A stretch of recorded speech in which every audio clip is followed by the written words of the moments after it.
Afternoon, evening, everyone. Right there, channel lurker. We're gonna try and play.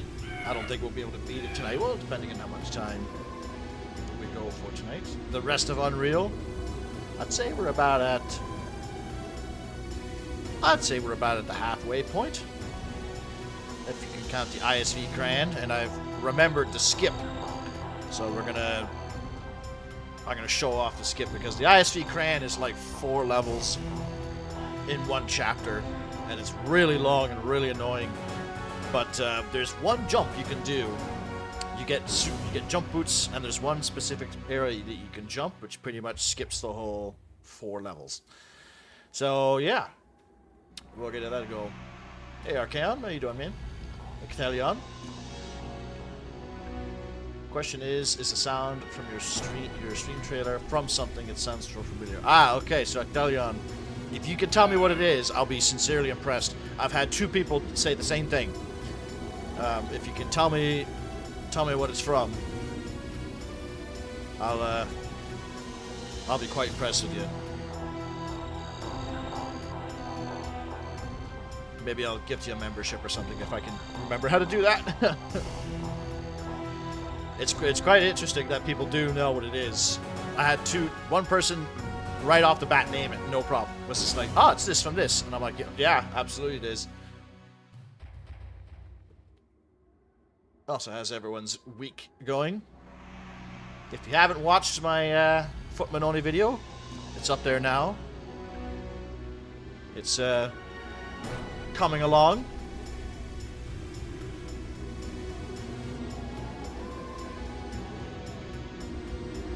Played this the first time when I was maybe 4 or 5 years old. Oh, so did I, Noise. So did I.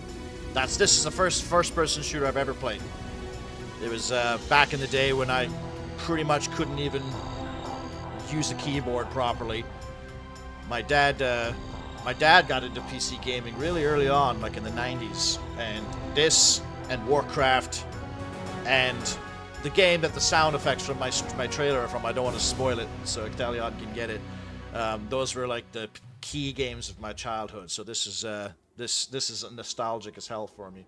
I've even gotten it so I have the old gun sounds working, because when this game became Unreal Gold, they updated a lot of the sound effects and stuff to be Unreal Tournament sound effects.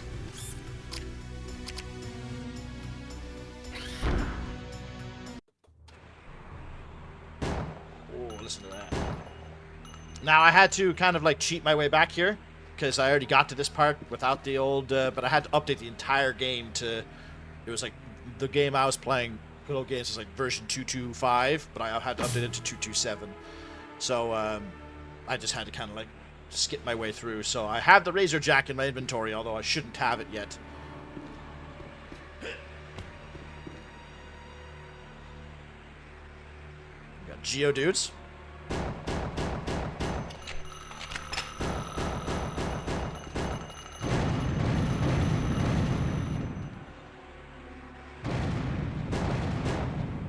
Oh, shit.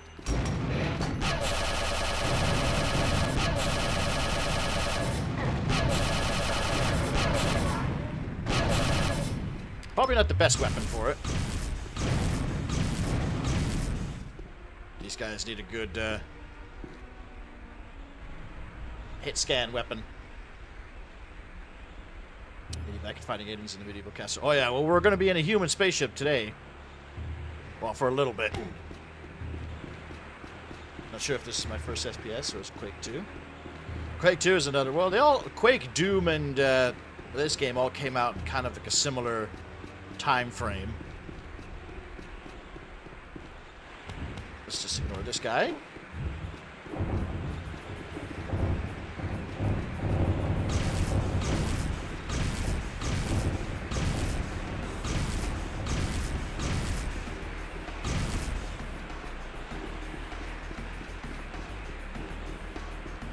Sounds good for everyone.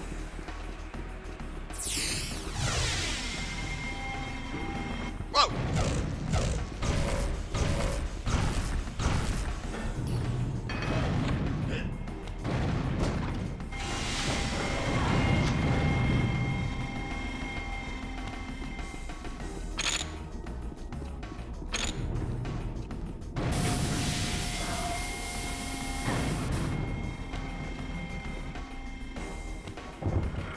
That Titan is still shooting at me.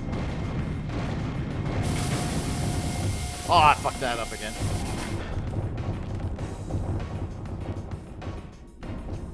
Ah, fuck this.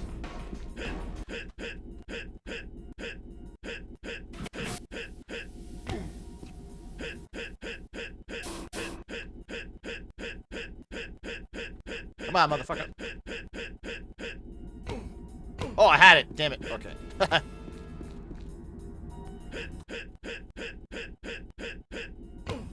Oh. We'll do it the old-fashioned way.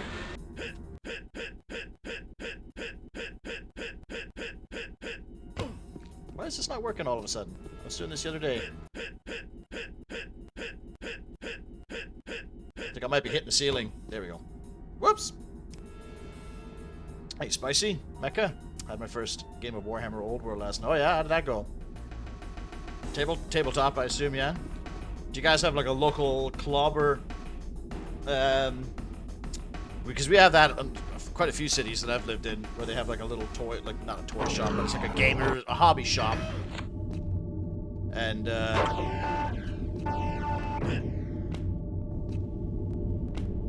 you should have like a back, you can buy all sorts of Warhammer figurines and stuff, and they usually have like a back room where you can play. Never participated myself. I played Bolt Action and Napoleonic Wars with my buddy, but just like casually in his garage.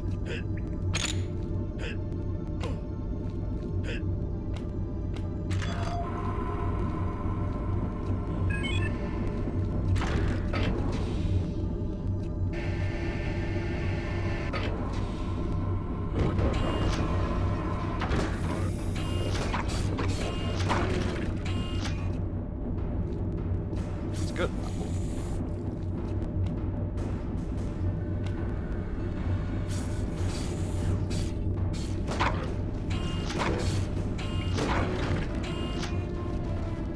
Oh, Jesus.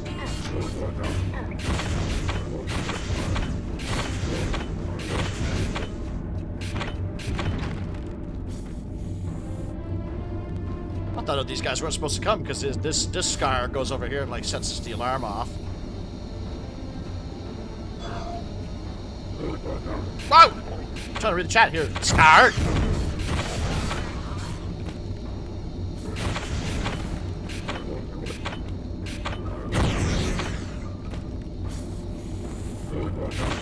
Holy fuck.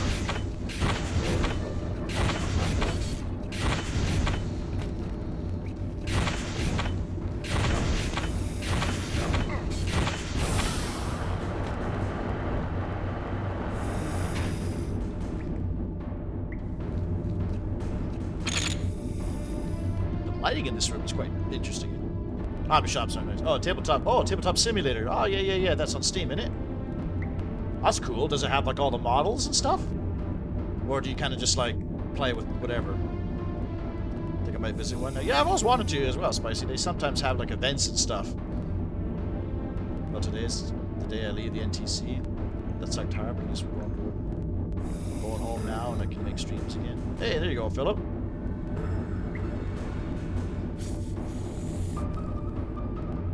Forgive me for asking, what is NTC again? I know I asked this last time.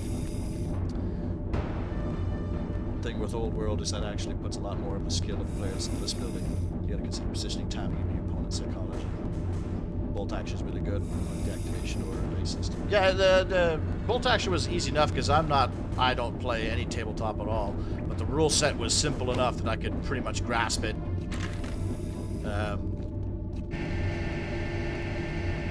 Fairly easily and not get too overwhelmed.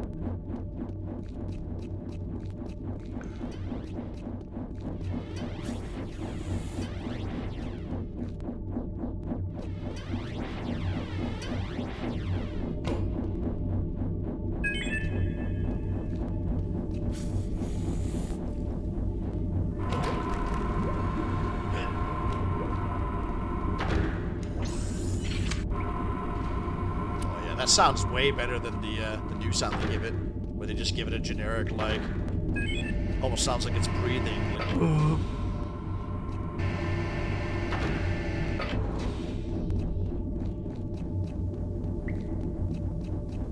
think I gotta go back down here, yeah? No. Oh, no. I don't know what I was thinking.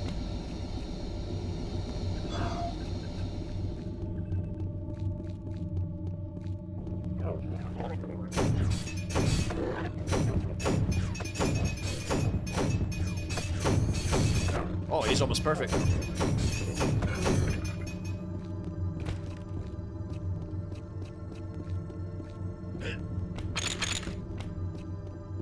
But at least, because I know when you play co-op in this game, which, shit, maybe we can do that sometime.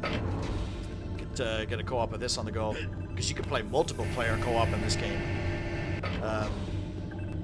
You start every level with no weapons, so it's nice that a lot of levels have the guns already out.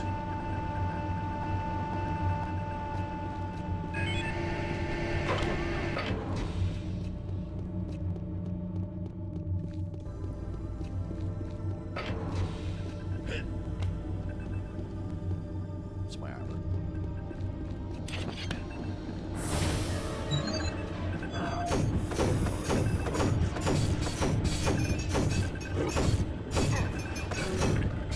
Haha, get that ricochet.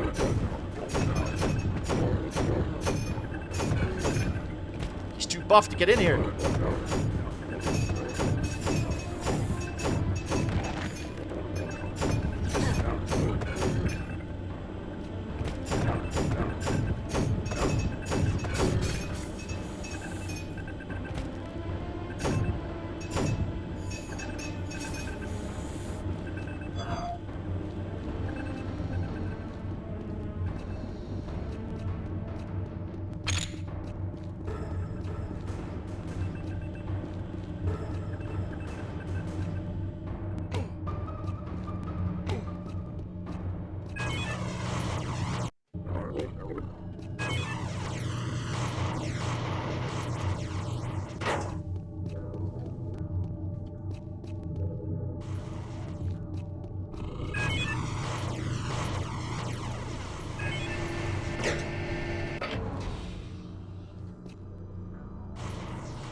Models you can download with Team Something. That's cool. Like, do the models look good?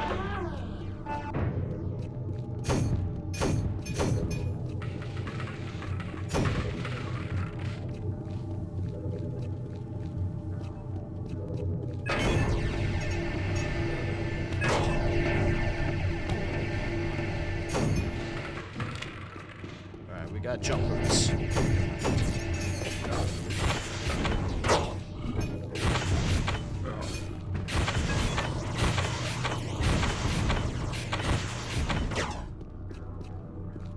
Fucking button. Just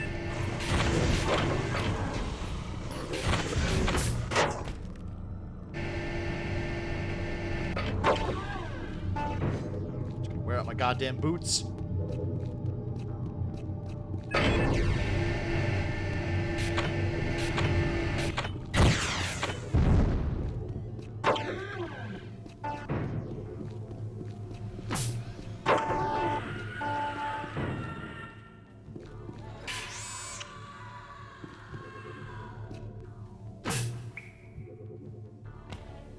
Oh, shit.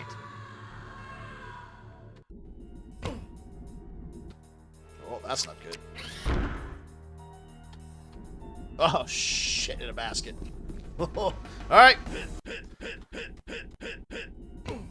We're doing it again. I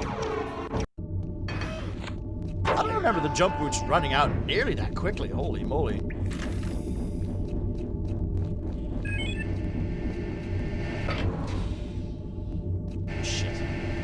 I gotta save more.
National Training Center in the Mojave Desert. 2 weeks of constant force-on-force training with no cell phones and only MREs. Ooh. I don't know how you guys' MREs are, but ours weren't half bad, to be honest with you. We had a decent variety of them too, like pork and mushroom sauce and spaghetti and meatballs and stuff. It was actually quite fascinating what we could pull off.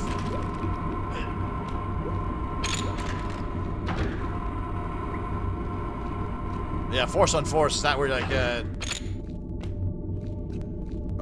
what did we call it? We call it force opposition, I think, where it's like you have actors pretending to be bad guys and the people that are training pretending to be good guys or whatever. And then you have like scenarios, you know, oh, this guy, there's a protest going on, what do you do? There's people running around saying threats to your people, what do you do? Shit like that.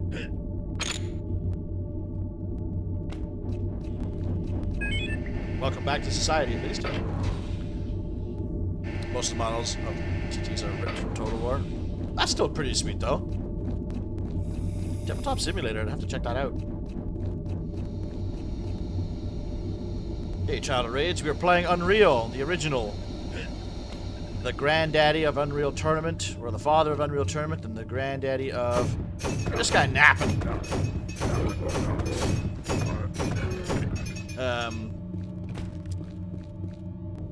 Yeah, the daddy of Unreal Tournament and the granddaddy of the Unreal Engine. The Unreal Engine was built on this game, or this game was built on the engine. It's not a bad source of models, really. Yeah, absolutely. If say what you will about Creative Assembly and whatever, Sega and all that kind of shit, the Warhammer Total War looks amazing. It's got amazing animations, great models, great sound design. It's just overall, it's just really great. Yeah, their business practices aren't amazing. Having said that, the new expansion does look pretty cool. Like, I'm in. I saw the Elsbeth von Draken, is it? I saw her play like demonstration today, and I was like, all right, I'm pretty hyped for that. The armory of the gunsmith of Gun School of Nuln or whatever looks sick. How come I'm getting wrecked all of a sudden?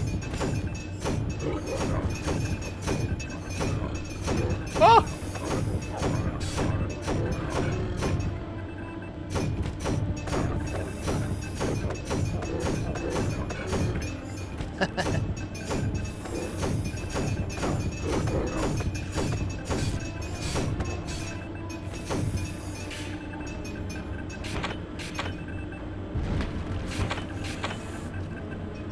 Damn, the bounce is too strong on this fucking rocket launcher.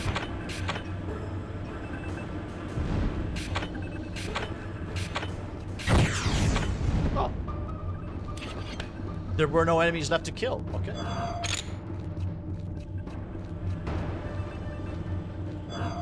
Nice full armor, too. I'm sure, actually, yeah, there's probably some stuff I can grab. Ah! Fucking bonking your head off the ceilings. Some Asmid shock cores. Alright.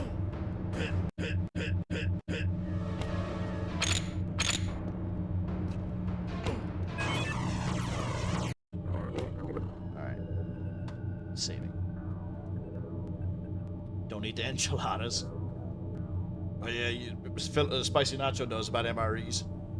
MREs are fine. They have a bunch of them. But it's just super repetitive. Our force and force is our brigade versus the local brigade. It's mainly focused on the tank and Bradleys. Oh, that's cool. Yeah, we never had it. Well, I did do a lot of force on force because in the Navy you don't really... The only force on force you do in the Navy is when the boarding party has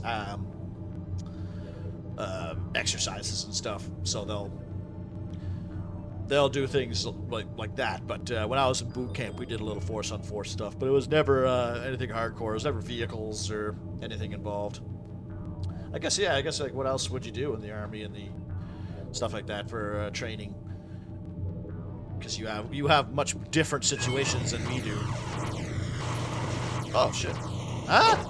Oh, no. I was gonna say, everything looks the same in this fucking level. Oh! Flak shells, hell yeah.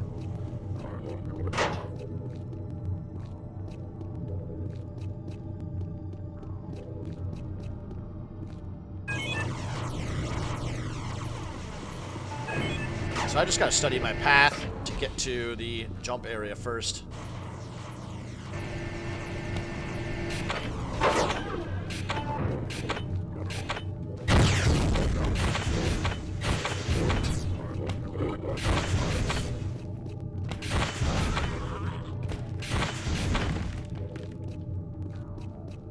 You gotta double tap the scar in this level. Especially in the next area, there's a couple that are playing dead. Hey, Generic Eric. When Nolan raided Ickett Claw's lab and decided they could do something similar. Yeah, it looks like you can give handgunners explosive bullets. Like, oh my god. And the Hockland long rifles look sick.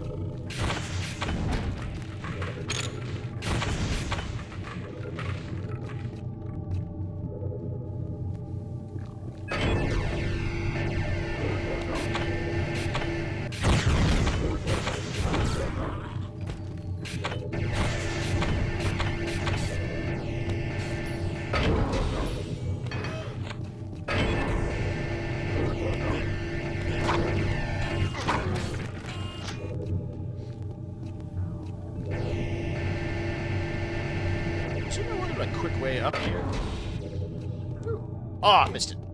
Ah, shit, I missed the button again.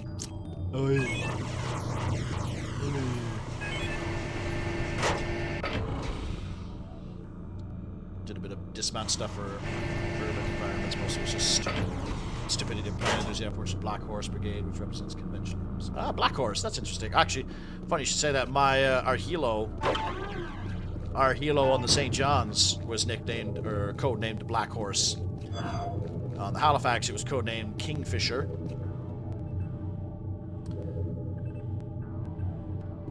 Yeah, some of the force stuff we did was like roadblocks and shit. I don't know if you guys had the, so we had to like search vehicles for weapons and shit, and it got pretty. I remember being so tired because it was like a sleep deprivation test too, because we'd be out there for 2 weeks, I think, not sleeping for 3 and 4 days, and they asked us to do a roadblock thing at like 3 in the morning, and I just picked up one of the barrels because we had all these barrels that were flipped upside down in order to pose as the.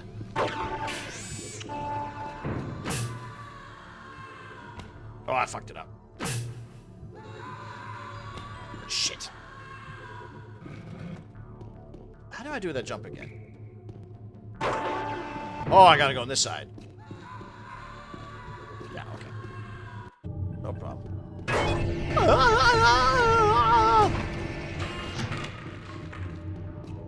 I for real didn't expect the boots to wear off this quick.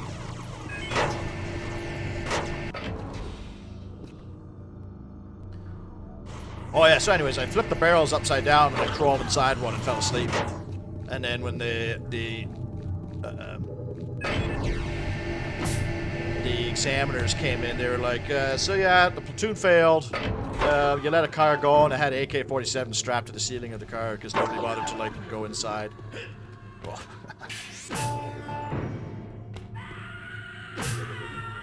There we go. And we have just skipped 3 levels. Or 2 levels.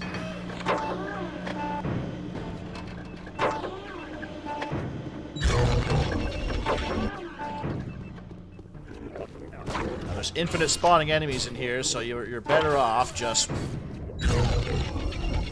running through. Because you gotta turn those lasers off.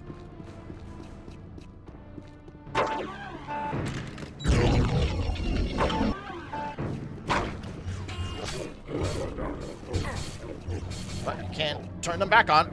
Eh. Oh shit, I fucked up.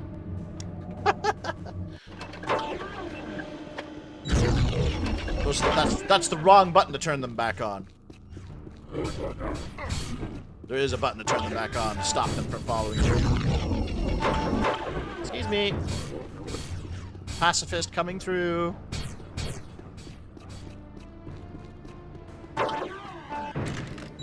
soundtrack is a lot like, it sounds like Terminator.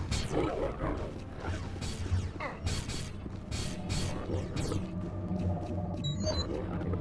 we go. Now you can just hear them growling like, oh, damn it, we can't get in.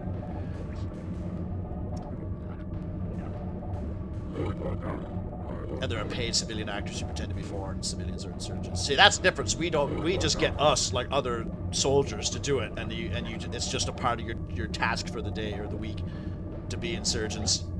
That'd be sick if if you could get paid to do that. Hell, maybe I do. Maybe I will at some point, because I'm going into being an actor, right? Just to be clear, I'm channeling that one doctor in The Simpsons, Dr. Nick.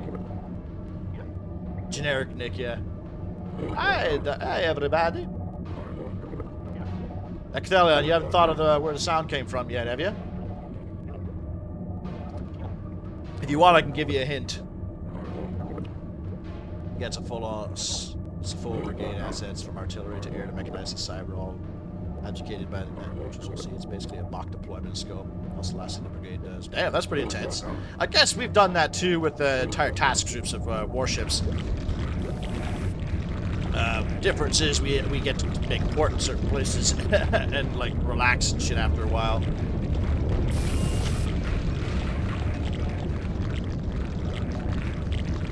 So this is a really interesting boss, and I can't remember the lore if you beat all like the journal entries and stuff. Oh, this guy's here.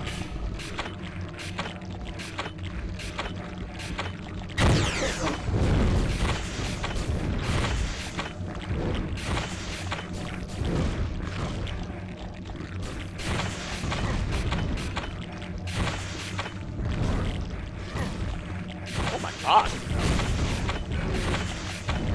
Fucking die, would you?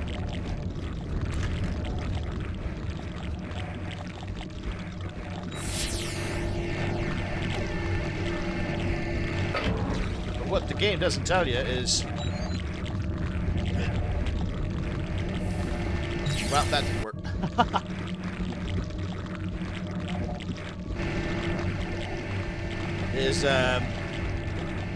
You could just leave that area. Like, you could just go in, touch the button, and get the fuck out. I just didn't do it very fast. My timings are off today. Usually I'm pretty on point with this stuff.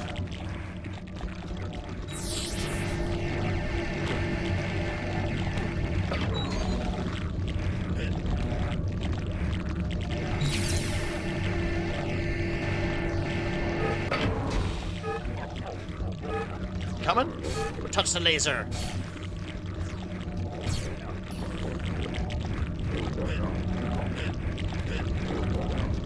Oh, I think I might have fucked up again. I gotta press that button too.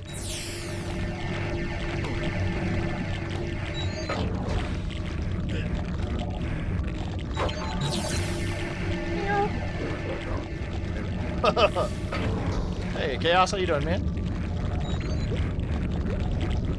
I'll just do a proper save.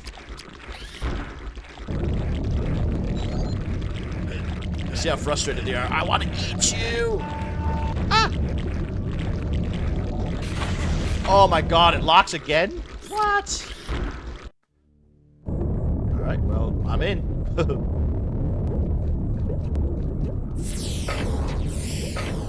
Hey, we're finally in a part of the ship that actually kind of, like, makes sense. Like... Although, it seems kind of interesting how it looks like the mess decks, which are like, oh, Jesus. Looks like the mess decks are like right next to a weird slime experimental monster.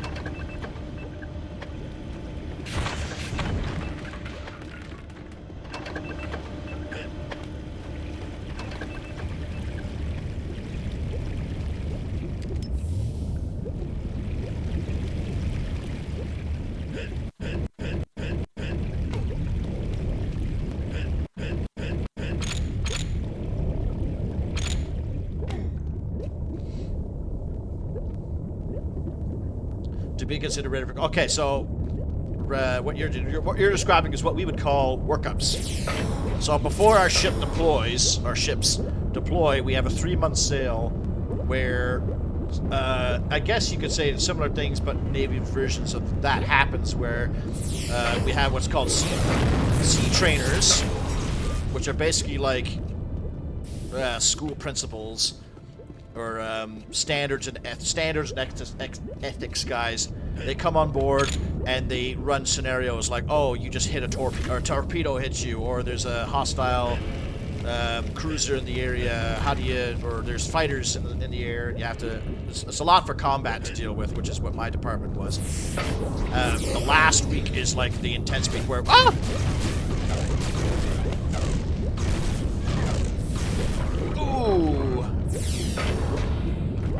he died in the acid. That's funny. Where like if a space is lost, like if there's a flood in a certain area, if we hit a mine, that is gone. And if you die, you're dead. Like you get dying is the best. Everyone wants to die because you can go to bed.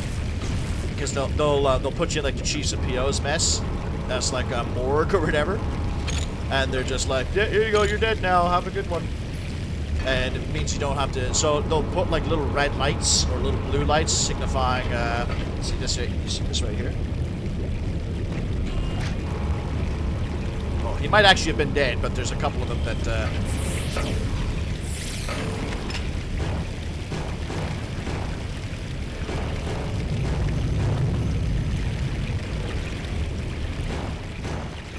Yeah, so it'll be like a blue light for a flood and a red light for a fire. So if you go to take a shit in like the middle of the night and you see a red light, you're like, oh, can you not? For like, oh.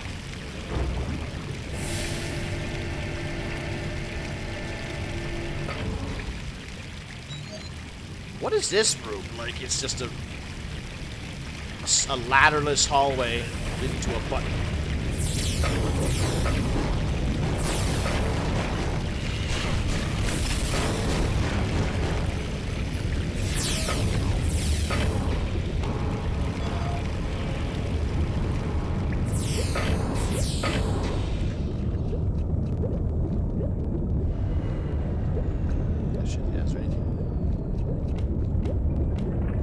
Whoa. Oh, hey, there's a dude.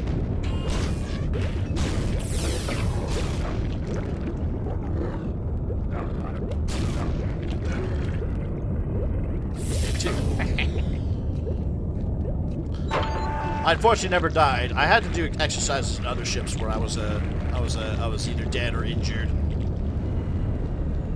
Oh no, that's I had to do one where I like there was a submarine and there was a bunch of activities and stuff going on, but they wouldn't give me any ailments the one time. Like, I'm wanting to be an actor, I wanted to pretend to be injured or whatever, but no, they're like, your character is totally fine. And even like the medics that were like, do you have any problem? Because you're wearing a little thing around your neck.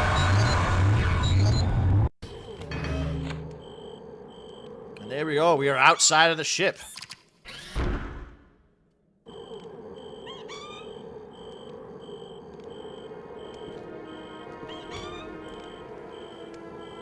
And, yeah. And then that's when your ship is either, like, qualified or unqualified to deploy after that. Have you seen Blake's Takes? Why You Suck with Faction Names? Oh, yeah, I've seen them. I've never actually watched them, but I've seen them on my feed every now and then. Idiot in the role is Insurgent 3, yeah. Our C school has a flood room and a fire room, so one that they can flood and then one that they can set on fire. Amazing Race did a challenge in those rooms, and I was playing a guy who's dying from hypothermia in the flood room, so that was fun. So I was just like, I started like rambling around random shit. Supposedly it's a 50k gig to be an actor, plus they take shifts and get indemnities, so you're not stuck out the whole time. Additional languages are a huge plus. One guy I spoke to knew 7 languages. Holy fuck! What is the Unreal lore? Oh, hey there, I first of all. Unreal. So we are on a planet called Napali. I'm not going to move right now because there's a bunch of really bad, nasty enemies on the other side of this house. We are a prisoner 849. That's all you know about him. And there's a strange magnetic force going on this particular planet. So, as you can see, that spaceship, the ISV Crane, has crashed. My ship, the Vortex Rikers, crashed. And the Tyranniax, which is a mercenary ship, crashed. on this planet, there's a species called the Nali, which are four-armed, like, Buddhist people. They kind of look like Dalsim from Street Fighter. And the aliens that we're fighting are called the Scar. And the Scar basically enslave the Nali and are using them to mine Teridium, which is the ammunition for this gun. These, like, blue crystals. And the blue crystals is what's causing the magnetic problem, as well as messing around with people's scanners and stuff. And that's essentially it. The rest is just the rest is just environmental storytelling as you're going from area to area, liberating Nali or killing them. You can if you want. There's no issues. This game is entirely A to B.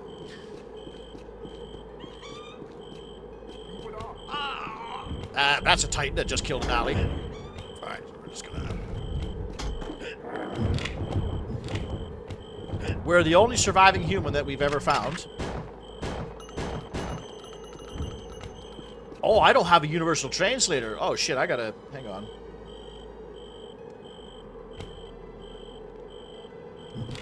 There we go. I knew I was missing something. Minions of the gods are cast to the ground to do battle. We put to the test. Our world is weakening. It spews forth terrible creatures. We will pray again tonight.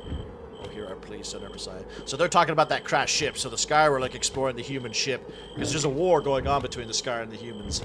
It's explored a little bit more in Unreal 2, although Unreal 2 is not particularly... You know what? Let's kill this one.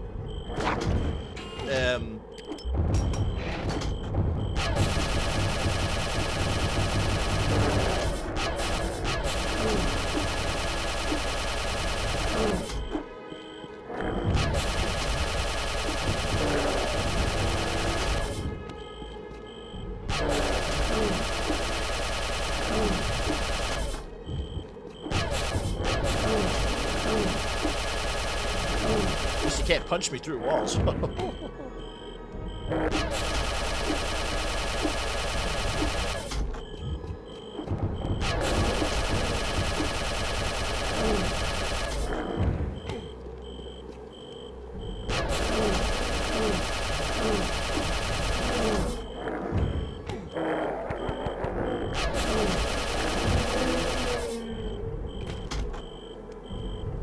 Jesus Christ.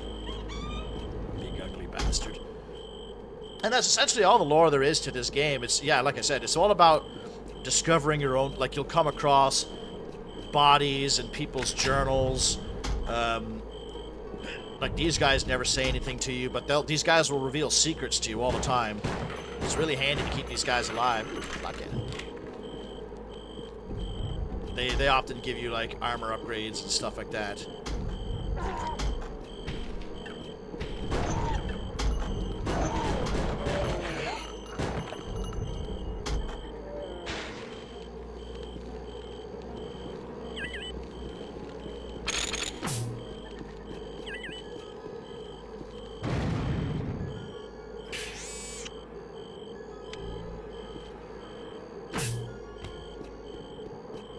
Wow.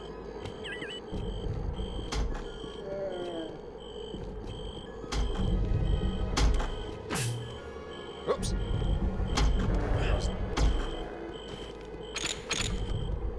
Hello, Mr. Cow.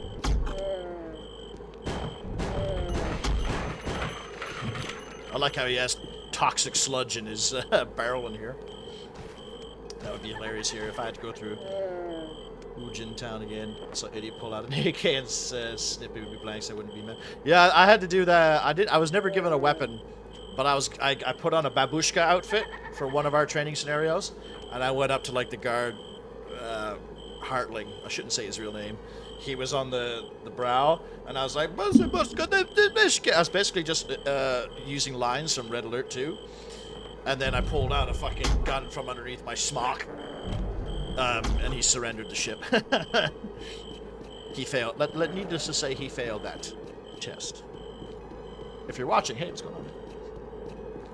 Maybe the same thing with Miles Gear. It's basically a huge game of laser tag. If you get hit, then you could be wounded, and you have to get a card treated by medics. Yeah, that's cool. Did you guys use simunition? Because Because we use simunition, which is just bullets with paint on the tips. Like, they're cartridges, but they have paint on the tips instead of bullets. There's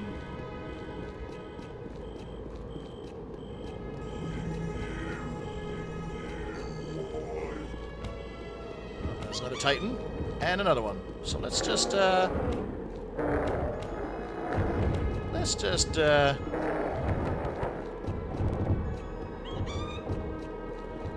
I'm assuming whatever's in that house was not important.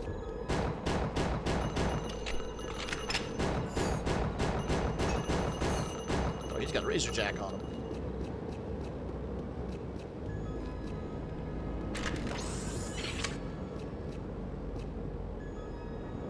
Scar, these are Scar infantry, but the raw Scar are kind of like Predator. They have wrist blades and dreadlocks and stuff.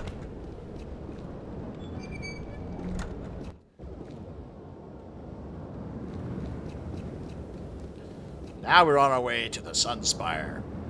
Now this level fucking sucks.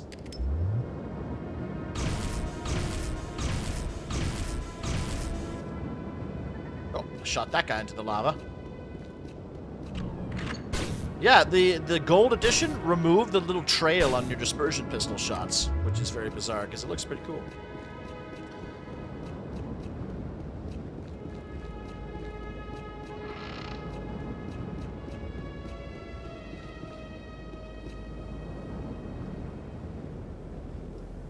Awesome, like, level design, not level design, but just like level aesthetics. The art direction in this game is really good. Your injury, including sticking or actual IVs in you, are dead. So you get like the day off and reconstituted, causing command to figure out how to deal with reduced memory. Yeah, yeah. Do you have like the CO always dies, so like the XO has to like take over? Almost every supervisor always like gets killed somehow in ours, so it like gives like the subordinates a chance to show that they can lead in a situation and stuff. Lethal paintball, also known as war. Yeah. They fucking suck too, like getting hit by simunition as you'd expect, because obviously it's not just a canister of CO2; it's a full-blown bullet. Obviously, there's probably less gunpowder in the cartridge. Otherwise, you can still kill somebody. Huh? I just heard it. I heard him again.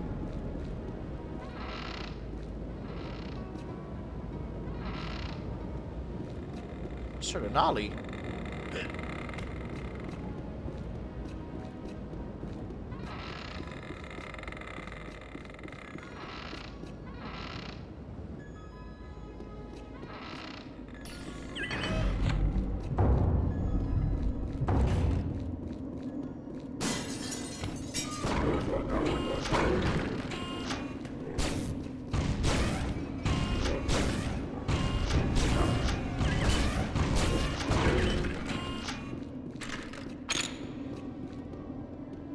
Now, this level is a where the fuck do I go level.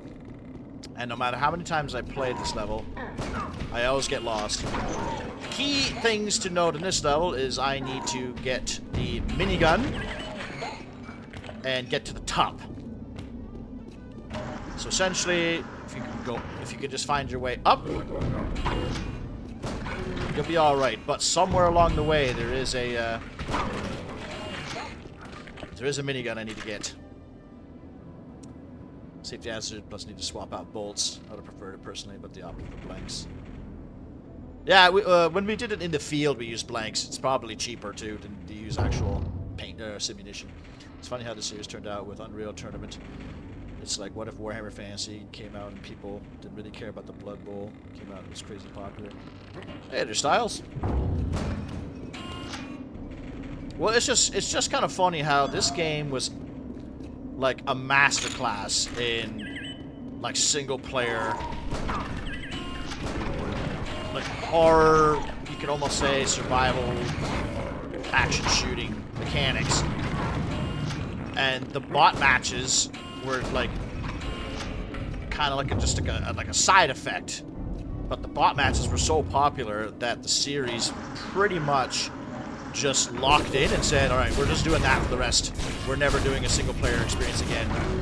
because there is an Unreal 2, but it is so far removed from this game and like its style, its shooting, and it's like almost unrecognizable. Like you wouldn't even, probably couldn't even tell that it was an Unreal game until seeing, like, none of the guns are the same. Like, there's no flat cannon. I think the dispersion pistol is the only gun that carries over into Unreal 2. And it's like a tactical shooter. Like, there's weird squad mechanics, which I actually thought was kind of fun.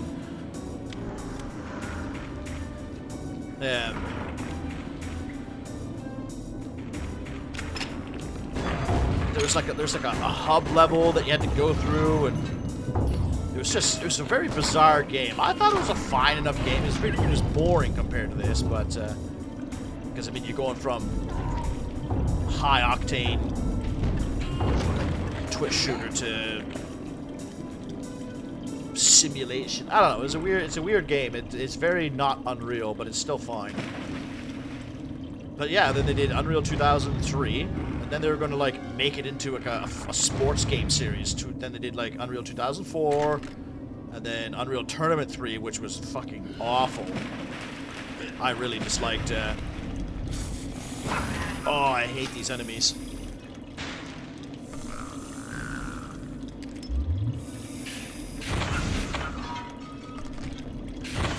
These are baby Scar, because I guess Scar are insects.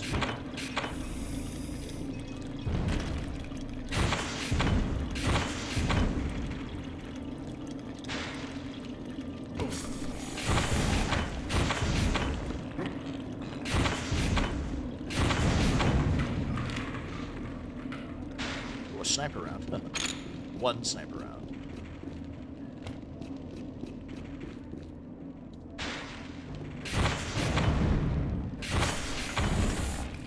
Oh yeah, they hide in fucking barrels too.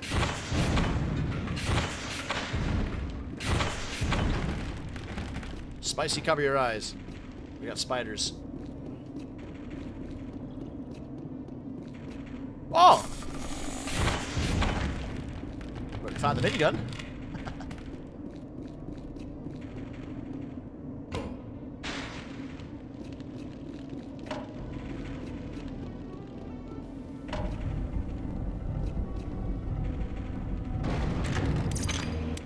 This thing's badass, and it's one of the only other hit scanning weapons. It was Unreal for Unreal. Yeah. I kind of like Unreal Tournament 3's regular levels. I disliked any that included vehicles. Yeah, the vehicles, well, the maps were like so big too. I just didn't, okay, so like my biggest problem with Unreal Tournament 3, I guess I shouldn't call it a bad game because it's, I don't know, that's subjective as it is.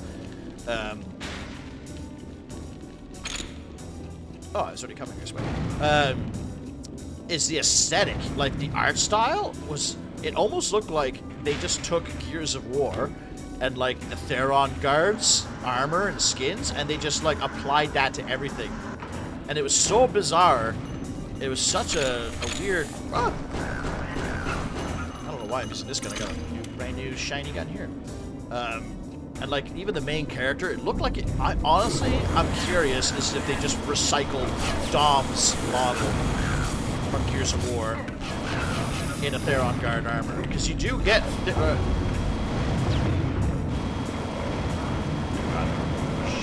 assholes up. Man, these things always creep me the fuck out, these Geodudes.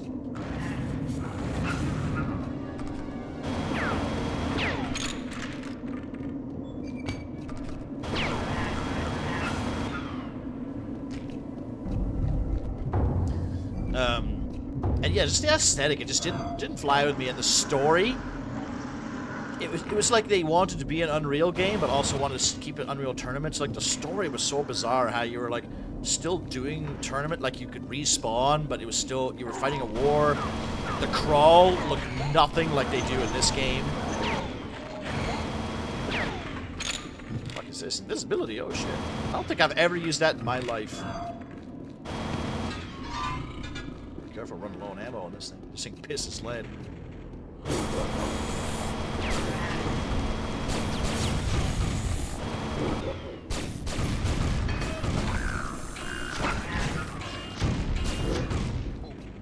Oh, he's still alive. Now he's dead.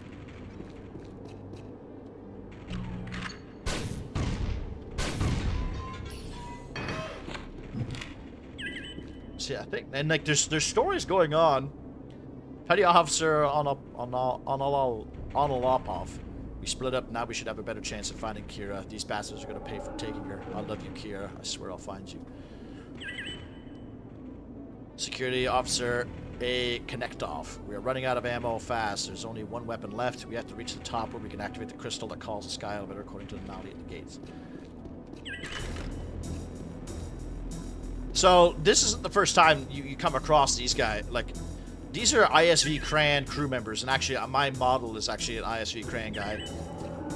In the ship, you'll come across people's journals talking about this chick named Kira and how she's escaped, and then you find multiple parties of guys like this and gals that all say like, oh, we're getting close to her trail, we're getting close, we'll find her, and there you just found out that like that's her boyfriend. So, but there's no Kira, so you're like, oh, what happened to this girl? Is she going to be a character in the game? Like, are we going to rescue? Okay, I'll tell you what, that went very well, this map. Normally that level's a fucking nightmare to navigate.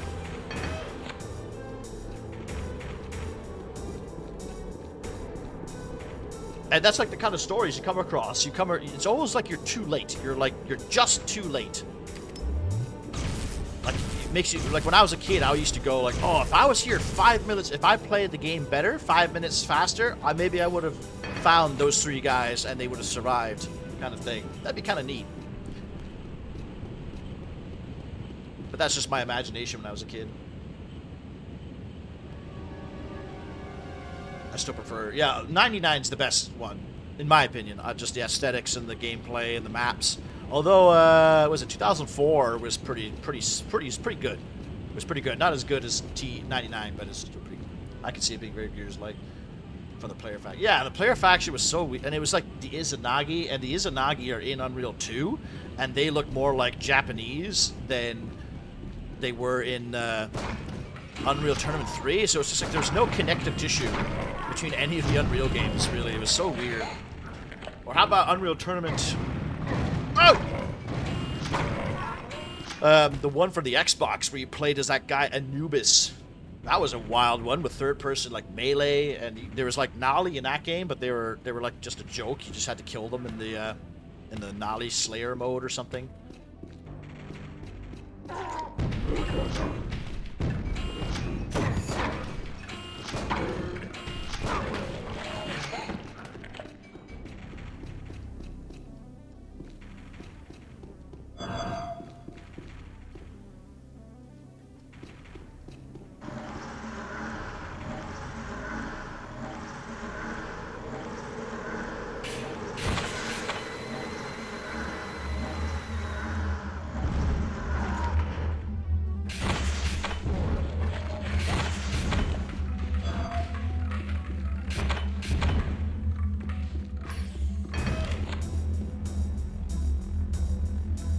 What the opponents look like. Yeah, if you just look up the crawl, they're like weird lizard guys. They look more like, not Scar-ish, but compared to the crawl in this game.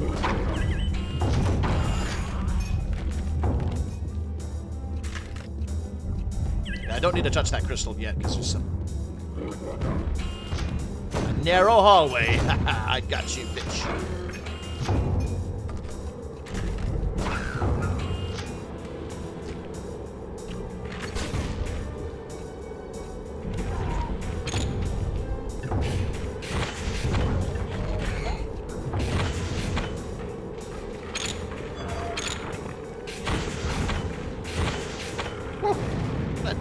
Juking and jiving.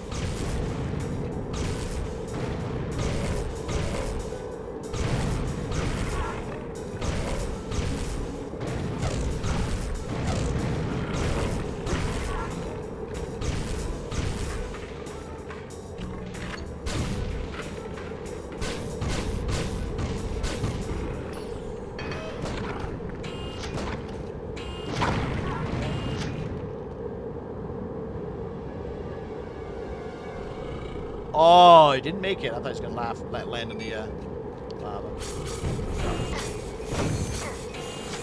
Excuse me.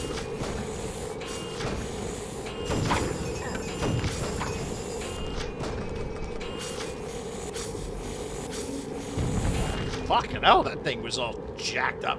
I remember watching G4 TV and seeing the show Arena, and they played Unreal Tournament 2004. So, oh, I remember that show. Didn't have access to a good PC game, but that must have been so popular back in the... What was that other show? Okay. There was another show that was not... It was kind of like Arena. They had...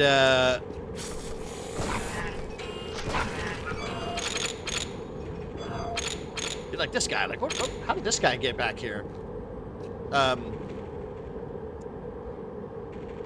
It was like a video game variety show where they had like, oh, here's a cheat code for this game, and then after the break we're gonna talk about this game randomly, and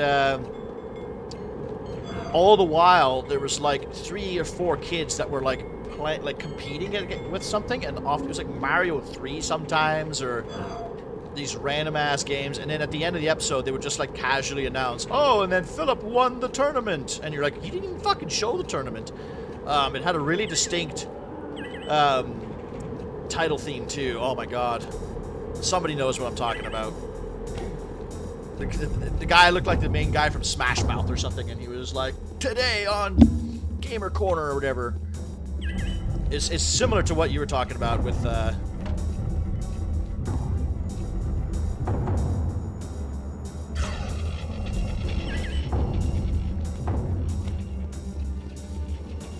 it's like, fuck, what was it? It's gonna drive me nuts now. Now, funny enough, this is an elevator into the sky, which it'll make sense in a bit. But you can actually just like, you can actually super jump if you have jump boots, and you can just activate the load screen, the loading zone. That doesn't bode well either.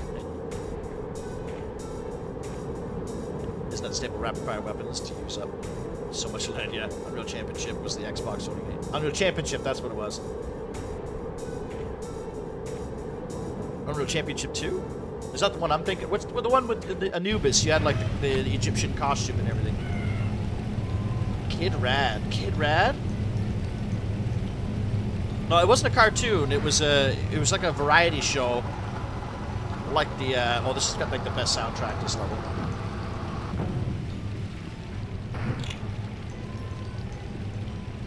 I don't know how well you guys can hear it, but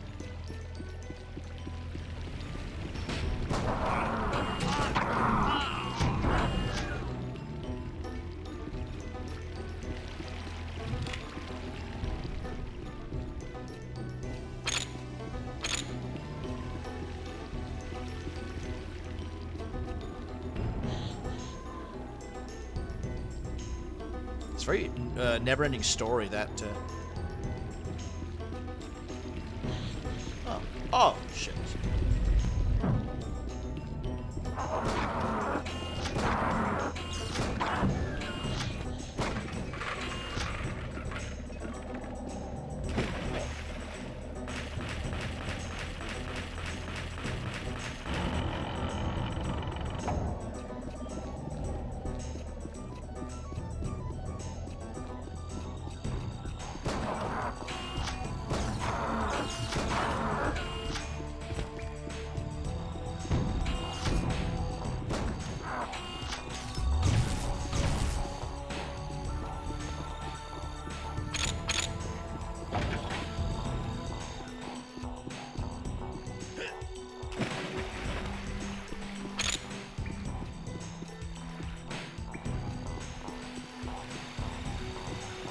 Unreal Championship 2? Okay.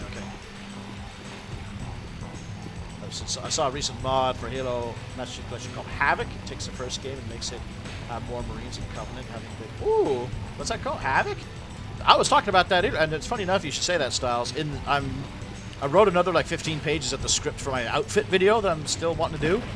And I talk about that a lot, how in Halo I would like it, you be able to like summon Marines, like you're getting pinned down by those pesky jackal snipers. Well, target them with your rifle and then call in an ODST strike, and then down comes, oh, the best gun in the game here, and down comes 2 Marines and ODSTs, and they have the flank on them, and then they help you out. I'm the only one left. I've managed to find a shelter here, and I will rest before I make my final stand tomorrow morning. I'm so tired. The day has been long, and I have lost all. I only hope they don't discover me sleeping here tonight. Well, looks like they found you sleeping, buddy. Sorry.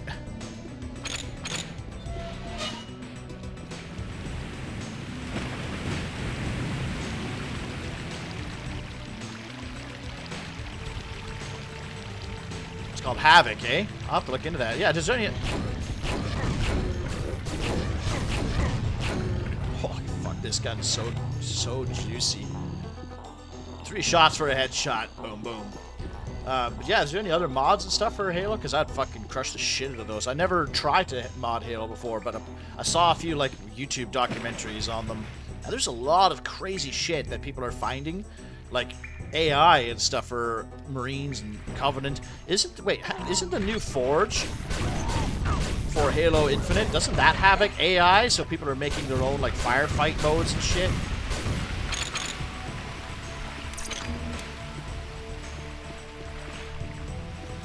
I guess I could go up there. I kind of want to see where this leads. Turns out the Marines are all Canadian, because I'm telling you, apologize, are actually shooting each other. Oh shit. Oh, is there just too many of them? Is that why?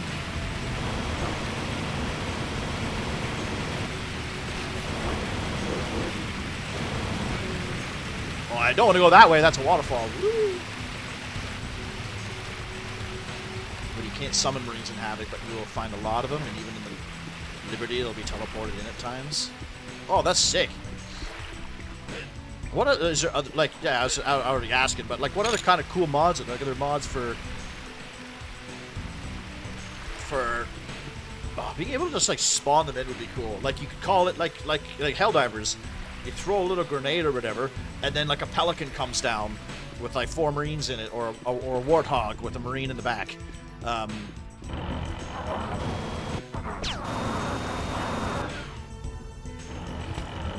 Or even something as simple as calling in a Pelican to kind of just like hover. Like, oh, we need a Pelican support for 20 seconds. So you call it in and he just like hovers around and he shoots a machine gun for 20 seconds. You can do that in Helldivers if you run away from the drop zone as the evacuation, as Pelican 1 is coming down. You can actually, like, Pelican 1 will hover and just keep shooting.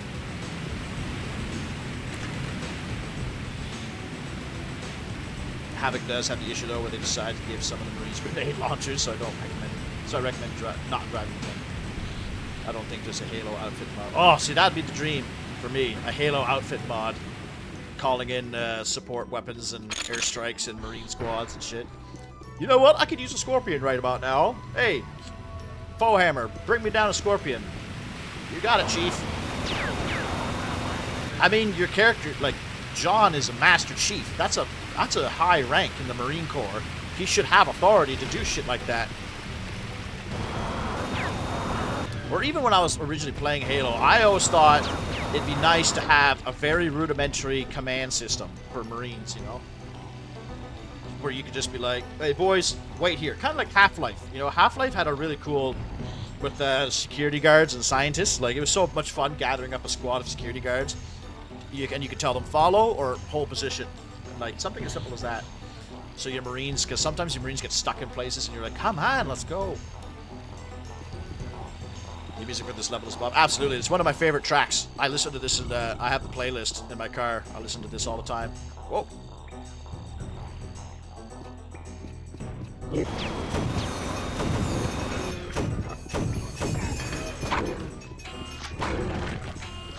Oh, these are interesting looking sky. They got like dogs. Oh, you got a sniper rifle.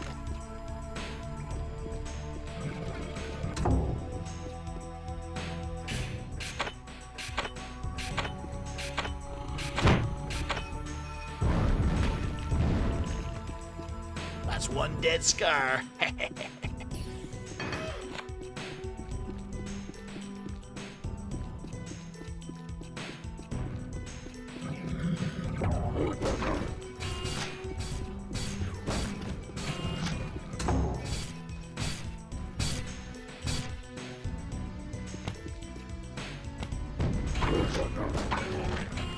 Got him. That was good.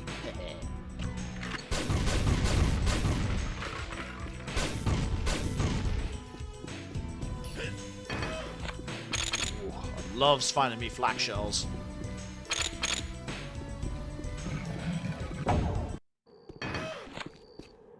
Not Polyhaven. Halo Infinite has you go into fire bases and you can ask your pilot to... Yeah. That's where I think the idea really... Because, man, that was the best part of Halo Infinite, was that shit. And gearing up all your boys, like having, was it an armadillo? The warthog without a gun? And you could put in, like, 6 Marines with sniper rifles or rocket launchers, and you could just drive into an enemy outpost, and just fucking havoc was going on. But if you could do that, like, all the time, because the indoor levels in Halo Infinite were fucking dog shit. Pelicans didn't have guns in the first one, at least. Well, they had, like, a turret on the ramp. You know, because Sergeant Johnson in the second one is late. I know what the ladies like. So having something like that, look like a Pelican would come down, and the ramp would be lowered, and there'd be a Marine in the back, like, and then you could fly off. And you could do the same thing as Arbiter. Wouldn't it be cool to be able to call in a Phantom and have, like, a bunch of grunts get landed? This is a really cool level. Oh, that's not it.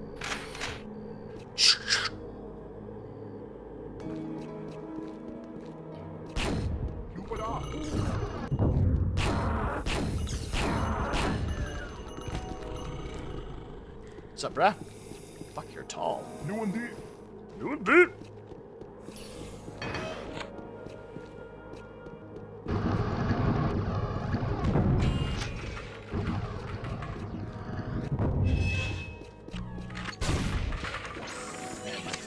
My kingdom for a melee. So I have to keep changing my fucking weapons.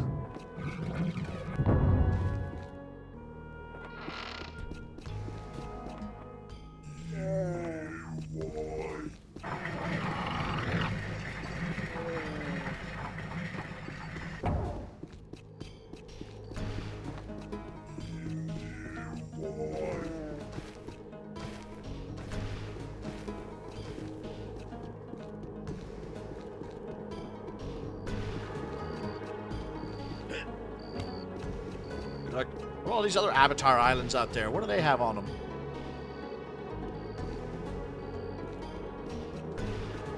It's got a good track in this game, too. Halo Reach has fire team commands, I think. Never use them because fire teams don't last long in a campaign. Oh, yeah, Reach, yeah. That was actually really neat in Halo Reach, where, like, your Marines that were following you around, you could see their names.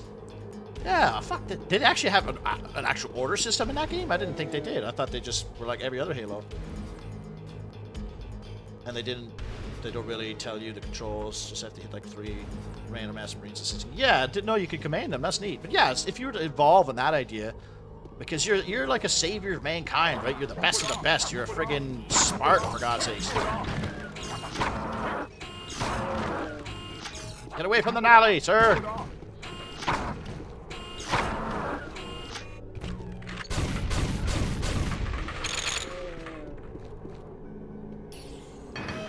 I had no idea how the shitty energy pistol could be upgraded until I saw Civi's vid on the game. Yeah, I should have 2 upgrades for it, but since I had to download an update for the game, I had to start from scratch, and I didn't want to do the whole game over again, so I just skipped to Trench. So I didn't have my dispersion pistol upgrades, and I don't know how to summon them.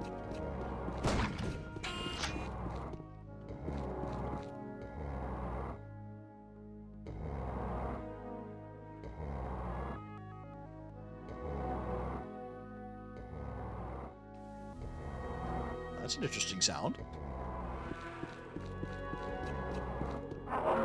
Oh, he's sleeping! It was a crawl snoring. How fun. How did he not hear all the carnage that's been going on? Halo 2 also had Pelicans with missile pods. They were externally mounted on the wings. You only saw them at the end of Metropolis, where one would occasionally fire at the Scarab when it's stuck. Oh, really? I actually... So riddle me this. I have never... Does the Scarab eventually, like, stop somewhere? Like the Scarab in the second level? I never have not killed it within like the first half a minute that you see it. Like, does it actually like go somewhere and stop, or does it just like walk in circles? I assume that's where the pelicans you're talking about hit them. Halo 3 gave the pelicans turrets in the front. Okay. Also, that's a fun glitch too, is getting in the pelican in Metropolis. If you grenade bounce when you're outside and they drop off like a tank or whatever, there is a tank. Maybe it gets destroyed by the Scarab, actually. When the Pelican comes down, you can grenade your feet, jump up into the air, and you can actually get in the Pelican. You can also do it in the assault on the control room in Halo 1. You can jump up. You can just jump back into the Pelican. Oh, there's an upgrade right there. You can jump back into the Pelican, and in Halo 2, it takes you like through a bunch of streets to this crazy like mirror dimension where like there's no floor, but it's just water, and then you can get out, and all the Marines in there get out too, and then you can flip the Pelican. It's like press X to flip Banshee, but the Pelican will just keep spinning. It's one of my favorite. I found that one on my own too, just fucking around.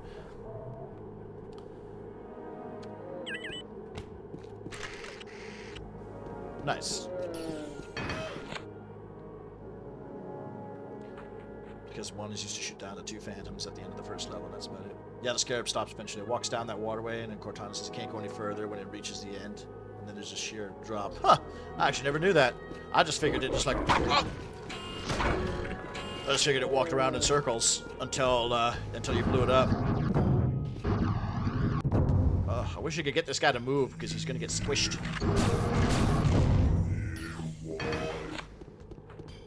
Yeah, boy. Yeah, boy.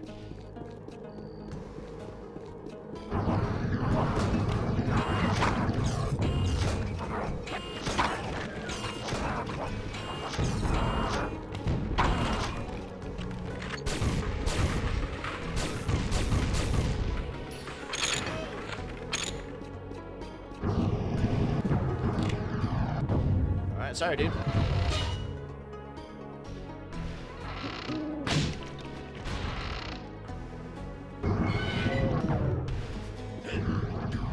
Nothing happens if you save him. You can like shoot him and it'll piss him off and he'll run off the platform, but nothing happens. Excuse me. I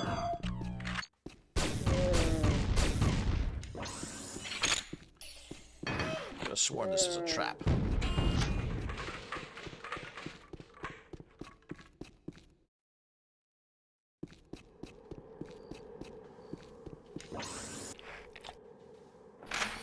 What's that full ammo in this thing? Oh!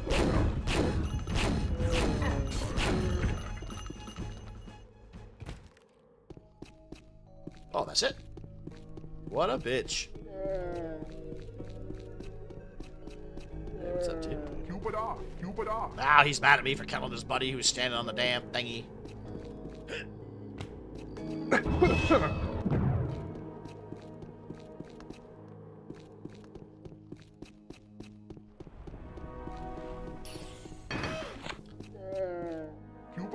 Go away, I'm trying to blow this up.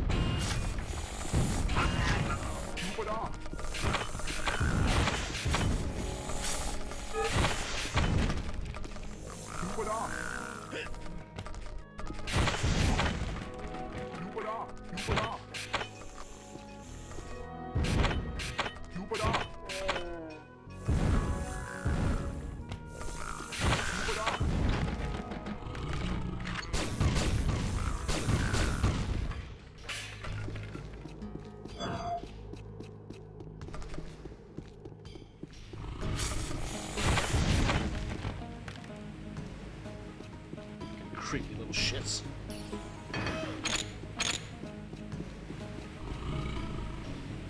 I recommend giving Havoc a try if you have MCC on Steam. It's on Workshop as well as Cursed Halo. I'll check that out. Wait, do I have it on Steam? I think I had it on Game Pass. Or maybe I did. Ah, whatever. What's the harm in buying Master Chief Collection?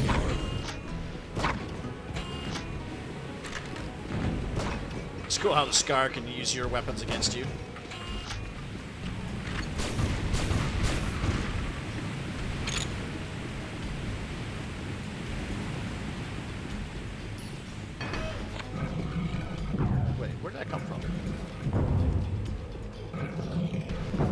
there's something here. Came from that.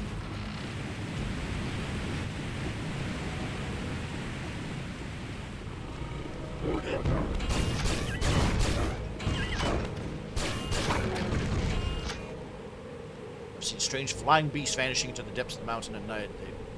They roar as they fly overhead, is deafening. Never before have I heard it's like I feel the great evil must dwell within the mountain.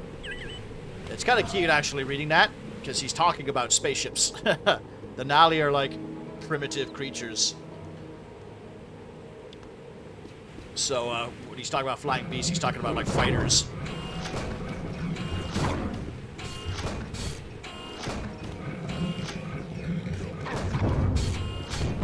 What's that, asshole? Don't you just love it when enemies explode into jibs bigger than they were? Oh, I know. Like when you kill one of those cockroach things, there's like it well doubles in size. But especially with this flat cannon, man, there's nothing more satisfying than just like, fuck, look at his tail, like just shredding somebody. Riddle me this now: is it how do you guys pronounce it? Jib or gib? Well, now I always pronounce it gib because I'm retarded. But I think that jib is technically, because giblets, that's what the term is, isn't it? Because I used to call it like insta-gib when you use the mutator online, insta-gib and gibbing enemies. It's kind of like gif and gif, I guess. Although I'm pretty sure it's gif. Or no, I'm pretty sure it's gif, not gif. But it's jib, not gib. I'm about to have a stroke. Fuck.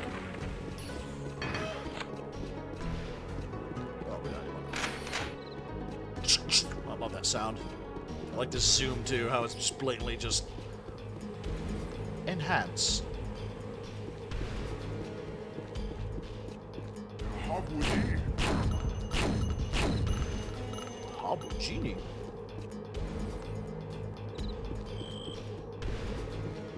Habugini. Oh, I can't go in there just yet.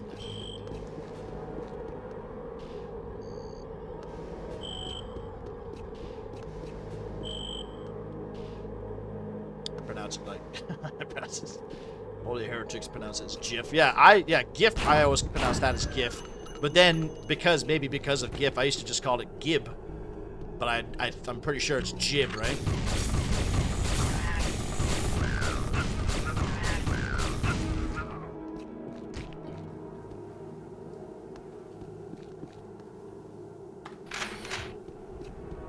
Also, the old gun sounds are just so much better than the new ones.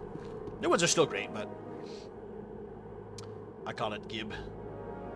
The other one sounds like it has an aka Jib. Yeah. Jib. Oh yeah, the French would call it Jib. Le Insta Jib.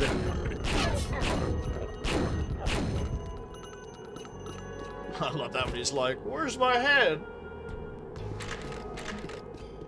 Glad that picking up the gun sounds better in this than the new sounds.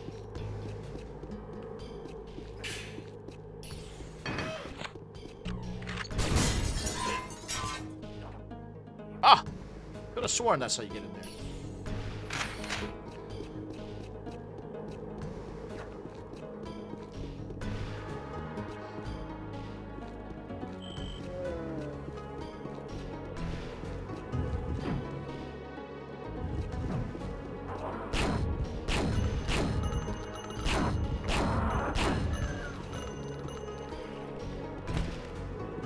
The blue ones are like elites. Oh, look at the shadow. Well, actually, what is it? Okay, hey! There we go. Fucking good luck playing like this.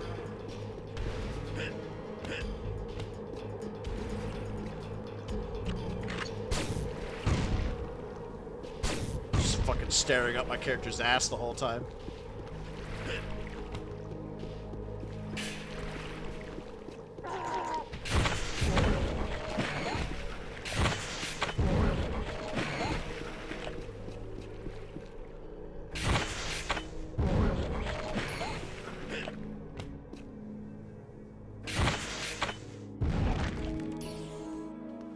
sharks in here.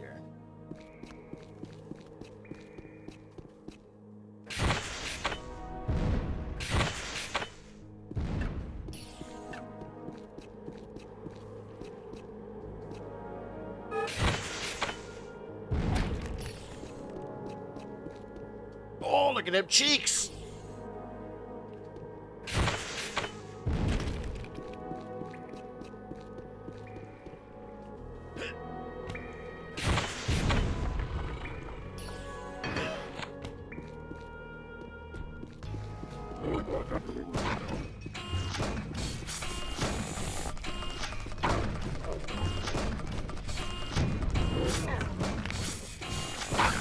Possible idea for a challenge run. Beat Unreal on like the hardest difficulty in third-person mode. Okay, let's change this now. I think it's 0. Woo! That was experience. I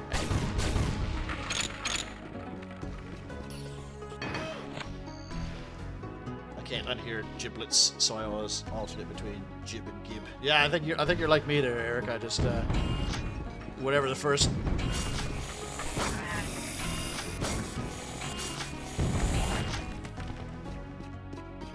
Yeah, look at how many more pieces there are to this guy than there is. He has 2 heads! He has 2 heads, look!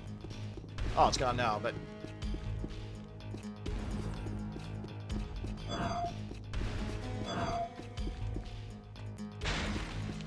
Pretty sure there's, I thought there was one of the barrels you could go behind it or something. Oh, maybe that's what it was.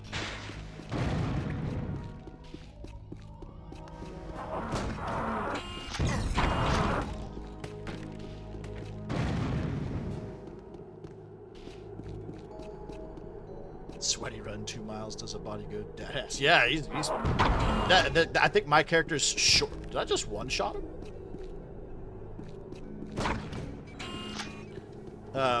My character's shorter than a lot of the other characters, but he does his squats.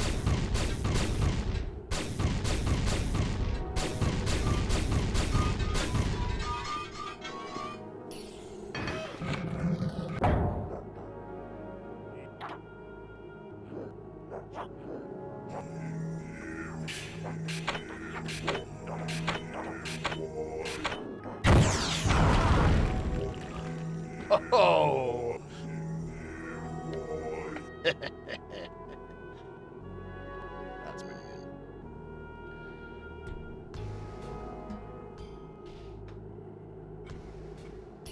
Those poor guys are just playing dice, you know? And he even had a bartender. Hey, calm down, dude.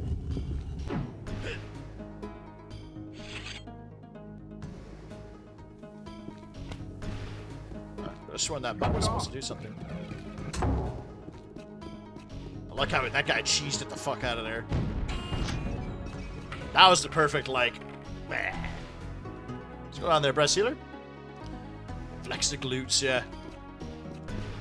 I need to work on that for when I go to film school. I need to tone up, trim down the tum-tum.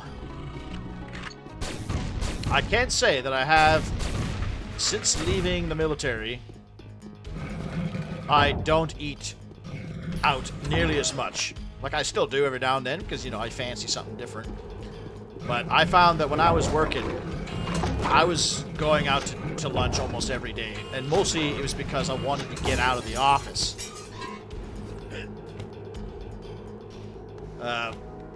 Because I just couldn't, even if I would bring my own sandwich, I'd sit there at lunchtime and be like, I've been here for 5 hours and I want to fucking die. So I just need to go somewhere just to get a donut or a coffee or something, just to get out of here. And I find now that I don't have that stress, that it's like, oh, I actually kind of feel like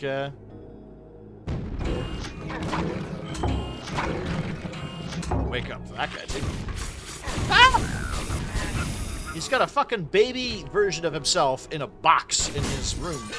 That's creepy shit. And I actually want to do stuff more. Like, I actually want to, like, go do... Like, I go to archery a couple more times a week now, and I stream more, and I go for a lot more walks and stuff, because I'm not completely exhausted all the time from doing nothing. Oh, This guy had scuba gear in his room. Jesus. This hotel is fucked up.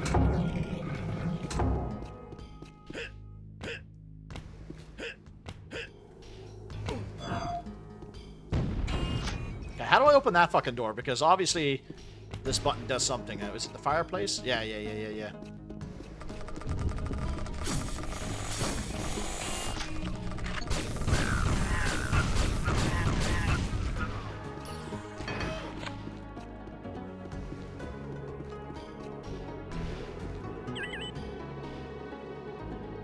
Don't understand why they toy with us. My establishment used to be a place of laughter and joy for my fellow citizens. Now I just serve the whims of the sky demons in exchange for the life of my family. I await the Messiah.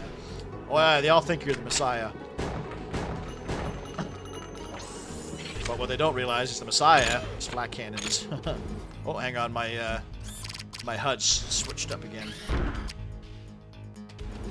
I must have pressed a button that swaps the HUD. How many stars would you give that hotel at TripAdvisor? Well, the room was nice, but there was a giant scar cockroach in a chest in the closet. Hi, what's up, dude? Calm down, I'm not gonna hurt you, motherfucker. I think that the underwater tunnel should be open now. Oh yeah, is that Dune? I'm not the Messiah. That's just what the Messiah would say. Which is kind of like an ape off of Life of Brian. Only the true Messiah would say he's not the real Messiah. Alright, then I am the Messiah. He is the Messiah. You just can't win. He's not the Messiah, he's a very naughty boy. Now, piss off.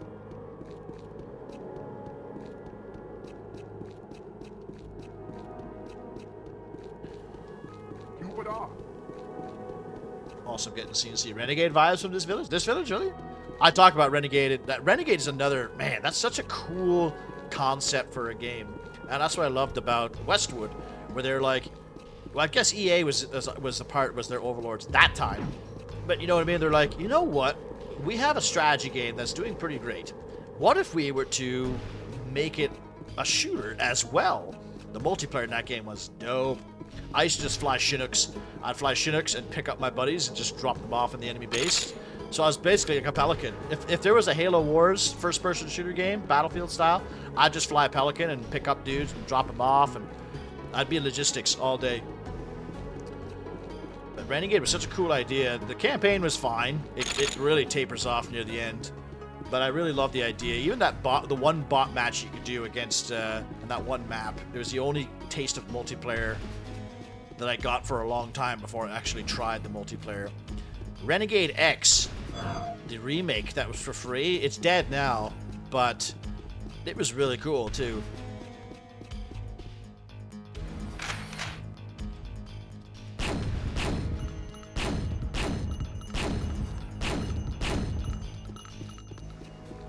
John Wick. Bop, bop, bop.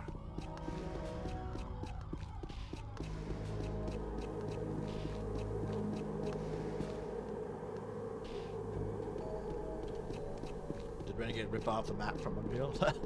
Nally Haven. But it's, yeah, it's still such a neat idea. And first of all, the fact that they tried to make it single player too, like they could have just made Renegade X like Unreal Tournament, and Unreal Tournament had a single player. It was literally just bot matches, but it was really cool how, depending on what character you chose, it was like your team, you know. It was like a sports league. You got these same bots on your team, and then you got trophies, and you made your way up the ladder and stuff. Today, they would just literally be like, all right, well, this is obviously a multiplayer game, so we're just gonna... What idiots. So we're just gonna not even bother with a single player. We're just gonna make a multiplayer only.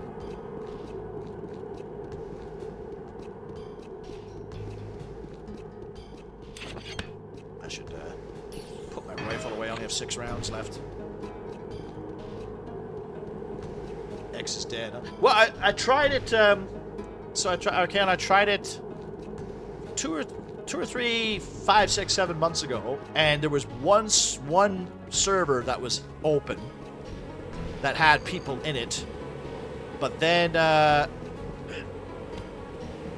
and it was like a 6-hour match. It was a stalemate. Everyone just had all the money and everything, and we're just like nothing was getting done. And then I tried again like a month or so later, and there was nothing. There was no servers on. There was no people playing. And I don't know if it was like, maybe it was an event that was going on or something, but it's not. I mean, shit, that's pretty old when you think about it. It took me ages. It took me too long to get to it. Like I should have gotten to it earlier.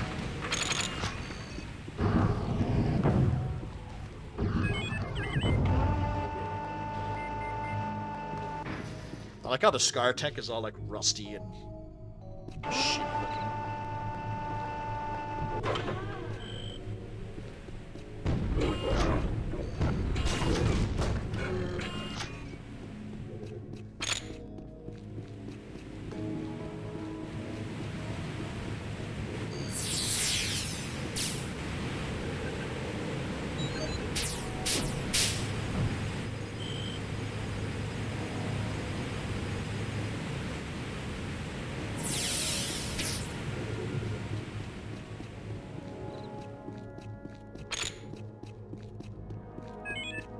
These buttons are hypersensitive, so you can sometimes double tap them, which is really annoying.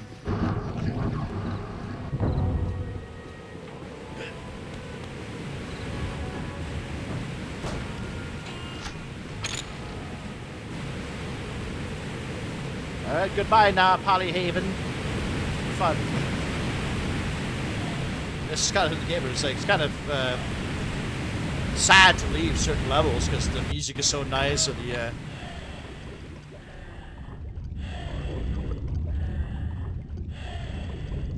I miss multiplayer with your buddies sitting next to you, and if they do something cheeky, punch them. Well, yeah, like split screen multiplayer. First of all, Halo Infinite didn't have co-op at all, which is insanity. Do they have it now? Is it any good? I played Halo Infinite once, and I never touched it again. And I was a big Halo 1 through 3 guy. I played the shit of those games by myself. Played a co-op with my buddies all the time. Oh, this is a sick track.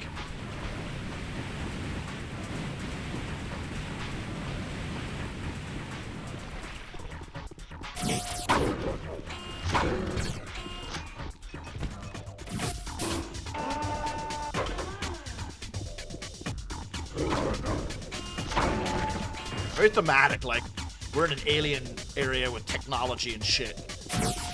So we're gonna have some more techno music. The Nolly stuff's all like nice and pretty.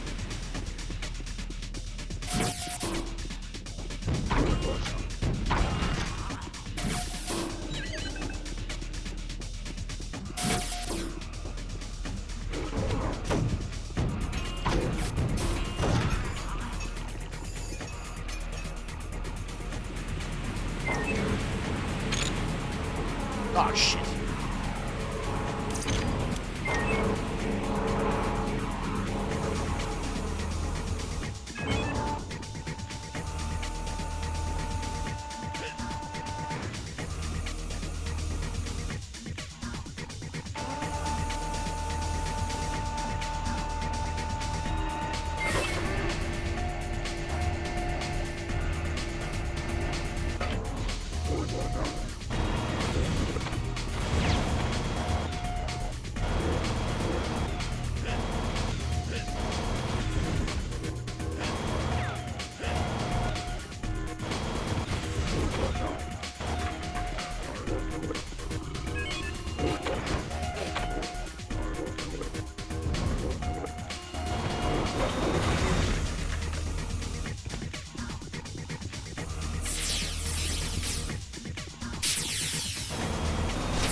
Take me home, Scotty!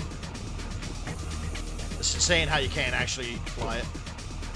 Oh, the button. Ah. So this level, the buttons are super sensitive.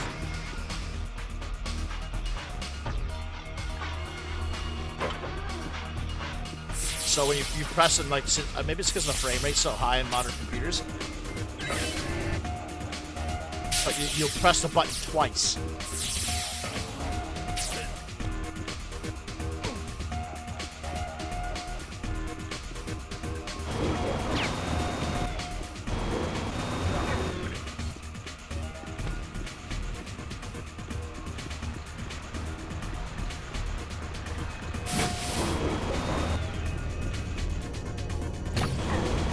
Oh, he's got a bio rifle. That's nasty.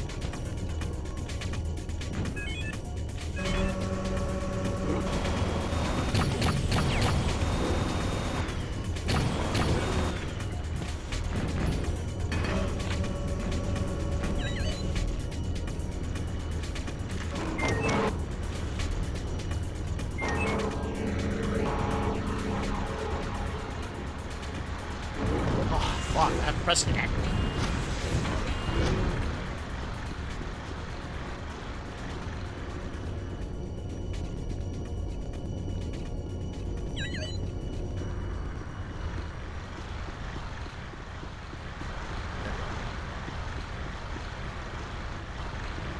That is at Arcade, but they might have, maybe they have like a Discord or something.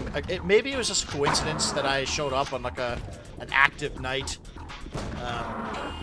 or not. But at the same time, it's probably hard to get into now because it's been out for so long that people are probably, like, the only people left are probably like sweat lords and stuff, but I don't know. It was fun while it lasted. Didn't have any aircraft though, that made me sad because I just wanted to go back to being a cargo chopper. I remember an old game based on GoldenEye's multiplayer called Screenlookers. Is that an actual game? Because that's kind of funny. That's cute. Screen peeking. We used to call it screen peeking.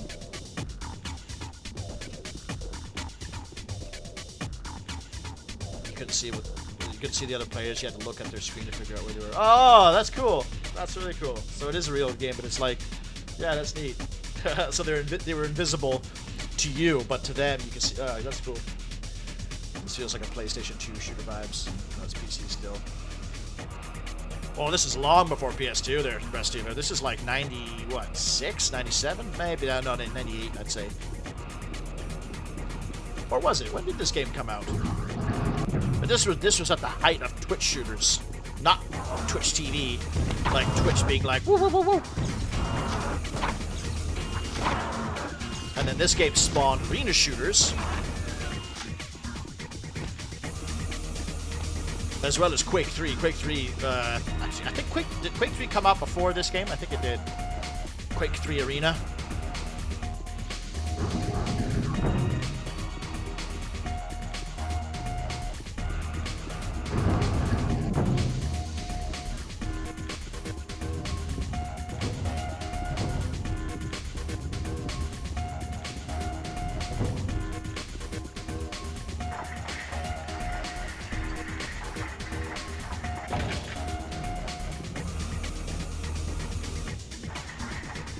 That's a shield belt.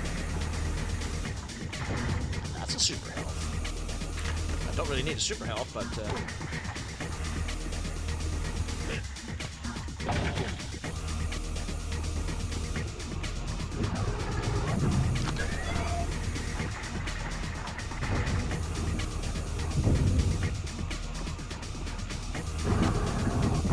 like a good shield belt.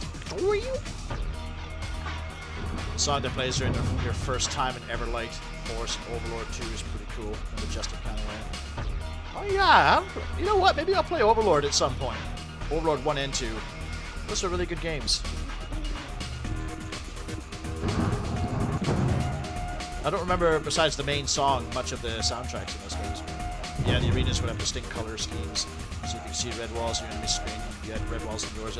Ah, okay.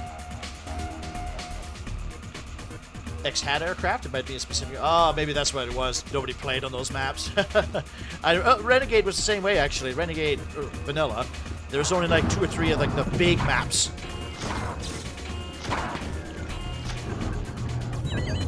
that had aircraft capable. I don't think a lot of people played on them for I don't know whatever reason, but I could have sworn there was something.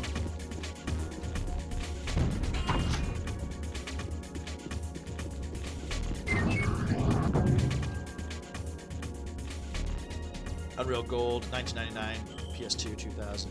Well, sorry, so Unreal Gold was 99, so I think Unreal itself was 98. 22nd, yeah, there you go, 22nd of May, 1998. And you can use silly-looking toy guns or a horse head or a stick for that. For analyze recharge. That's funny. Hey there, Revan. How you doing, man?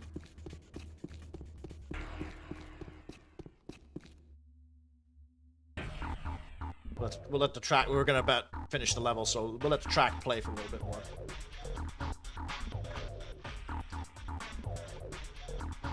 Quake is another weird game when it comes to story. 2 and 4 are the same continuity as well as the Enemy Territory prequel, but what about the other games? Yeah, the other games are just... The first one isn't. The first one just like Doom, where it's just like a... Go from level to level killing shit. But 2, you actually like the Strog, and you have to go and you have to kill their...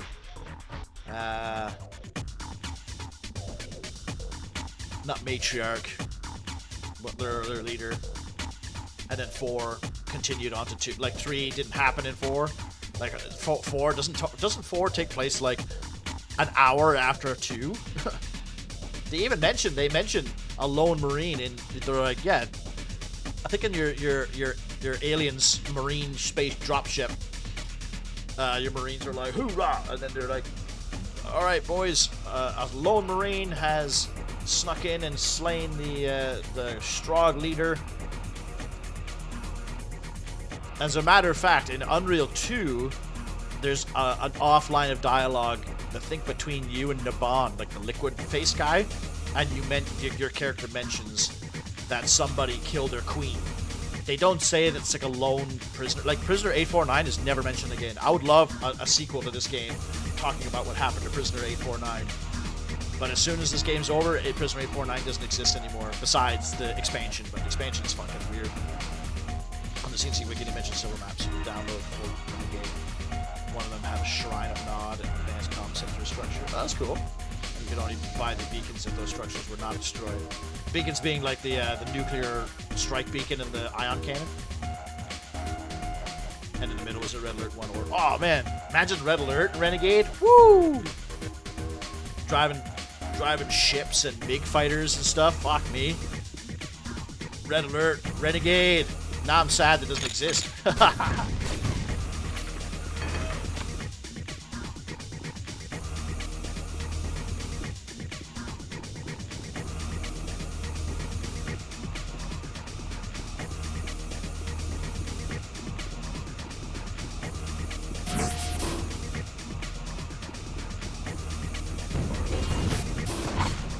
at this big bastard.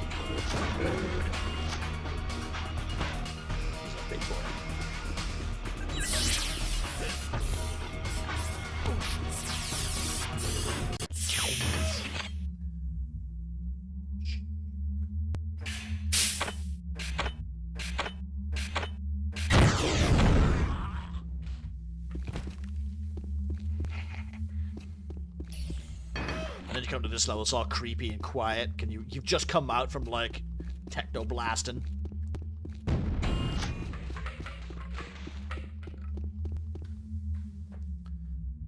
You can drive an ore truck and pick up ore and send it back to the refinery. What?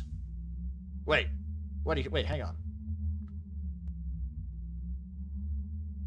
A path beyond?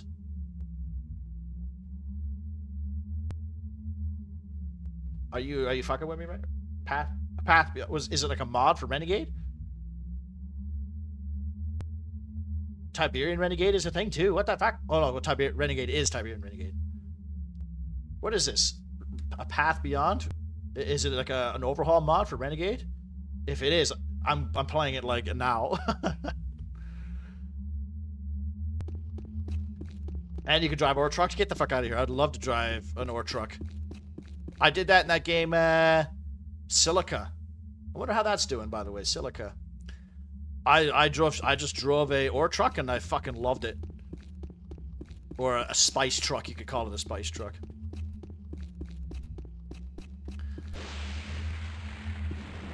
Well, here we are.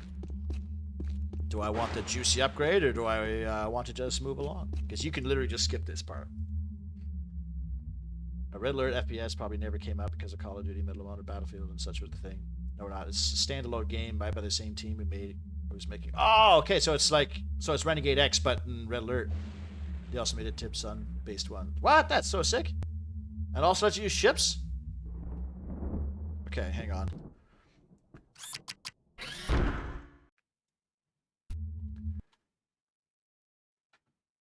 Kind of want to look this up right now. Oh, there's my script for my next video. What's it called? A Path Beyond. Renegade.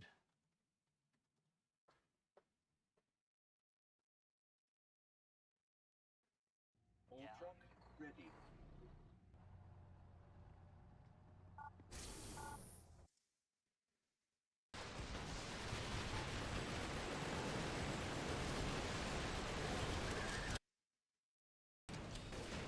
So this is obviously on the Renegade engine.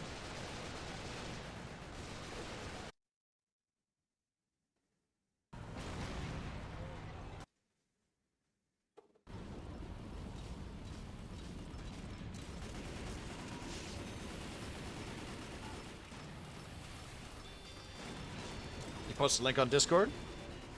Is this the same one?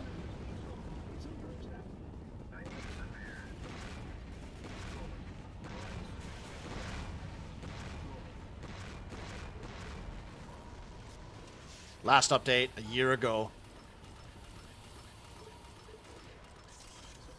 I might look into this. Maybe we could do a. Well, shit! If there's a bunch of us that are willing to try it, we can maybe get a community game going on this or something. Do you need Renegade to run this, or can you just run it vanilla?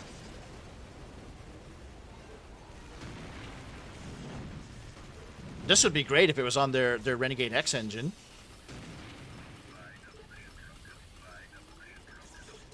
Alright. Yeah, maybe we can do that one of these days. Have like and everyone kind of a community night or something. Trying to think of what the best approach is. I should have a damage amplifier, but I forgot to give me one.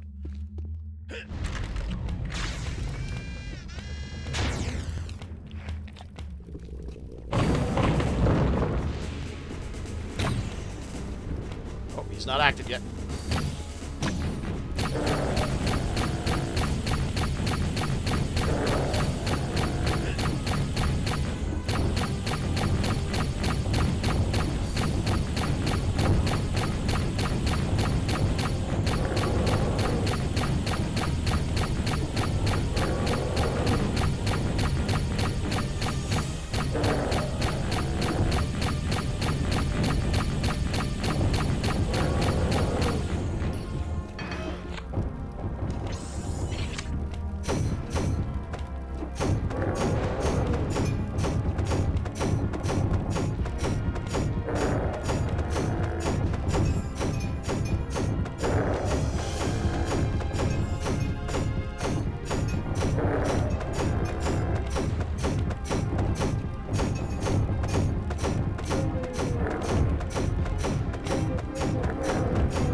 Speaking of glutes, look at that glutes.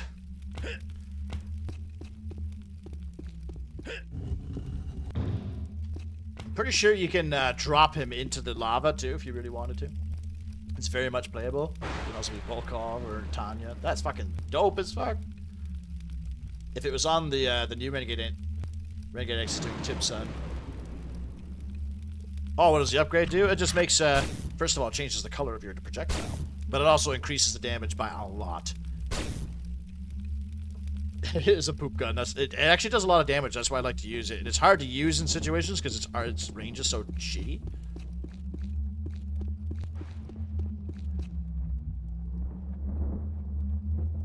There's one more upgrade after this. I think you can still get it too. Like the game has more upgrades than there are necessary for it.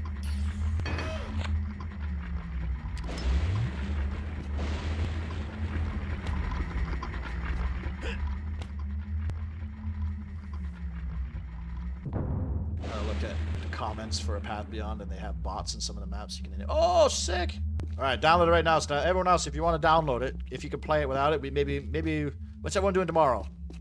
Maybe we could play some tomorrow. Also, I think it'd be kind of fun to play some Warcraft 2 with people, doing like some 2v2s or 3v3s or free-for-alls or whatever. Since you don't need to own it to play it, you can just download the USA server, and you can play online, whatever. And none of us are good, I hope. So we can all just kind of run around and kill each other. That might be fun too. So we can either do Renegade or this fuck a Path Beyond Red Alert game, or we could do some Warcraft 2 at some point as well. Nobody's answered me about Warcraft 1. Can you play Warcraft 1 using the Battle.net? I even put it in my video. By the way, if you haven't seen my video, please watch it, because it's not doing very good.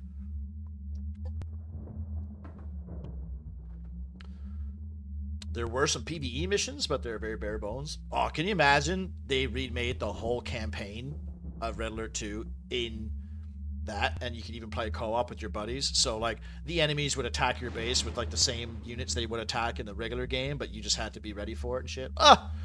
Man, give me $1 billion and I'll make Kingdom Under Fire 2 and then that game. I'll make all my dream games and people will buy them.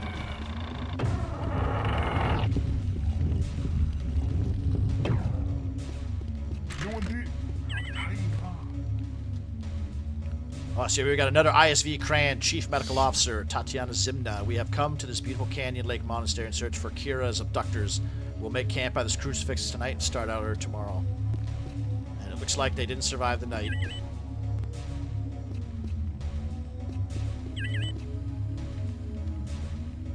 Sergei Dubrov.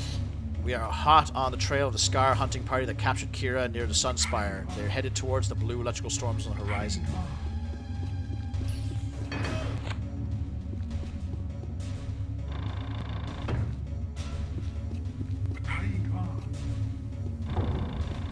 What you got for me, handsome?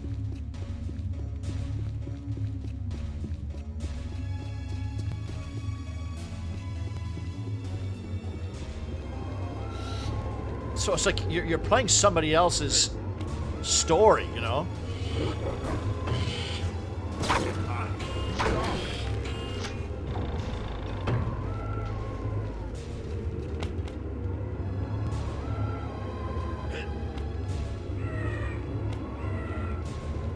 I feel like he has more to show me, but he got injured, so it kind of like disabled his AI. So let me just fix that real quick.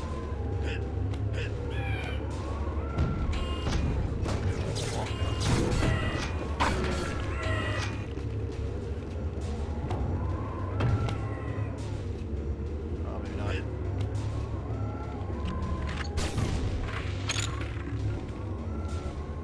Ah, here's something. Might be able to get a better angle, but I know a little secret here. I have to download a Renegade mod launcher, which then probably let me download these mods. They remade some scenarios, inspired some of the missions on Counter-Strike Retaliation. Oh yeah, that's cool too.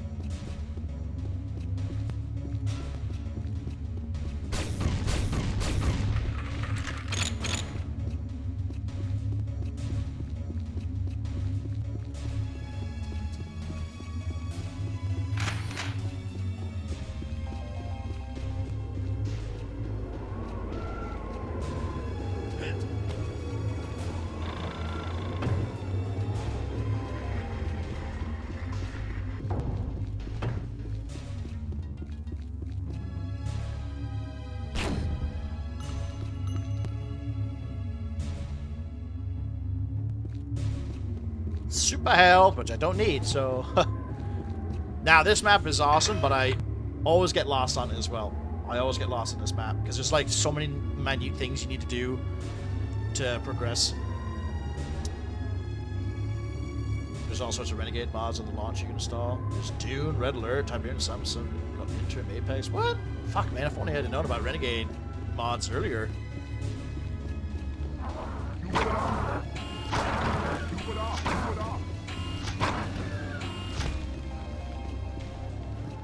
You gotta be careful too. If you injure one of the Nali on the level, all the rest of the Nali on the level will be mad at you.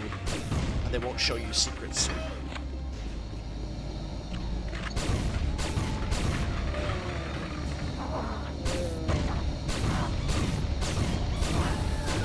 Oh yeah.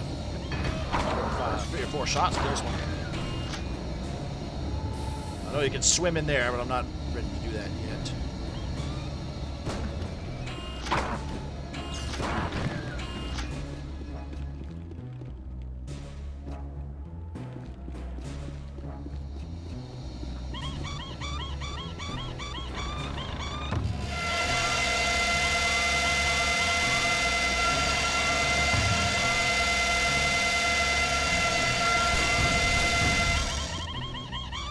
One of the rabbit thingies was blocking the door.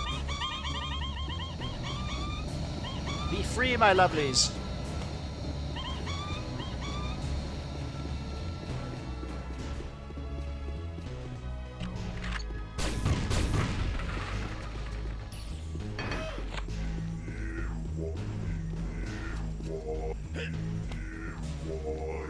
Yeah, boy.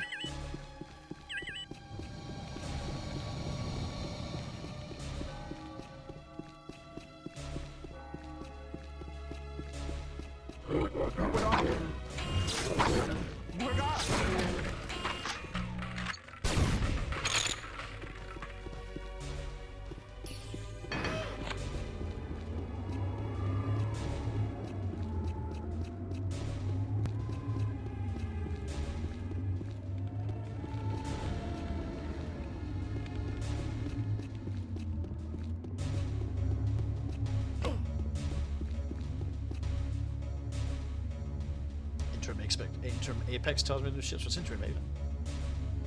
If there's naval combat I tend to want to play. Oh, me too. I want to be in a dread. I just can imagine like my dream game of being Red Alert, first person, being on a dreadnought or an aircraft carrier launching strikes at enemies.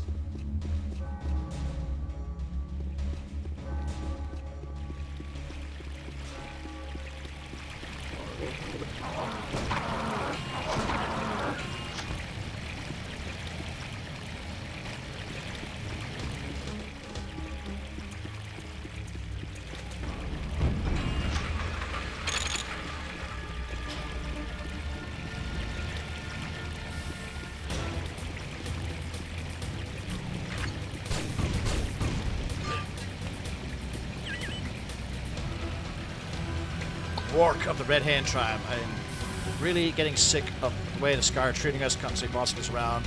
Hey. Making us watch over their pathetic naughty slaves. My troops are getting sick of the situation. Coming in the next full move, we're expecting a large shipment of salvage supplies from the human spacecraft. I need to make a few repairs to electric rails around the bluff. We should be ready by then. So they're talking about the ISV crane, which I was just inside.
Feeling ill, my cough's gotten worse and the darkened cell's not helping. I only hope my brother Kroon can escape to our childhood hiding hole in the sewers. From there he can access the inner walls of the monastery. I like that. My brother Kryn is in the cell below. My other brother Kroon escaped through the water tunnel up the stairs. I sacrifice my best friend Jara for Kroon's escape.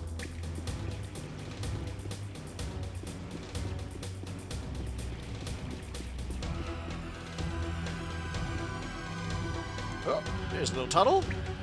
Do that after. I can't believe it. That Terran girl escaped. One of those worthless naughty monks must have tunneled her out. I am in deep shit. If Captain Choroth comes and finds out I let her escape, I'll be deharanged for sure. Dora owes me 25,000 gold paras when we get home. Truly sucks at death bones. Hustling him is like taking candy from a Terran baby. Speaking of which, I think it's time to go beat down that ugly Terran girl some more. We have captured a Terran girl. Some of the soldiers want to try and take liberties with her. I guess that's okay as long as they watch those boots. She kicked Mai in the harangos last time. Jesus. So we got some sexual misconduct on the go here. Yikes. But that's what's cool. Like, you're learning like about this Kira girl. We've been talking about her for ages now. Now, do I want to go through this tunnel or the sewers? Oh. So never mind.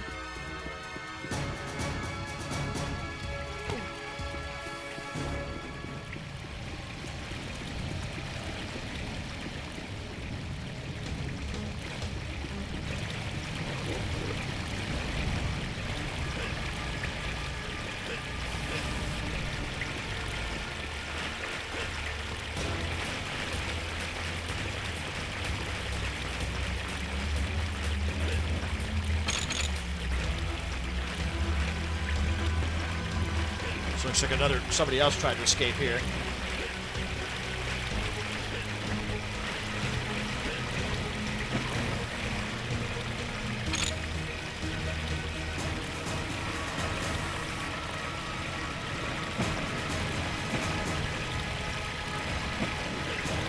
Got most of the way through the download. Path beyond. Only to be like, oh, something forgot to install. Sucks to be. You could have cancelled. Oh shit! I just went to play Godsworn and got caught up in it. How far are you through the game? I'd say I'm over 2/3 through the game. How was Godsworn? I played the demo of that. Is there a campaign in Godsworn? Is it out now? Is it fully out, or is it like early access or something? Being on a cruiser, getting sunk by sonar dolphin. I thought the dolphins and the squids were such bad unit. Like, I know it's a goofy game, but to have like cruisers and destroyers, only to have like sea animals. It just cancels the downloads, and now you have to download those 4 gigs again. I grew up in a time where 4 gigs was your monthly limit. Yeah.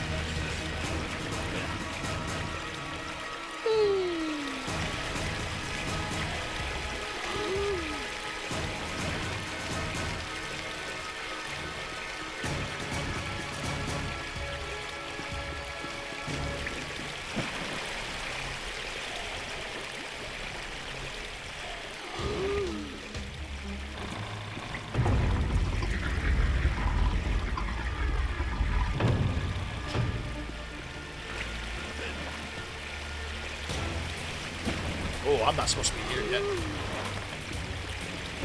I mean, I guess it doesn't matter.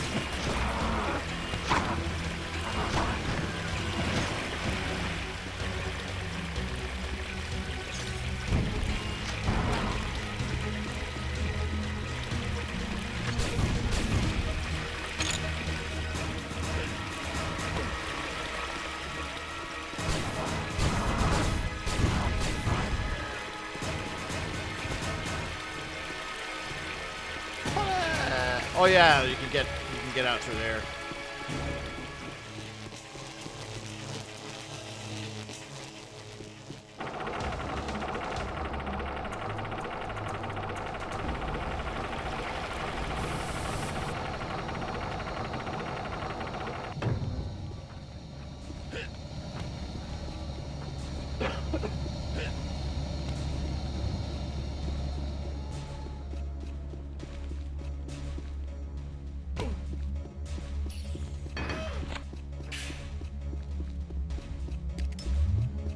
Used the shock rifle in a while. Now, I saw correctly this time. I think what might have happened was I wasn't focusing on the install window. I was typing when some other window popped up. Because I was hitting keys and stuff, I assumed they wanted to cancel the file. Or maybe you just put it in like an incorrect file path by accident or something.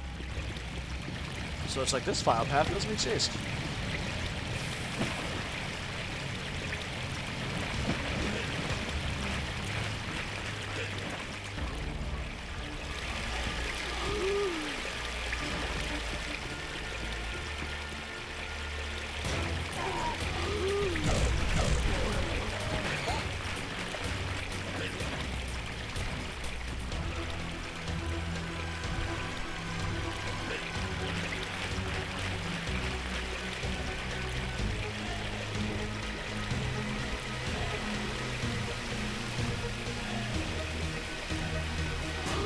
Oh shit! What? Oh man. Ah, see, this is where I always get fucking lost. There's like there's another secret area to get to, like a little alley inside the church.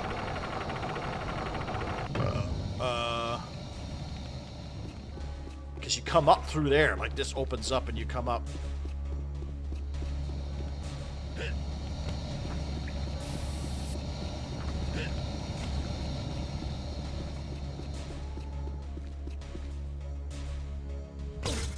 Ow.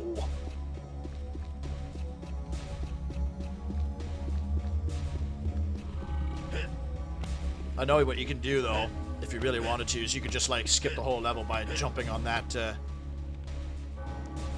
cable.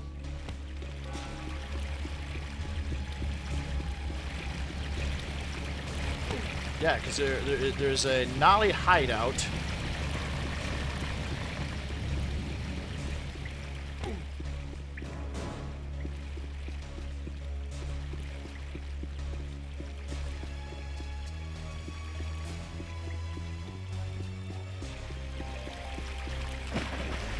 Oh, it's just...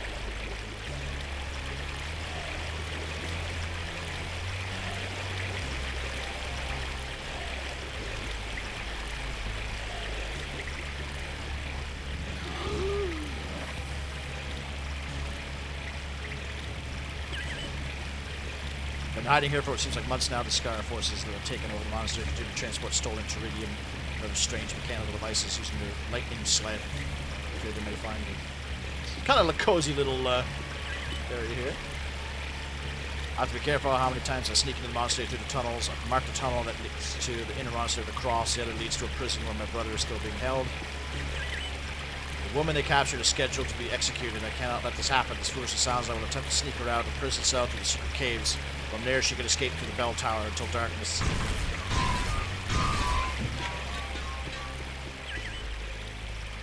Have faith and never sway from your beliefs. Only a soul that keeps straight through.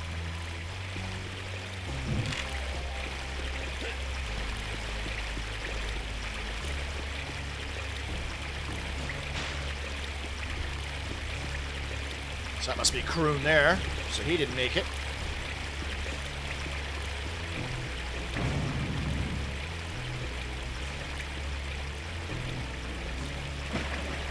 Oh.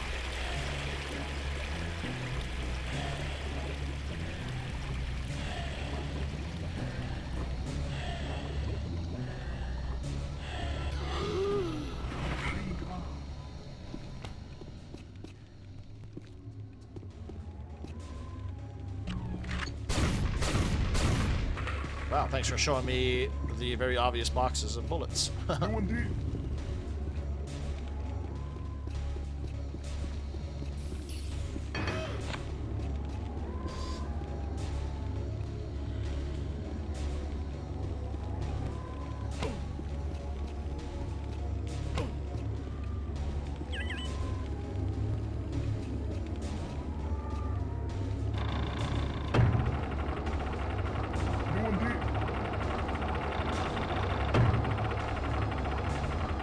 These games had just had a different feel to that modern games can touch. Yeah, I feel you there, Spicy. Absolutely. That's I talk like the environmental storytelling alone. Like, oh, the whole there's this whole story going on with this girl named Kira that I've never met. She's not even from my ship, but I keep coming across remnants of people that really cared about her and were trying to save her. And it's like, what's the outcome? You're coming across corpses and you're like, how did these guys die? What killed them? Then you see like the prison cell. Oh, this one has a hole in it. Somebody dug his way out and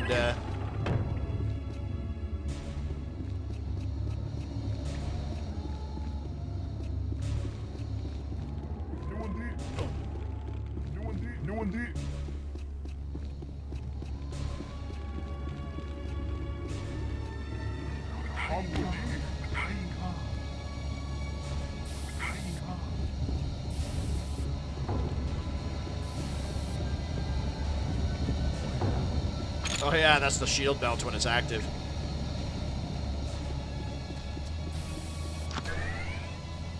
I think they put this mirror here and the shield belt just so they could show off their graphics for the shield belt.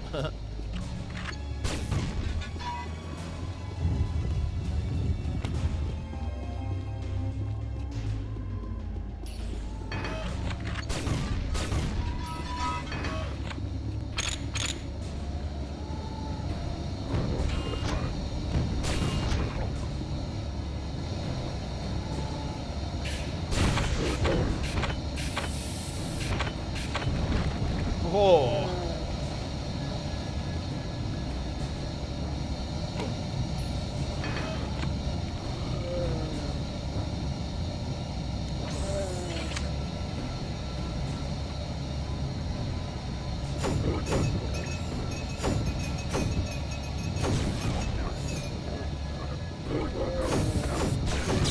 Ooh, two-shot his head.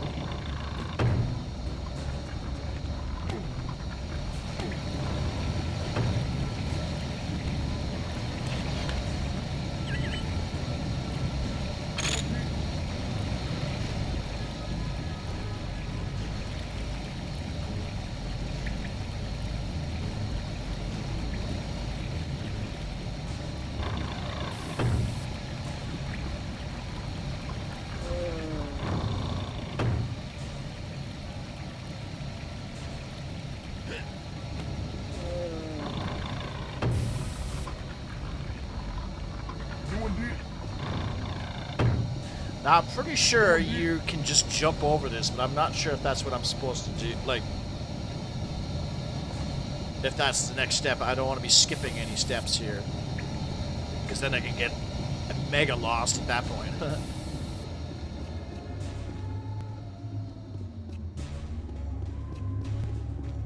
This guy's, I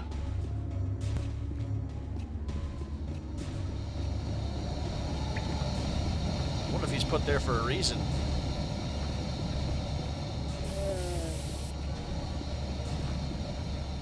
Because that's like really easy to, to get past that.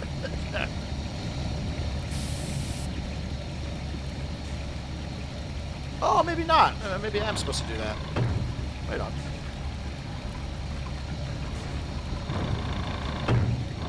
Because now the lasers at the bottom of the shit are all done.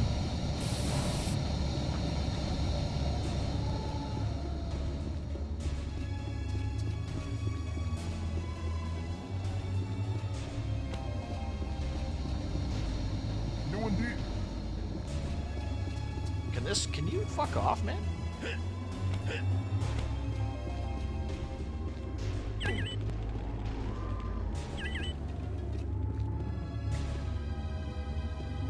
I don't want to hurt you because then I'm going to piss off the rest of the fucking dudes.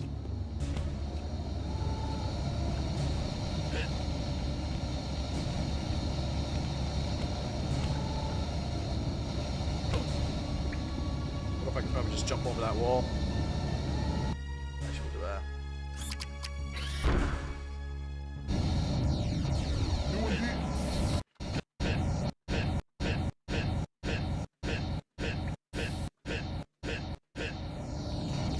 Ah, you bastard! It's on a slope, that's why.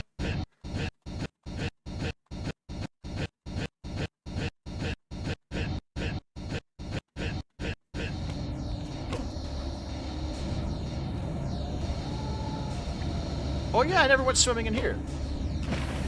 That's where I get into the graveyard. The crypt.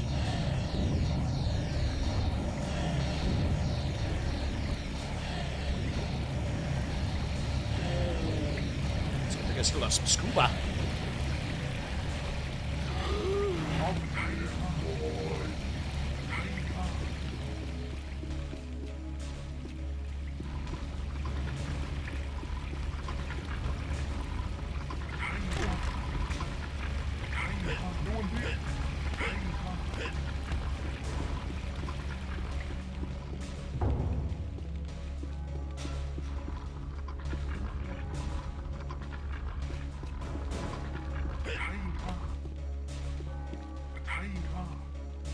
I'm already full of all these guns. I appreciate your help, bro, but I got all these. They're all full.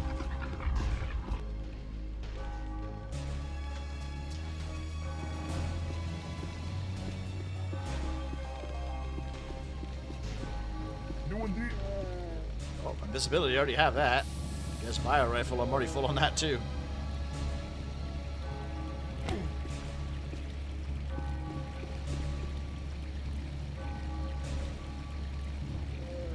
I guess I could have used that invisibility on like the Titan or something. I'll save the invisibility for him fighting the Demon Lord.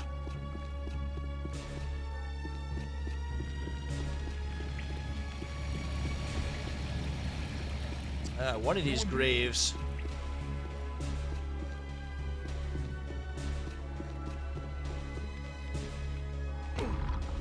Well, maybe I have to touch all of them just to...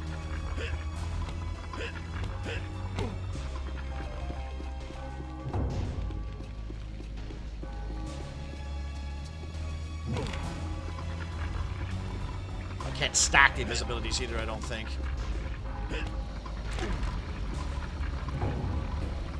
Modern games are 99% graphics, and microtransaction gameplay is secondary. Absolutely, I agree. For a lot of the time. I wouldn't say all the time. There's still some gems out there. Like Helldivers, for example. That has microtransactions, but they're like some of the most least intrusive microtransactions I've seen in a game. And that game's all about just having fun. And it looks good, too. I'm puzzled. AAA and Quadruple A seems to be like that. Quadruple A isn't the only Quadruple A game that's Skull and Bones piece of shit. Yeah, he was saying that to his like his like shareholders and shit too, wasn't he? Good gracious me. Where's the... There's one tomb that's supposed to take me all the way to the surface, I thought. Am I losing my... Am I going crazy? I don't think there's anywhere else for me to go in here.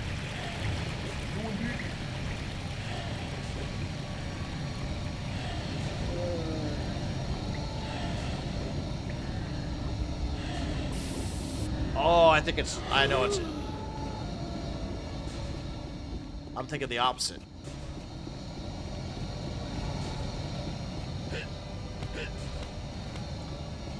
One of these graves takes me down there.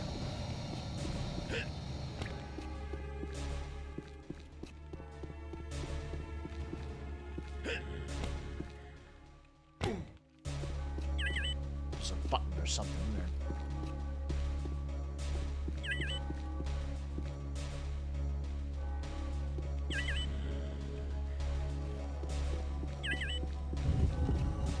There it is.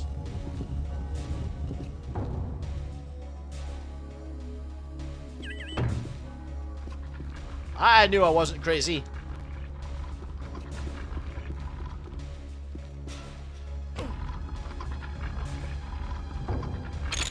Oh, that's what I want there. Some juicy flat cannon stuff.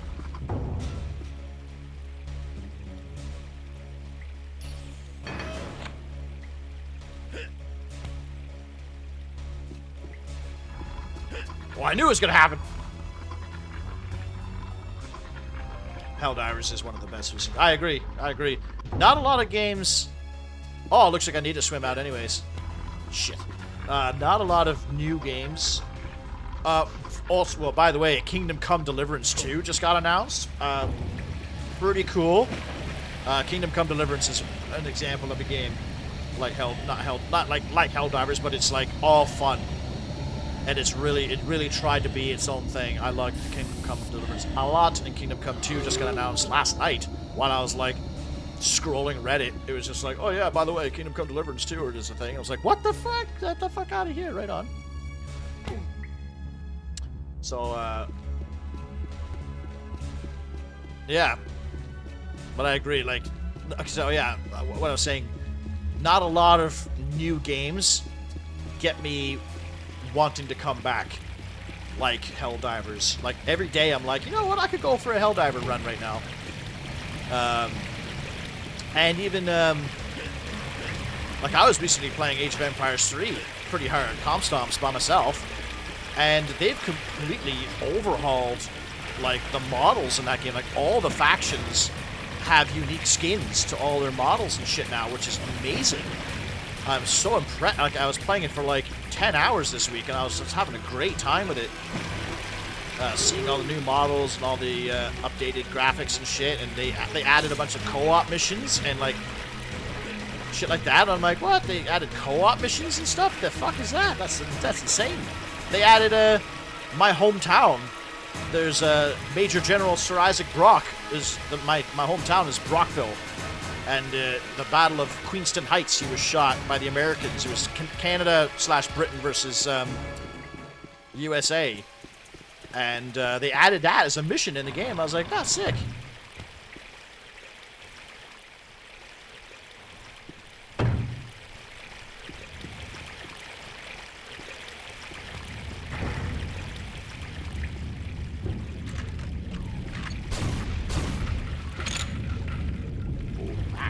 Rifle.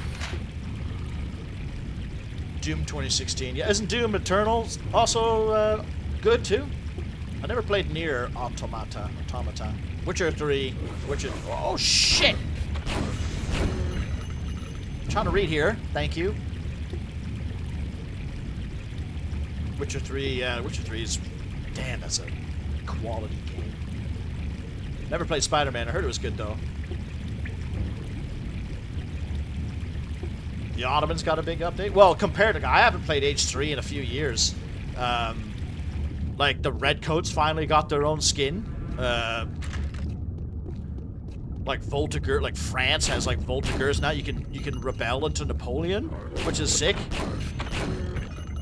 The Russians, like, are completely different now. Like, the Russians have, like, these cool Porchuk spearmen and... their grenadiers became Pavlovs, and they have the funny, like, green hat or the red hat. Like, that's sick. Oh, Baldur's Gate 3. So, yeah, Baldur's Gate, you're right. Baldur's Gate 3 is probably the best example of AAA game. What AAA gaming could be and should be, you know? It is... That game is built purely to be the best game it can be for what it wants to be, a Dungeons & Dragons game. No microtransactions. They're not even going to do DLC. That's actually a little bit of a shame. Well, I still haven't beaten the main game yet, but I feel like they could just keep doing expansions to add more stuff. I'm sure there's plenty of Dungeons & Dragons content for them to adapt.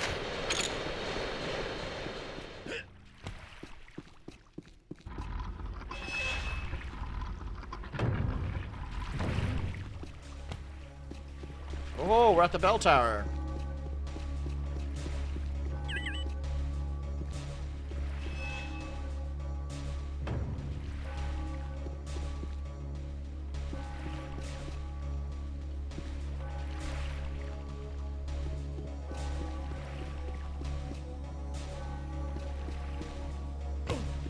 Was I supposed to press buttons in that last room?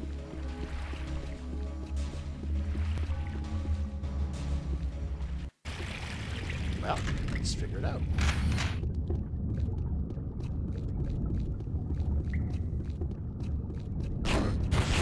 Whoa!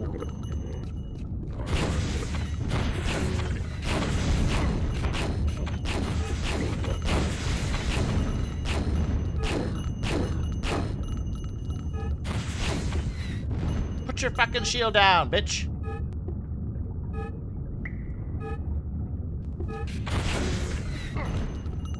Damn, I actually took a lot more damage that time. But at least I got a fresh box of ammo. Or two.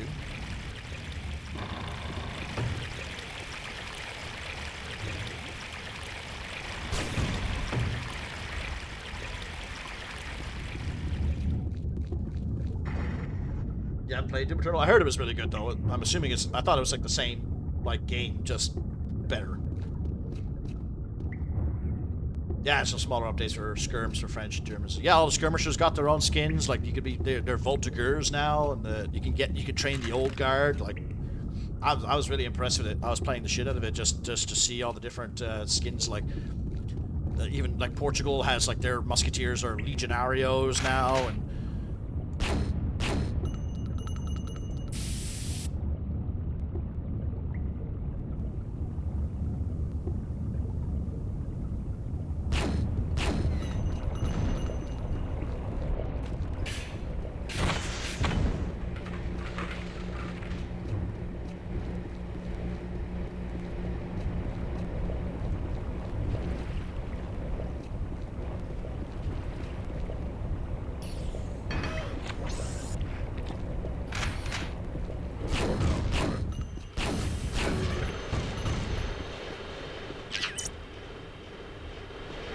There we go. Yeah, I missed the button.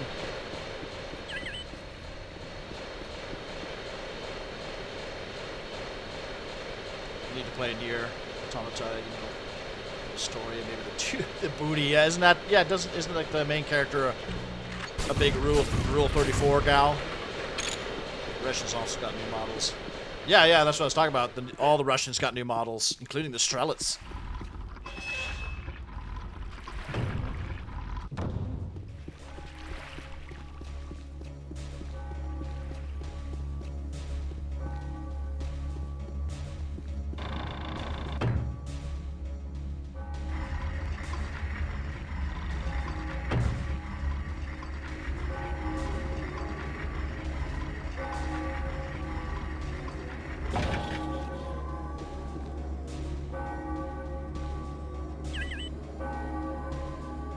Science Officer Kira Argamanov. Separated from my crewmates from the ISV Kran.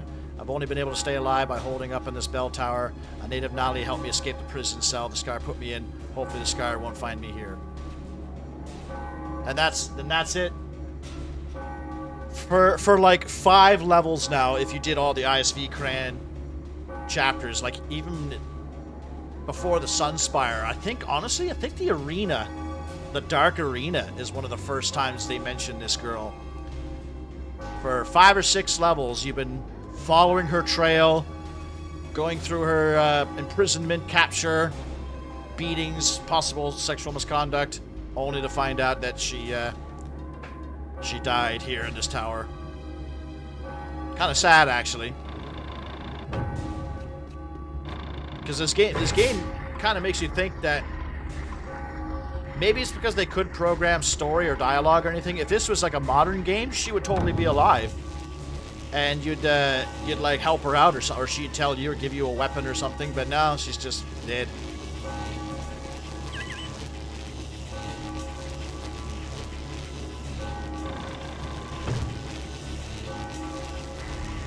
But that's what I mean. That's how like bleak this game is. That it builds up this huge adventure with this girl. Like, oh, she's been through so much. She's being like in the Sunspire. Like her boyfriend's like, "I love you. I'll find you. Don't worry." And then, oh, she just died. Damn shame. Even if she wasn't dead and her model was just standing there like breathing, I'd be like, cool, good for you. Doom Eternal is freaking amazing, but also more hardcore. Oh, okay. Their heart wasn't in for the DLC, and they wanted to work on their own IPs instead, which I can respect. Do a good job, move on. Yeah. But that also makes you sad that they aren't going to make more stuff either, because I mean, Baldur's Gate 3 is so good. It's like, oh, I want more Baldur's Gate 3. Yeah, exactly, Spicy, right? You thought I would save her. The game makes you think that too. It's like, yeah, why wouldn't you think that? Like, it spends a lot of time talking about her. Like, all these characters and dead bodies and journals, and Nali are saving her, digging tunnels, and then that's it. And it doesn't, like, how did she die? Did she starve to death up there? Or did she just give up? Or was she asleep and I could have wakened her up?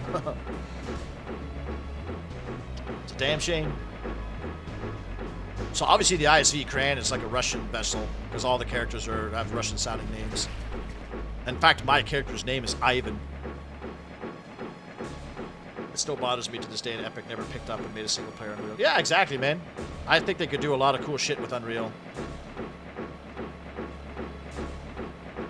They haven't even done anything with Unreal Tournament. There was supposed to be a sequel to Unreal Tournament, but it got canceled or something. I think people played like the alpha of it, and they said it was pretty solid. But there's so much untapped potential here, you know. This is an entire universe you could deal with.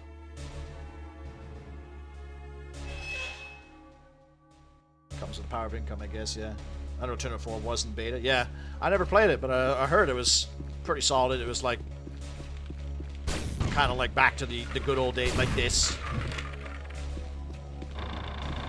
But I still think that there's something to this whole survival horror. It's almost, I would call it somewhat of a horror type of situation game. There's a lot of creepy elements. Like that first meeting with the Scar is insanity. It's awesome. It's so like horror movie. Hey there, Autonomous. How you doing, man? I try to stream twice a week, if not more. Depending on what everyone's fancy. I'll put it in the Discord, too. Because I kind of want to try that Red Alert mod. And if we can't get that running, I kind of want to, like, say we should play some Warcraft 2 online. Get some like, player matches going.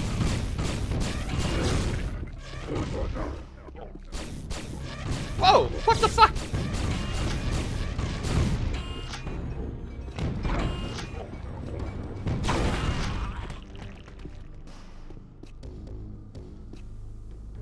And see all these crates on the ISV crane. So the Scar are obviously like they're either scavenging the ISV crane for parts or weapons or whatever. Makes you wonder, like, what was the ISV crane's purpose? Like, what was it doing? Is it a warship? Is it a transport vessel? Oh, we have Vortex Riker stuff. Look, that's my ship, which was a prison ship. So now we're learning a little bit. Like, you kind of like use your imagination. Like, oh, they're just like scavenging parts and equipment, supplies from all these human ships that are crashing. Are they causing the crashes? Maybe. It was less grim than UT3, right on, in terms of aesthetics. Yeah, I think the aesthetics, they were trying to, like, lean back into the old games, which is what I saw. A shame that went nowhere.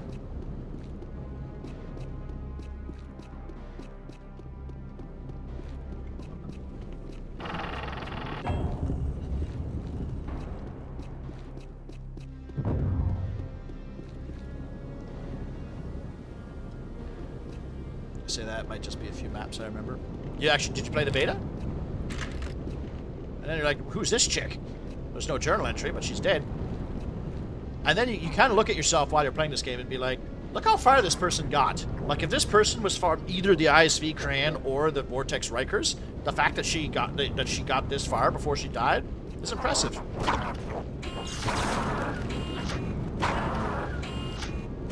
Because I used to picture when I was a kid, like, her being a player, like, getting this far and then dying. And there's a guy in a Vortex Riker shirt, so he came from a prison ship that I did. So, like, did this guy go through the water temple, the arena, the Tyrannics? Like, did he get through all that? Probably not, but you know what I mean? Like, it's kind of neat seeing. I've had it with Grok Vulrath. He's prompt son of a bull rock. If he makes us fix his drawbridge one more time in the rain, I'm gonna bust his face in. We did an FFA tournament at one of the semi-annual LAN parties I attend back when the beta alpha testing was still sort of new, and Epic hadn't gone full retard. This is quite a while ago. Oh, right on. Well, that's cool that you played it. I never got a chance to play it.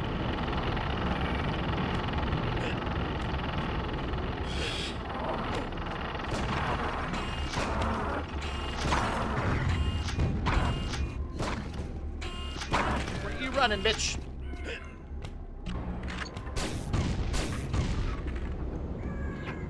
There's a lot of bullets here, which means they probably want me to use this bad boy.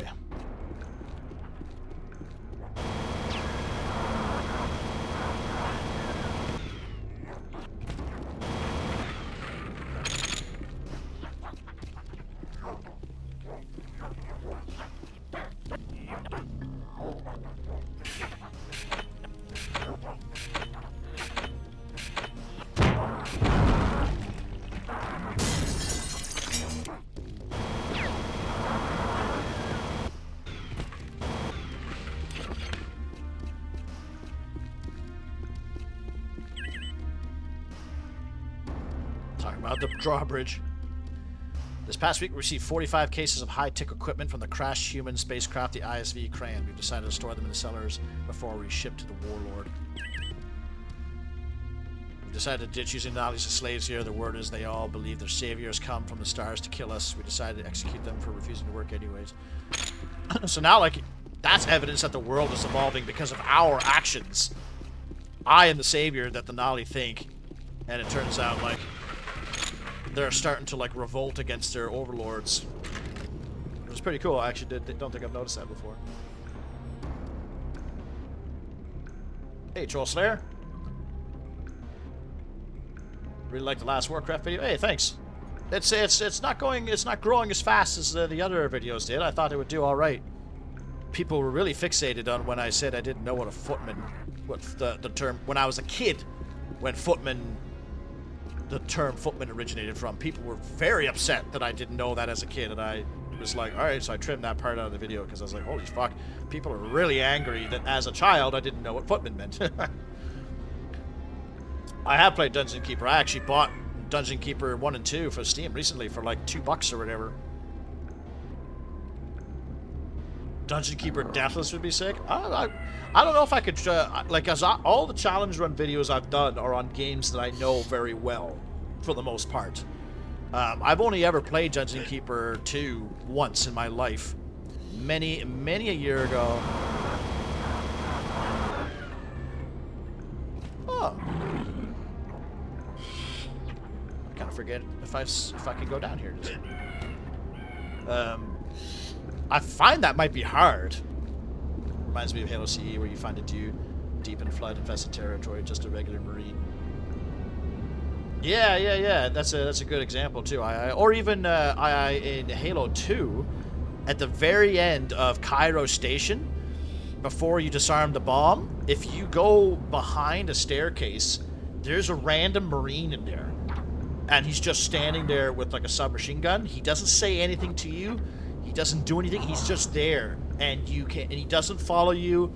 He doesn't do anything. But what I used to do is I used to shove him. Like, you can shove him yourself with your bottle and like push him out, and then he gets aggroed onto the enemies. And it's just a cute little thing. It's like out of nowhere, there's just like a hidden little marine. Just like, maybe what's he doing in there? Is he scared? Is he hiding from? Is he hiding from his superiors? Is the Covenant? Is he? There's got to be a hole or something to swim through here, isn't it? Yeah, there we go. Sharks! I hate underwater enemies. Underwater enemies fucking scare the shit out of me.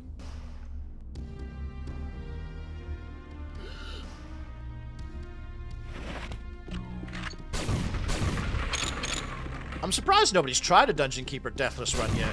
Or have they? Why was Unreal Tournament 3 called that when it was the 4th? Yeah, because there's 2003, 2004.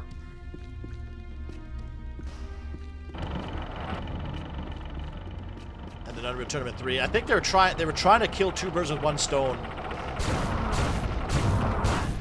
by making like a semi-sequel to Unreal and a sequel to Unreal Tournament at the same time. I think that's why they called it that. Because Unreal 2 has nothing to do with this game.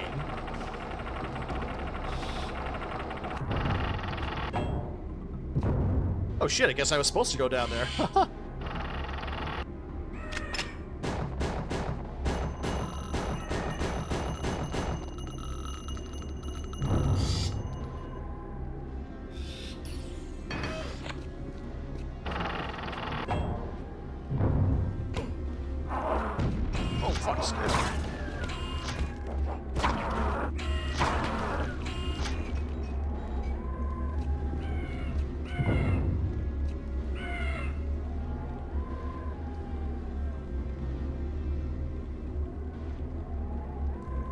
and 2004 was very similar, really not enough to warrant new release. Yet they did. Well, 2004 was basically a fixed version of 2003. Hey, Bruce! Haven't seen one of those guys in a while, probably because the flat cannon completely dummies them.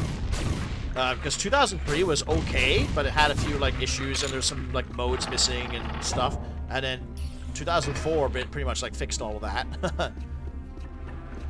And they wanted to do like a 2005, 2006, but they couldn't. I guess they couldn't justify doing it. Like they couldn't.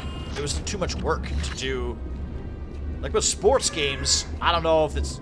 I don't want to say it's easier to make a sports game yearly than it is to make a shooting game yearly.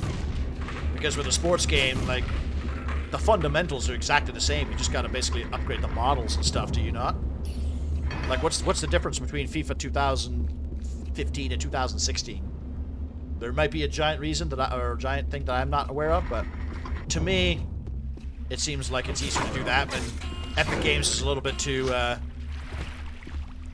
confident in their abilities, I think.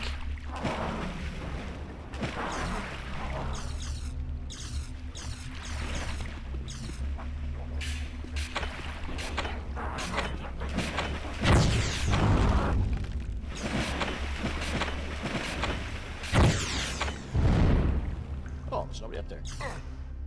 Oh, because he fell down here.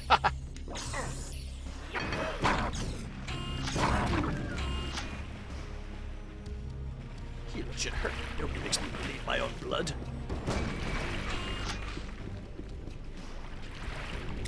I played a lot of Dungeon Keepers. Isn't Deathless how you normally play Dungeon Keeper? Is it? I haven't played it in a while, so I couldn't tell you. I played a lot of Dungeon Keeper 1 and 2, a lot of 2. Dungeon Keeper 2 is far better than 1, but I still prefer 1. I think 2 is the best one, isn't it? Like, it's like the quintessential Define Fixed. I played through 2003 and liked it perfectly fine. More content, way better, but they launched it with what they had and demanded a full game price for a fix. I guess, yeah, but they added like a better... they added more maps and... they balanced a few of the guns a bit, but like they added the sniper rifle back in and took out the lightning gun's still there. There was a video I watched on that recently that explains it better than I can right now.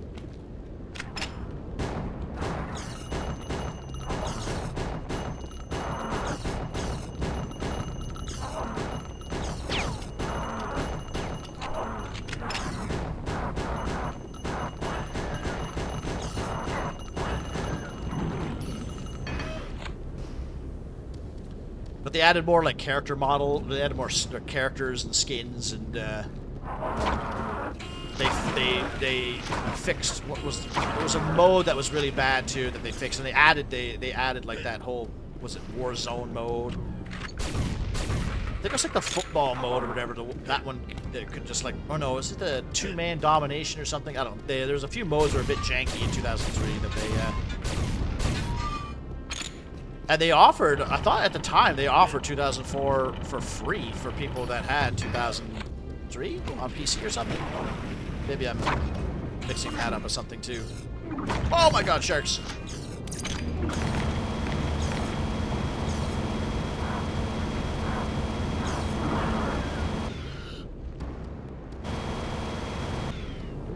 Black cannon shells, I need those because I'm all out.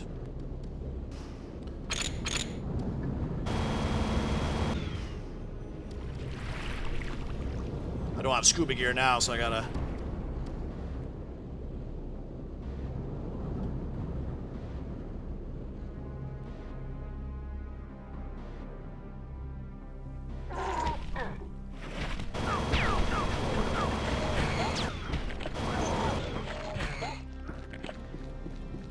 Ooh, another super health. Oh, look at all these dead Nolly in here. Holy shit, this place is a bloodbath. It feels a shame having to pick that up, but I already still have 180.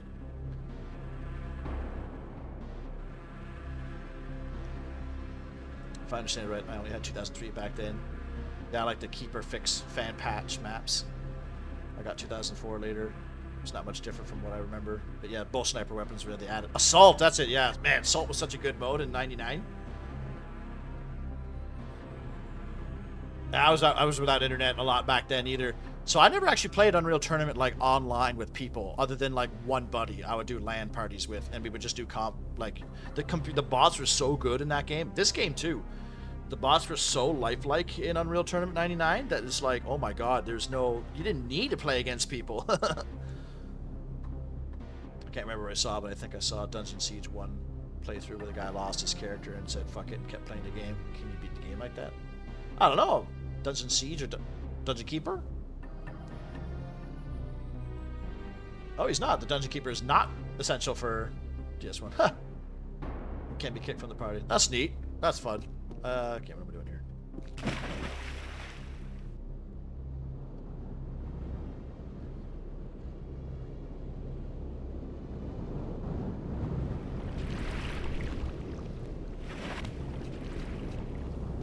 I think I'm done in here.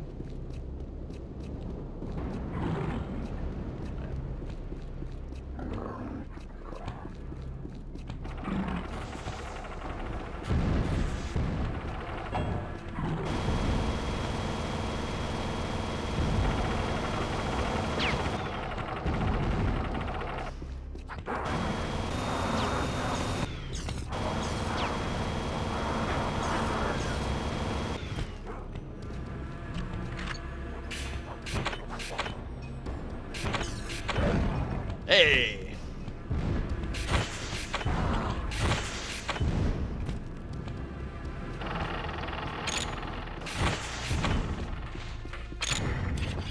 Nice armor.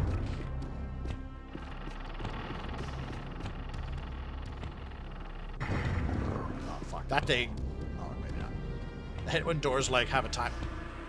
Yeah, it does have a timer.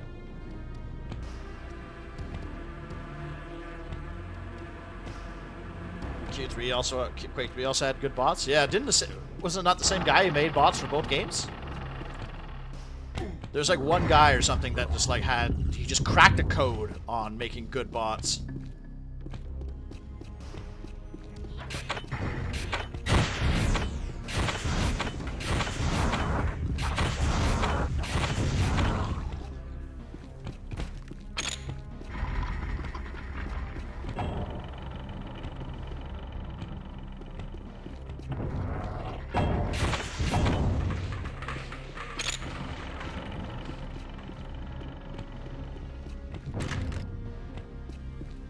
Random Ripper? Razor Jack, sorry, it was the Ripper's Unreal Tournament.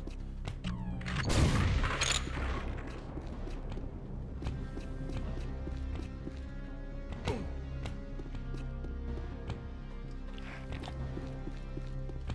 we got fucking... Oh.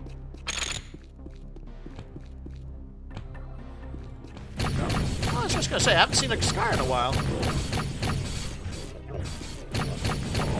Two for the price of one.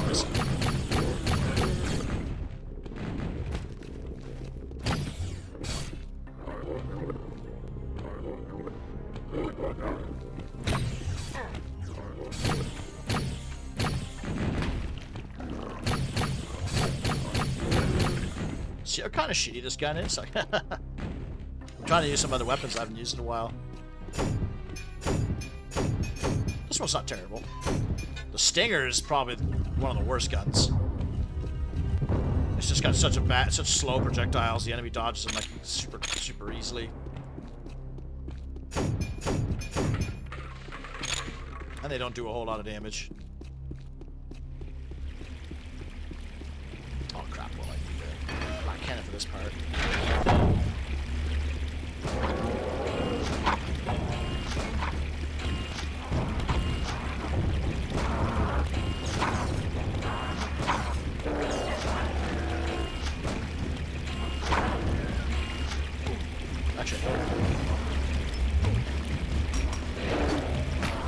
You know what? Let's get the Stinger out.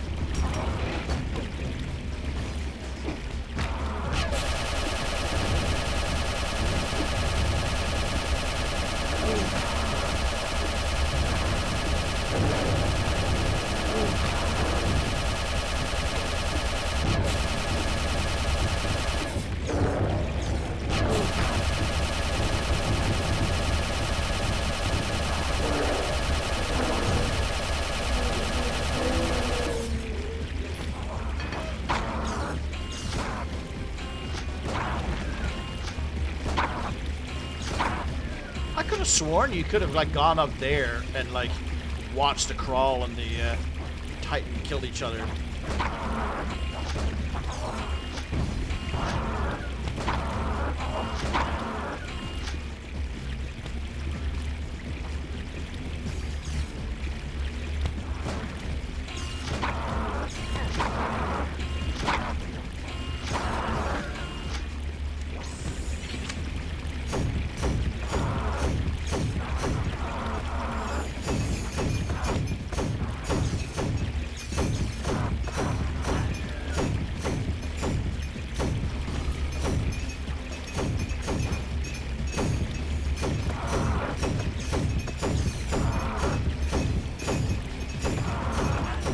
This gun actually would have been good against a Titan with all the bouncing blades.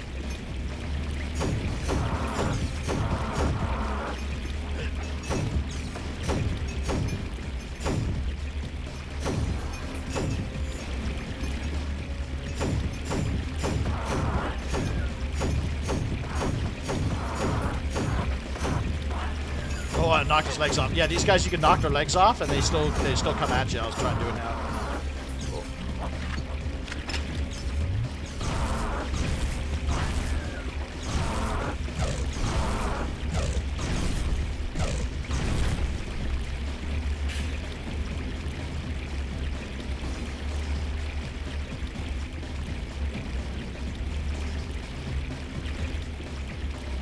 Oh, fuck, was that button there the whole goddamn time?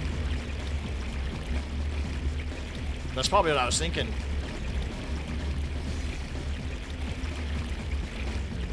Yeah, by pressing this button, you can actually, like, skip the Titan. Oh, fucking hell!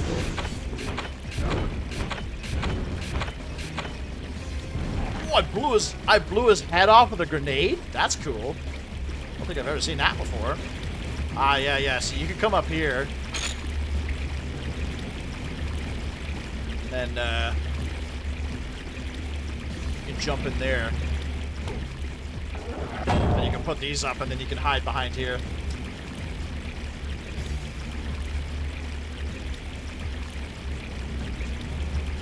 Dungeon Keepers. Yeah, Dungeon Keepers are really good. I don't think I've ever played Dungeon Siege. Have I played Dungeon Siege? Dungeon Keepers are awesome games. The spiritual successors, too. Was it War for the Overworld? And there's another one. They're both very good as well.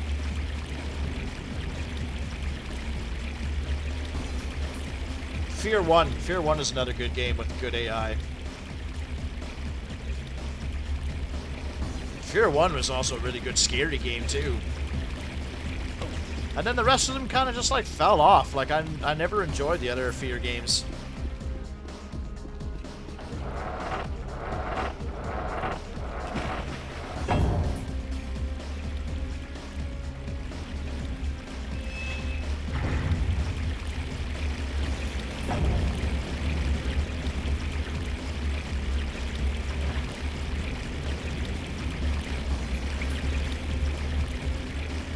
Oh.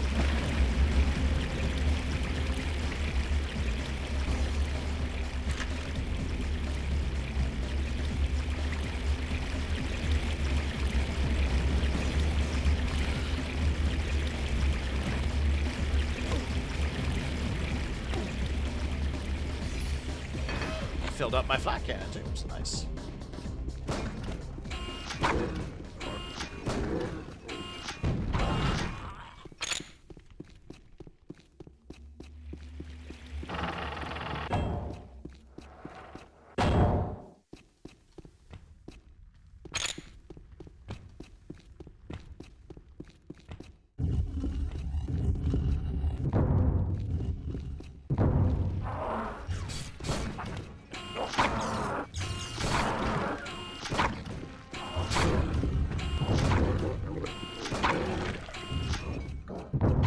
Those jibs.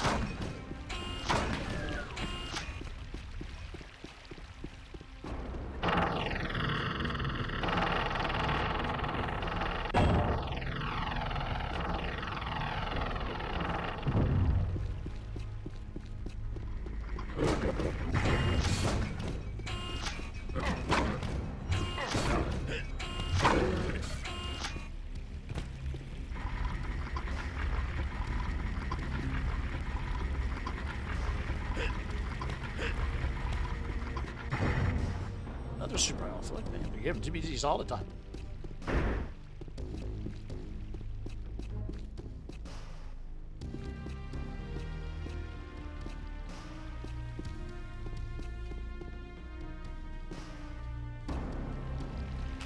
Ah! Actually, oh, that's not that hard to get.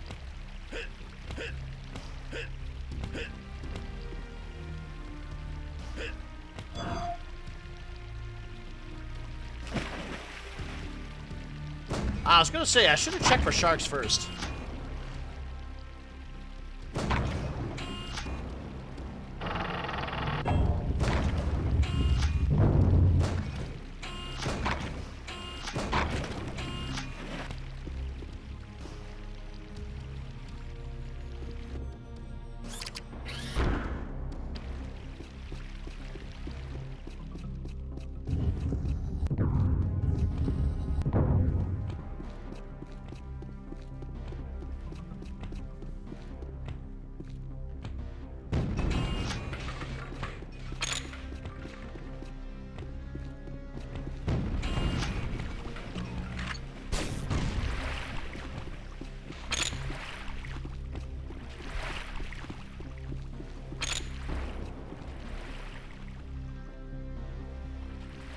Fear had great atmosphere too. Yeah.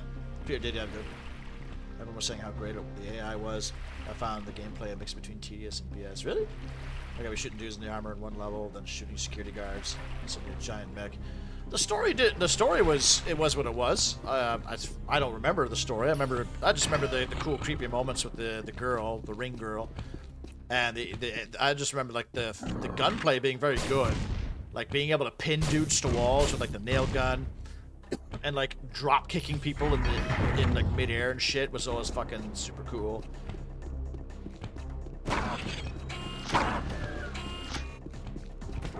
But the crawl gauntlet. Oh, I just nailed myself with that.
Okay, guys, like, that's a lot of crawl to just be, like, mindlessly blowing through right now. Are we done yet? Jesus Christ, I must have killed, like, fucking 30 guys there.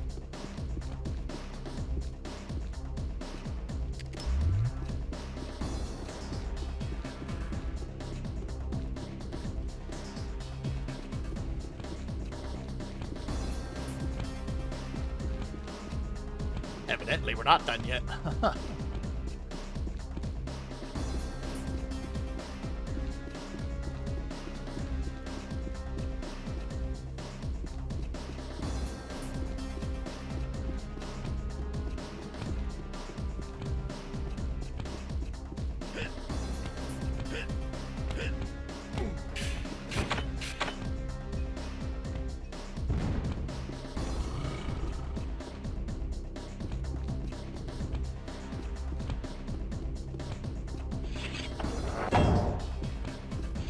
Why the fuck? Oh, okay. Jesus Christ. Ah!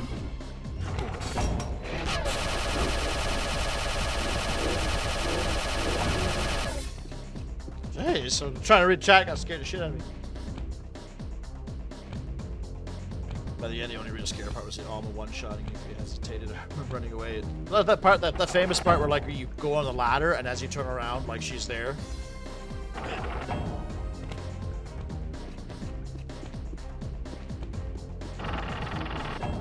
Oh, fuck! There's a lot of good shit up there.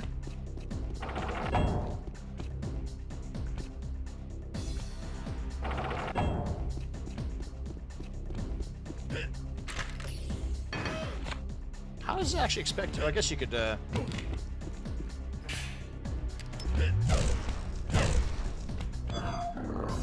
boost. I always forget I can do that. Yeah, I don't remember the story much in Fear, and I can't think of any real memorable moments beyond some mech dropping into face and security guards. If they had just made it like just a shoot clone soldiers game, it would have been perfectly fine. I don't even remember the second or third one. I remember it had co-op or something, and there's like a vampire. The only game that legitimately haunts you. So seeing Alma in the hall in the bank. Oh man.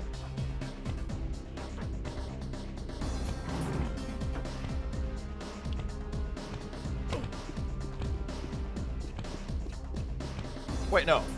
Oh, yeah, yeah.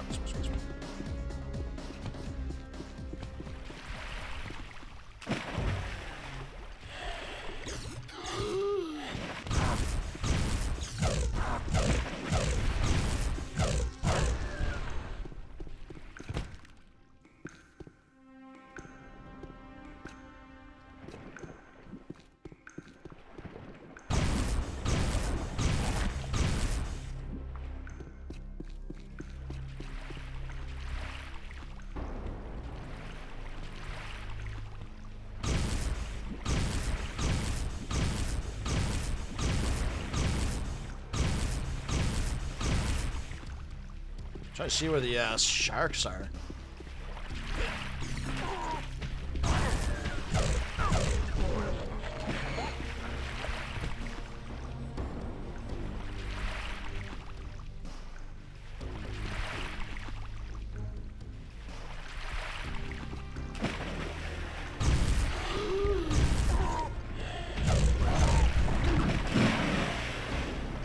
Oh, there it is.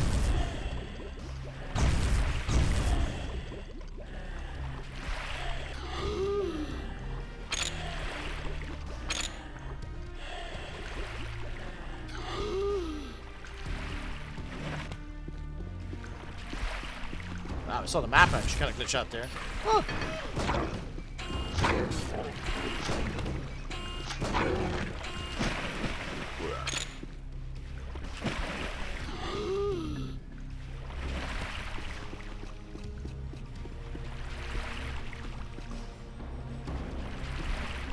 See, the grate's open on that one.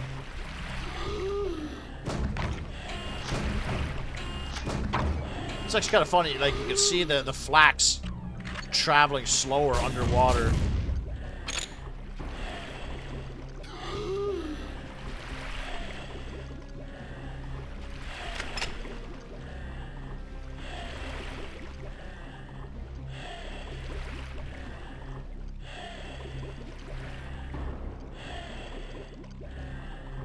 Alien Isolation, now that was a tedious game for me. I was really excited for Alien Isolation because I like AVP too. I like the horror element of Aliens more than like what Colonial Marines should have been. Co-op with your buddies with horror elements. But Alien Isolation, I was like, it was like fucking 4 hours and I didn't even see the alien yet. I was like, when do I get to the actual part of the game that I want to play? I'm like fucking around with all these like random humans and shit. I couldn't do it anymore. I never actually played the game to get to the alien. I got too bored of it. I hear people think it's like the coolest game ever, but no, just couldn't do it for me.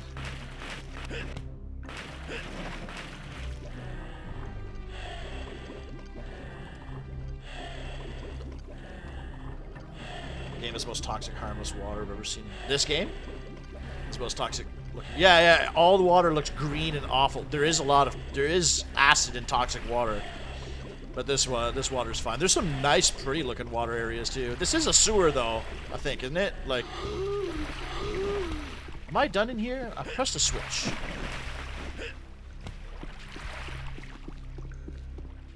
I feel like I should be done. This part of the level reminds me of, you ever play Arkham Asylum when you're fighting the Killer Croc? You fight him in an area just like this. I still hope that my dream Aliens game is out there. Colonial Marines with horror elements, with customizable Marines. 8 out of 10, too much water. In the sewer level. Isolation was fun to me, honestly, if you're not scared of a replay run. If you're not scared or replay run, it loses a lot of WoW. That was Village. Resident Evil Village. When I played for the first time, I was like, damn, this game is like really atmospheric and scary. But then as soon as you finish the game and you have to play it again, it really, really loses its luster. You're like, this is not even like a difficult game. This game is not. You can see the artificial moments and stuff. You can see where like, oh, this guy didn't like scare me. This is completely scripted, and oh, this part, he doesn't even hurt you, like shit like that, you know. Obviously, I gotta open that up. I don't seem to have a lot of rockets, which is nice. This rocket launcher is kind of weak though overall.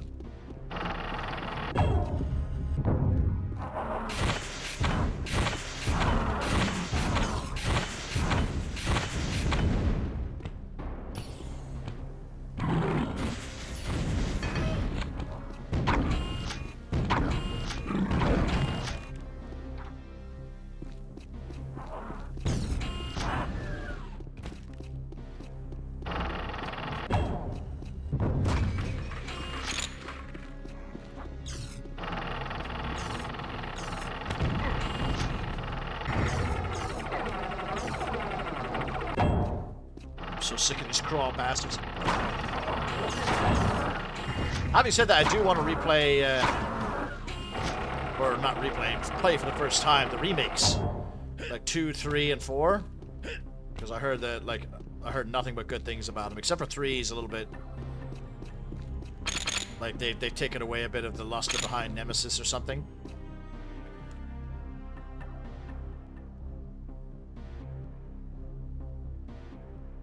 I could never get into Resident Evil. Yeah, I was never I never played a PlayStation 1, so I was never nostalgic for it, but 8 was fine. Like, it was a fun game. It had some really cool, creepy moments the first time you played it, but then after, like, that baby, the fetus or whatever, after you beat it the first time, you're like, this thing is a joke. Like, other than, if it touches you. Oh, another fucking gauntlet.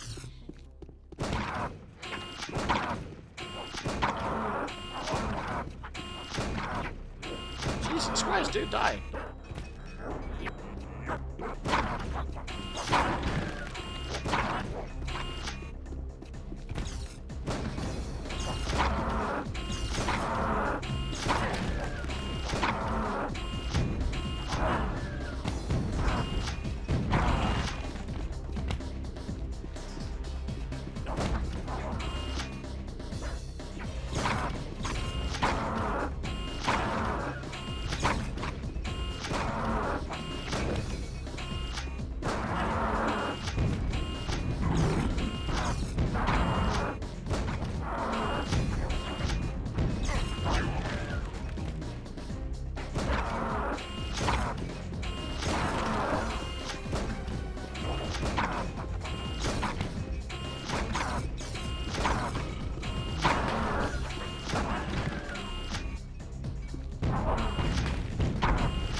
So many crawl.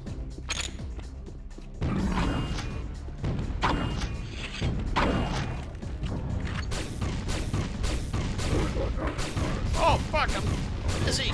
Oh, look at this guy, he's jacked as fuck.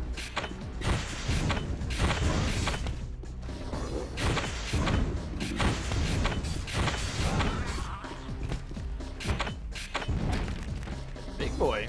Eating his protein.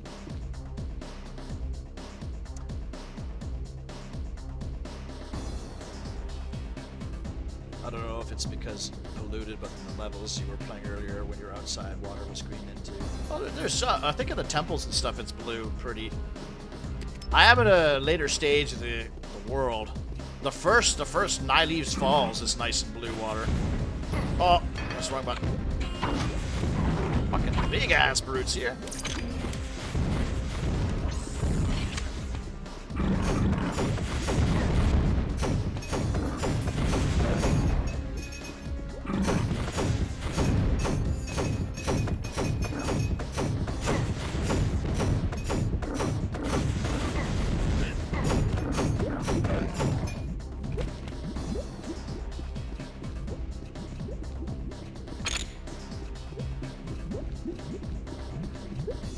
I wonder if you can open that up.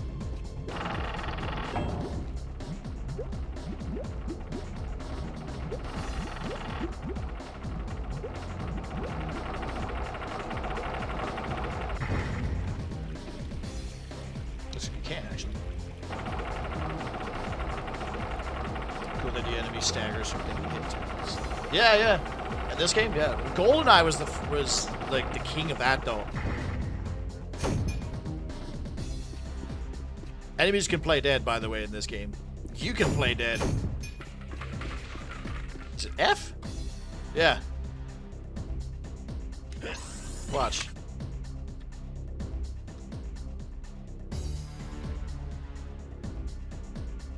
You press F, you can play dead. That's such a cool mechanic. You should be able to do that in every game. Call of Duty, you know?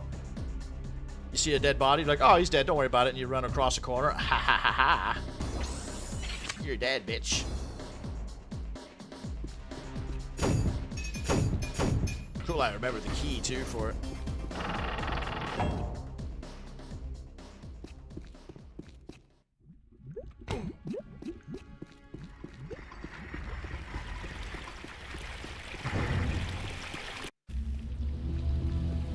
this water looks polluted as fuck.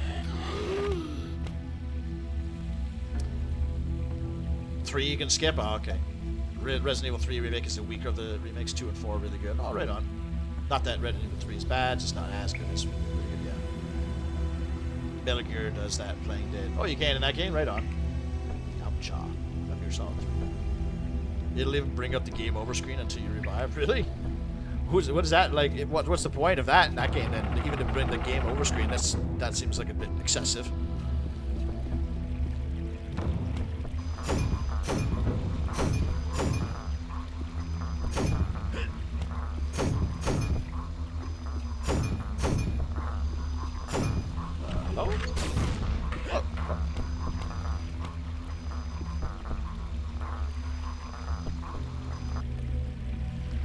Stick 'em.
The guards will stand down. Yeah, if I was guarding, like when I was on quartermaster duty on the ship, there's a dead body here. Guess I'll just leave it there.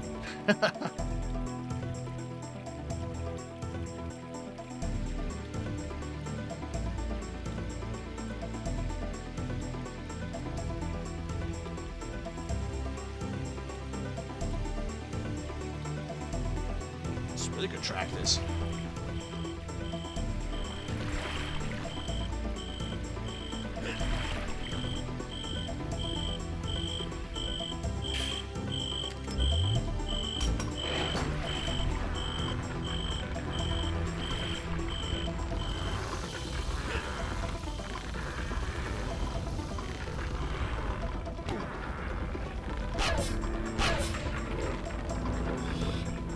Fucked up. No journal entry for him, though. Oh, you got a grenade launcher.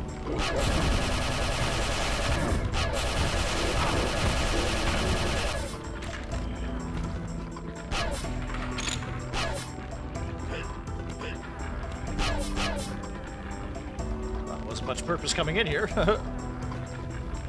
Just to get attacked.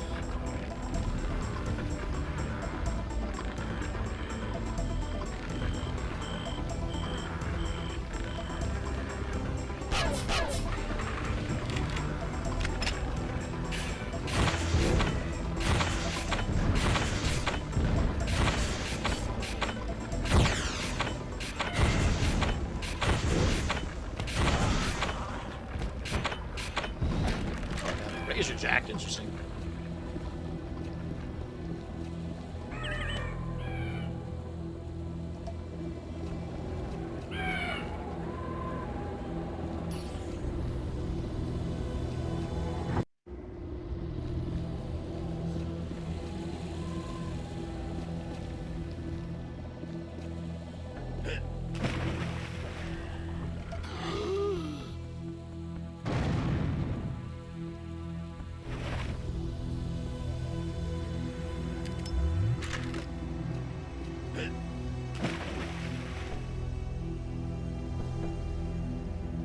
yeah, do I have any rifle? Oh yeah, full rifle.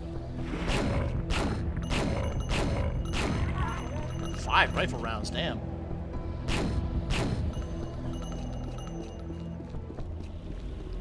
Ah, this looks familiar.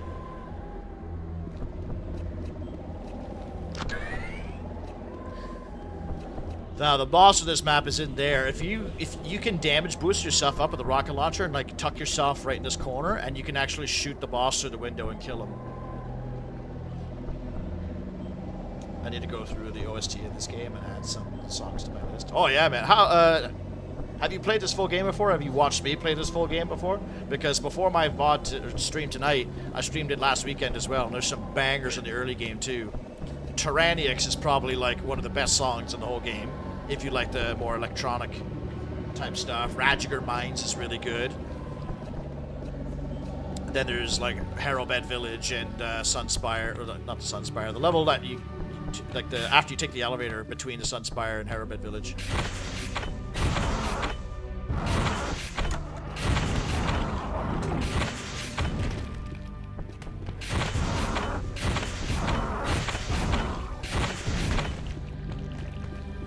I remember being so hyped when you got to this level. You're like, this is it. This is the level from the beginning of the game.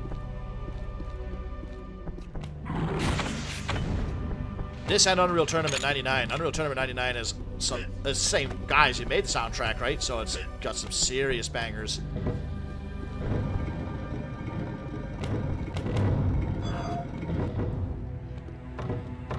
The good old fucking bookshelf trapdoor.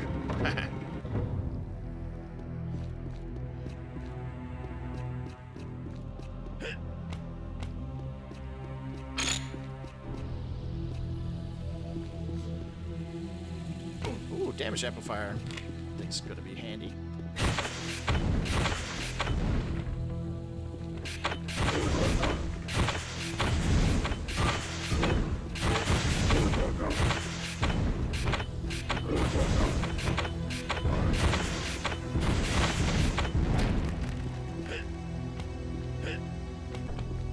We're in the kitchen now.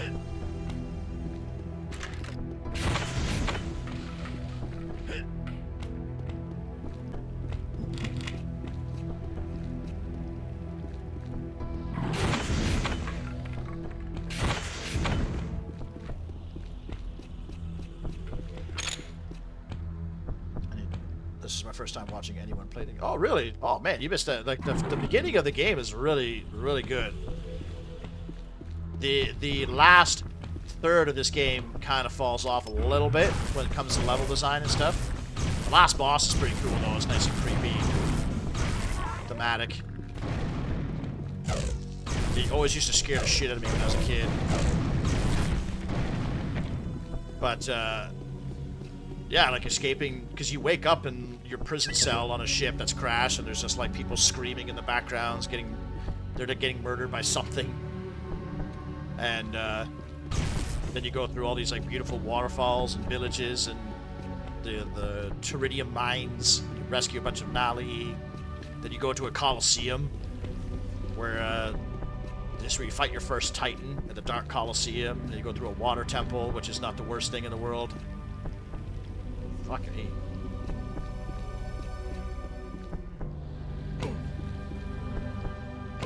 Oh, I fell to the bottom somehow.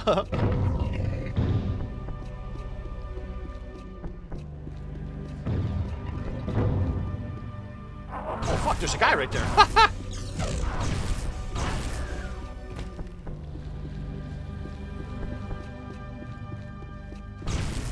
Oh my god, got another fucking protein boy. Big farm boy, this one.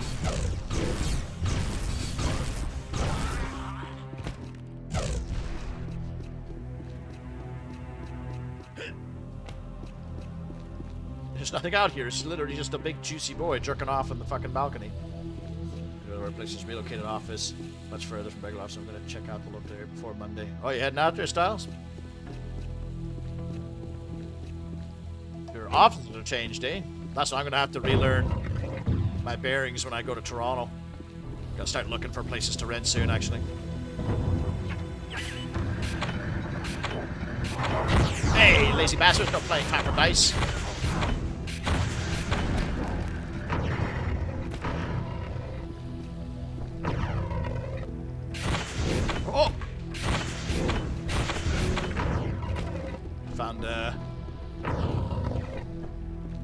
Around the barracks area.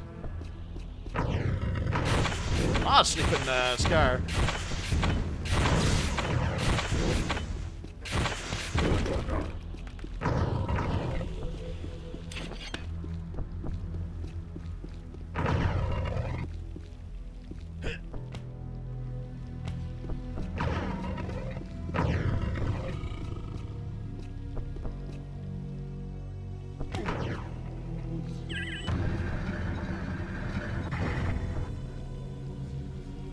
Oh, okay, so you have to, that just tells me I have to kill the demon in the tower.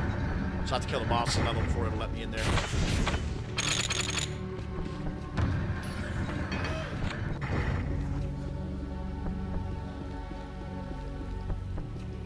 I don't know if I should take my bike with me. Shops in the area, I'd hate to explore while wheeling around a bike. A bike's always good. Good for exercise and for speed. It's piss rain here in Canada, so there's no way I'm going to... I already went out for my friend's birthday for lunch.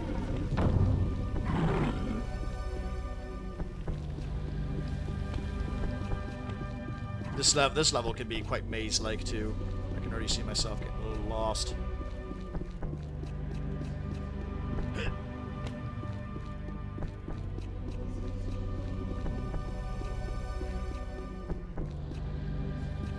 Okay, so obviously you need to activate something to turn that on. I usually do that before I start a new job or new chapter too, where I'll like the day before I'm supposed to start work, I'll actually like drive to work or take the bus or take the train just to like map out my timings so I know when to like wake myself up in the morning and when I should expect delays and shit like that. And it's even good to like look around. Where's some good places to have a bite or a coffee or...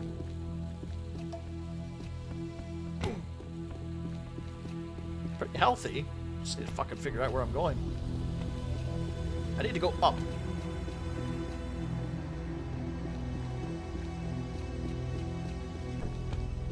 I can't even find the goddamn entrance now. I'm so fucking turned around in here.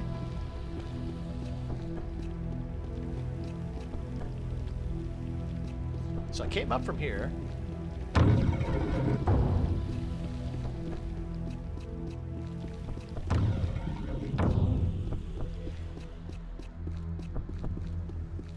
Oh, here's where there's a bunch of stairs here. Yeah, I fell all the way. Okay, yeah. I think there's like a middle. This is where Big Chungus was, yeah? Yeah, Big Chungus is out here.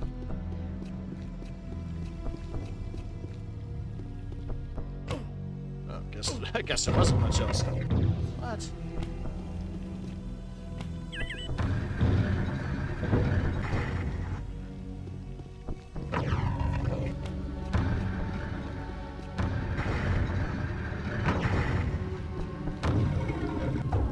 Okay. I gotta figure out what I'm doing here.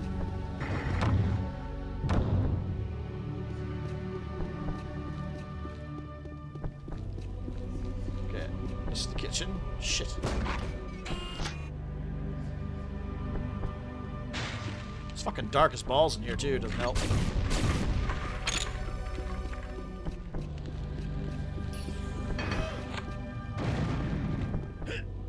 Oh, okay.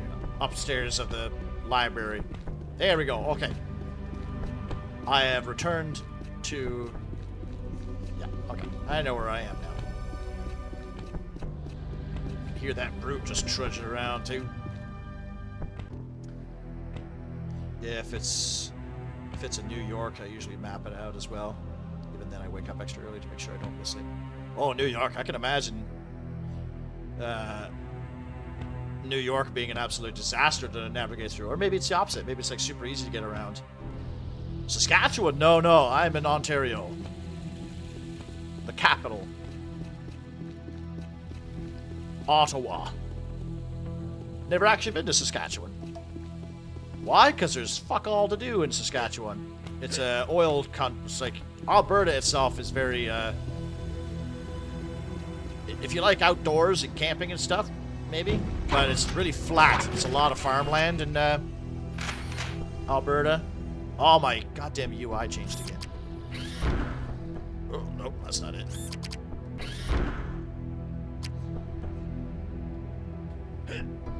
know I'm not playing as her.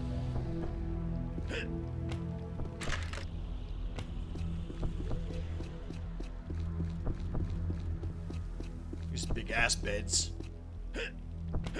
Can't even jump on it, it's so big.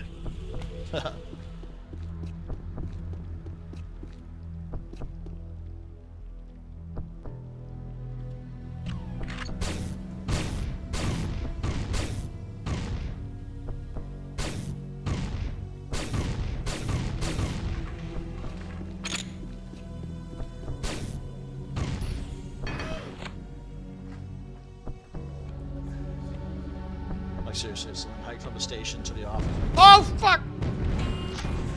Every time I go to read chat, I'm attacked.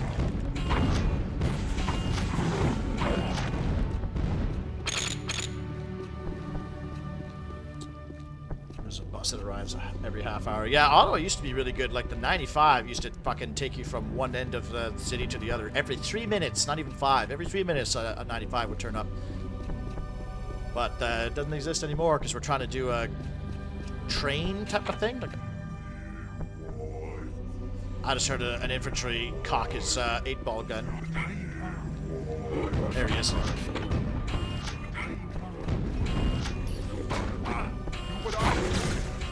Oh no, I heard him. Now he's not going to show me the secret. Ah, shit.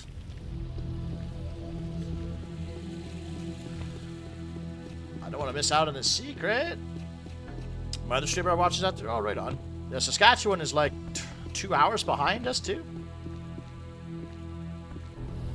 Comparatively speaking.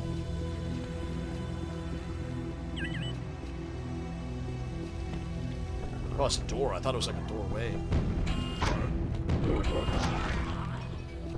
Oh, I missed a bedroom.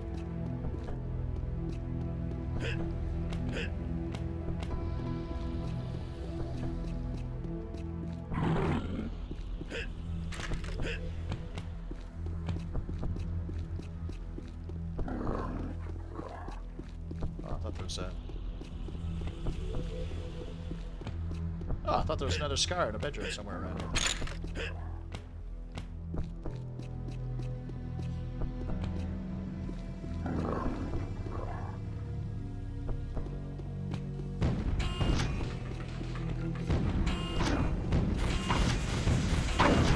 Oh!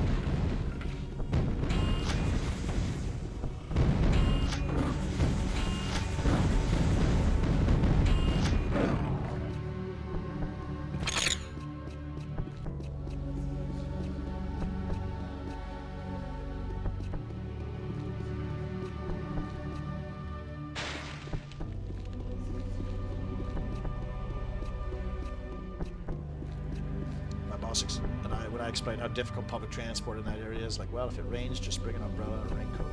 Alright, it might be raining today anyways, gonna head out. Right there, Styles, I'll see you around there, buddy. I'll probably get to the Demon Lord, and then I'll shut her down for the night. But if you want to try some of that stuff tomorrow, you certainly can. Oh, getting that wouldn't be worth it, because it's already almost full. I'll save that for later.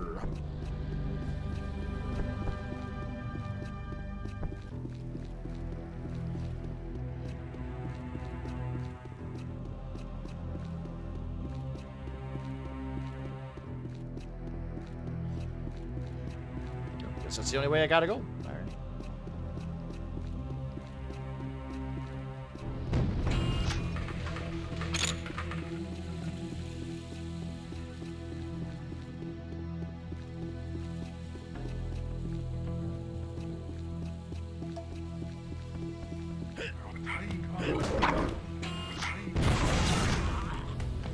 I took a direct hit for you, buddy.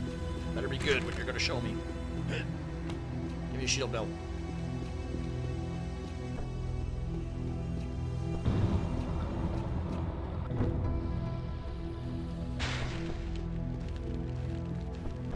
Well, it is a shield belt and a super health. Cool. Totally worth it. Thank you, Mr. Nally. Now I'm full health and full armor. All I need is the Kevlar vest, and I'll have 300 armor.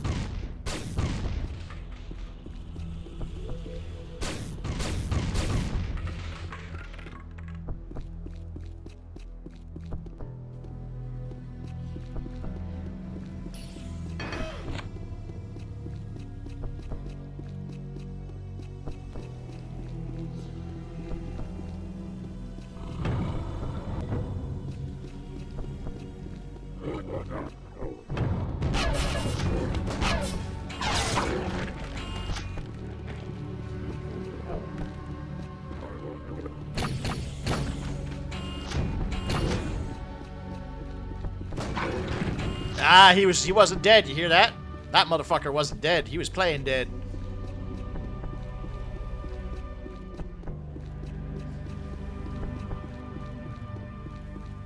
Alright, we got a giant gas bag up here. We got Geodude. I don't have a lot of ammo on this fucking thing. Damn, I thought I had enough to...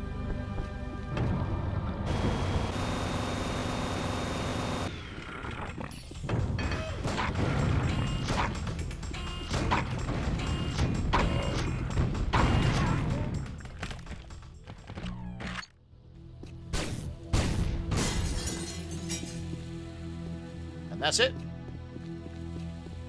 That's the boss dead.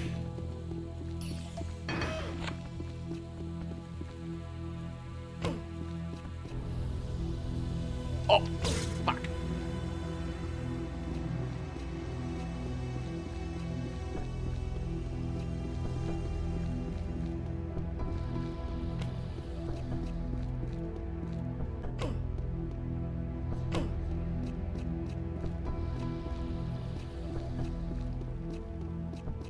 Didn't even use all my rifle.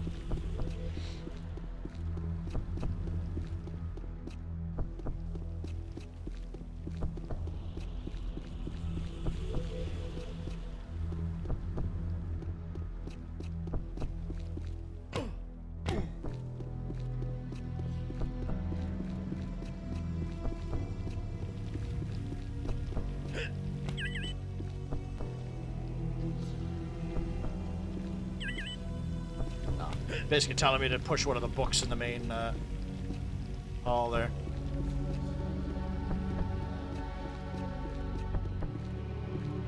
Yeah, that's down there. Just want to make sure I'm not missing anything. I feel like I am.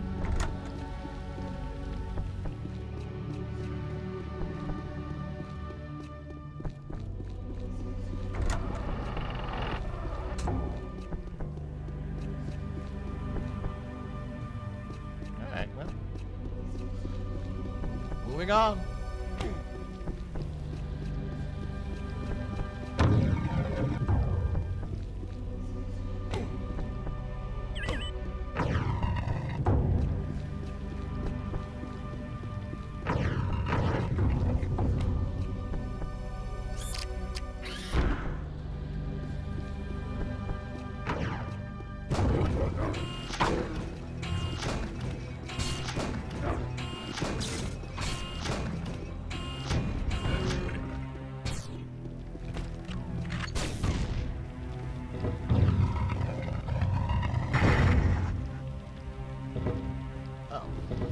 Point to this.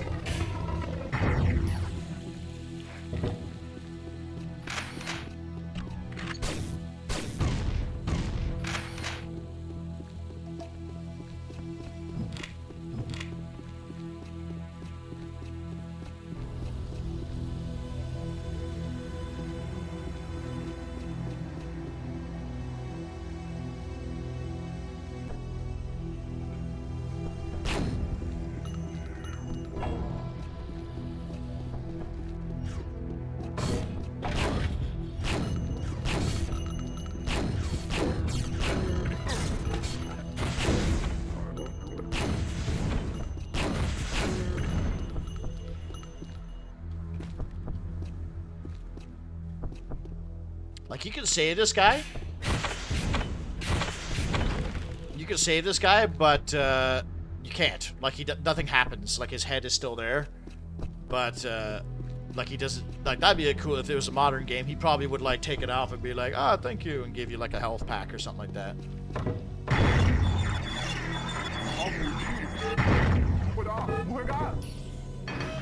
Why is he freaking out?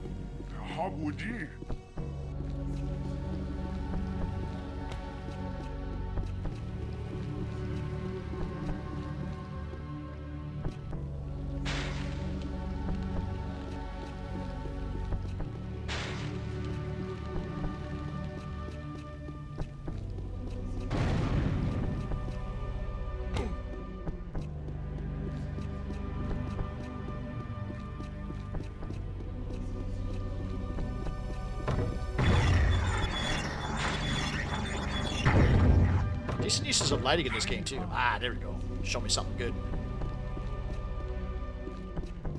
But there's got to be a point in rescuing these guys.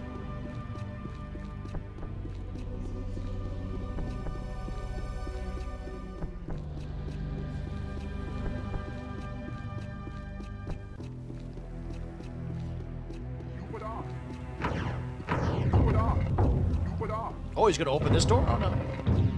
Fucking, where's this guy going?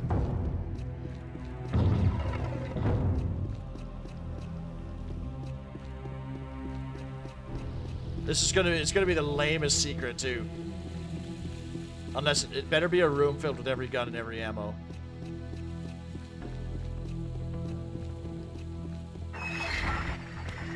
Oh, we turned this thing on. Interesting.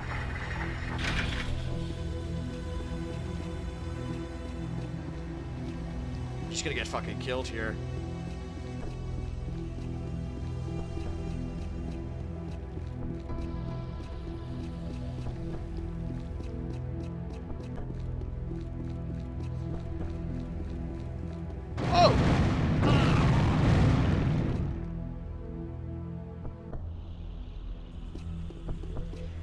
Wow, I forgot that happened. That's fucking great. Maybe because you shot the corpse. I actually thought that for a second, but it looks like those guys are just kind of pre-programmed to panic. But normally, like, yeah, unless you do actual damage to them, they don't react in any way.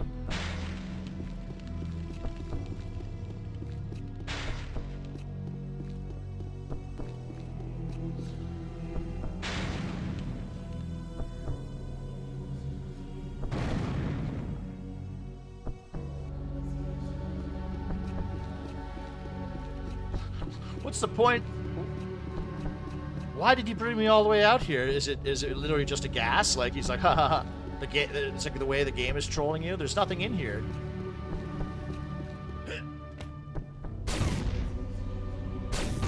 There's no like secret button or anything.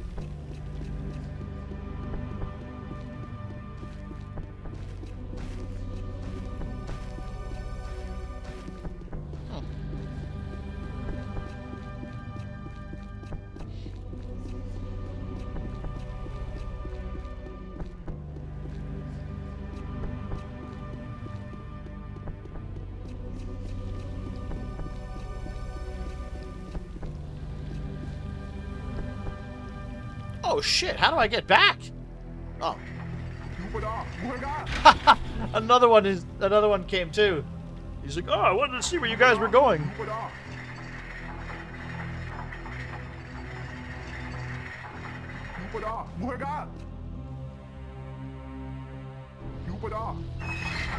Bye. Oh, this guy's here too. Well, these guys running around. I do know that there's like a little there. Can't remember if there's actually anything over there. Because like when the game does its like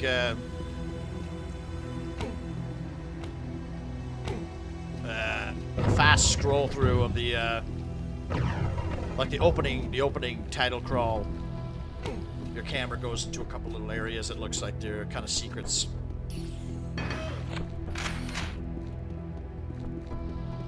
I'm genuinely curious if there's actually anything over there.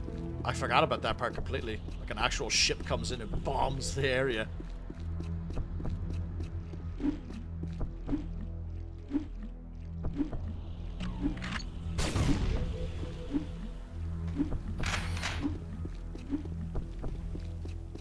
Doesn't seem like there's any way to save him either.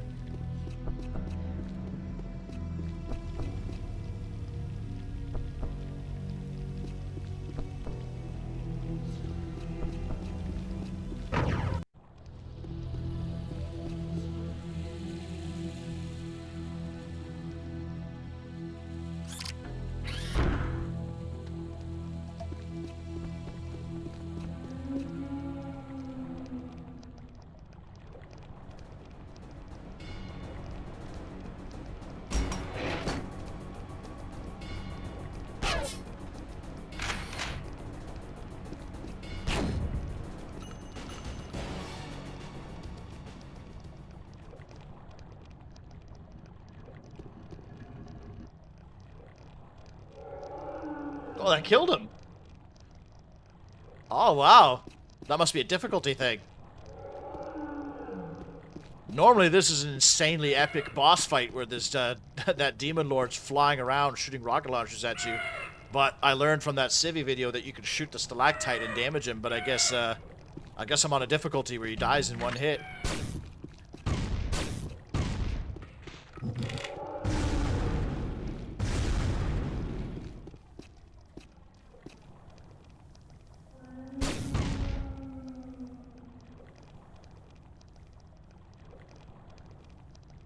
Or is he still alive?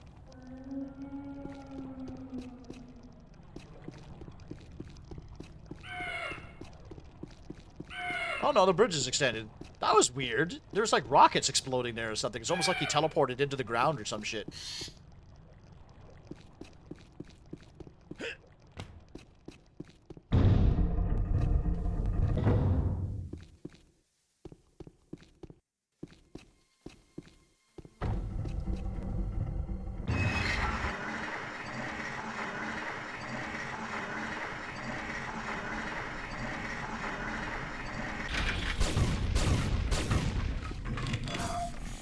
Oh, I probably should have picked that up. That was a super health.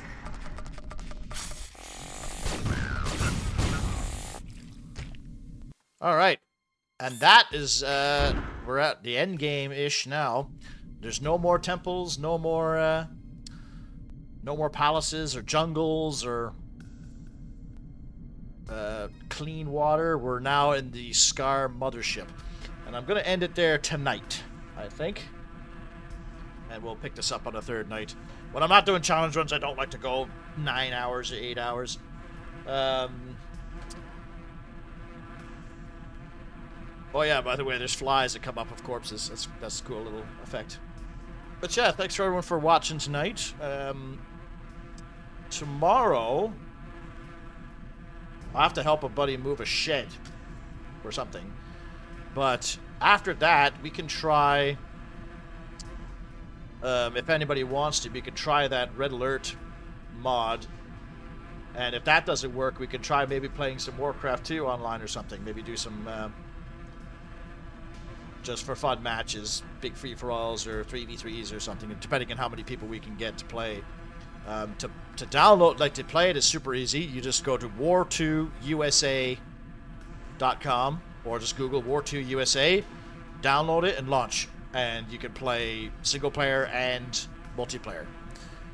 But we can organize that in the Discord, and then I'll stream that. We'll see how that goes.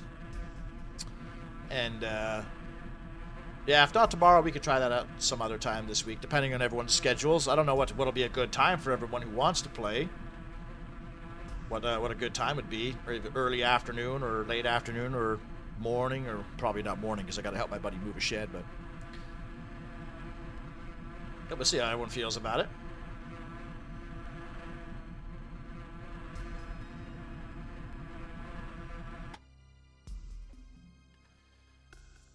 But also, yeah, if you haven't, you should check out my first VOD of me playing this last week, and you can see some of the earlier levels because there's some good shit in there. There's also a huge list of like cheats and stuff for this game that I kind of wouldn't mind. So I've saved this, right? Demon Crater, yeah. Well, let's just go through the first area. I'll even turn off the mutator so you can hear the original sound. So we'll do a quick little run through of the first level there. Prisoners 849 escaping. That's as far as characterization goes for your character.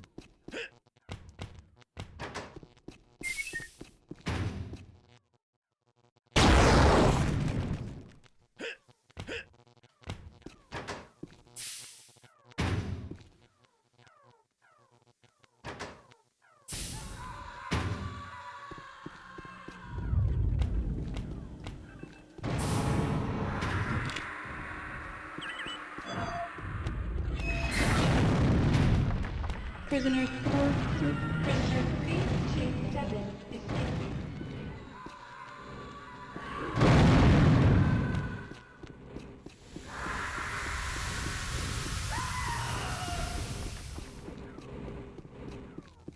You have entered a restricted area. That's about as close as you come to a living human in this entire game. Security breaches detected.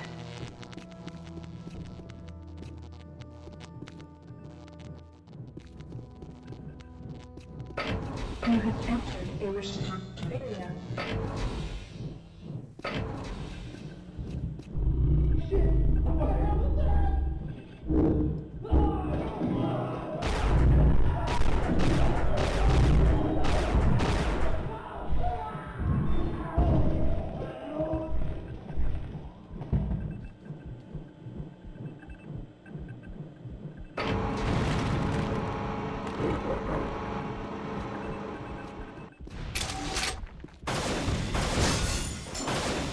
See, they took away the little trail.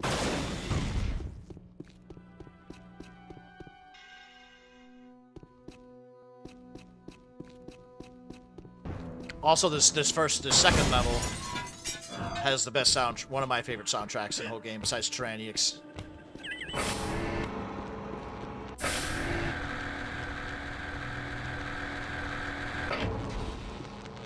Also, it's visual storytelling. Oh, hey, Drewski. Funny how you should turn up just now. We're almost done the game. I'm just showing the first little bit to some of the guys who haven't seen this game before.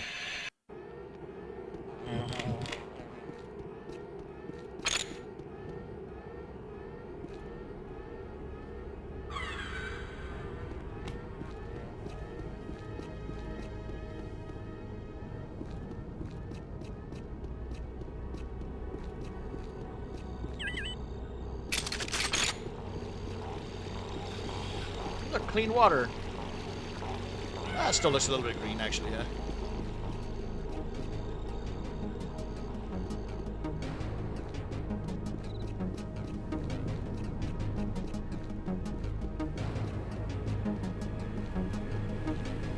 Oh, Drewski, it's actually good that you're here. Oh, yeah, look at this. Actually, I think the game's bugged out a little bit here. The waterfall and the waters aren't moving.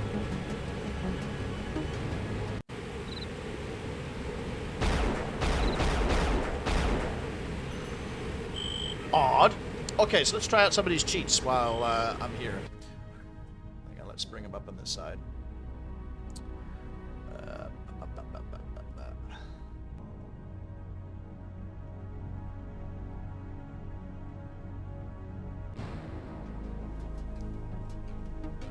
Yeah, we have stuff to discuss there, Drewski, if you were to stand by for a few minutes.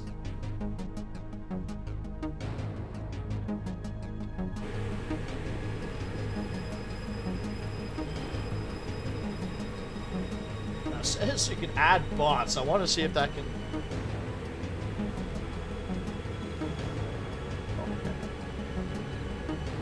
Oh, crap. Caps on. Add bots.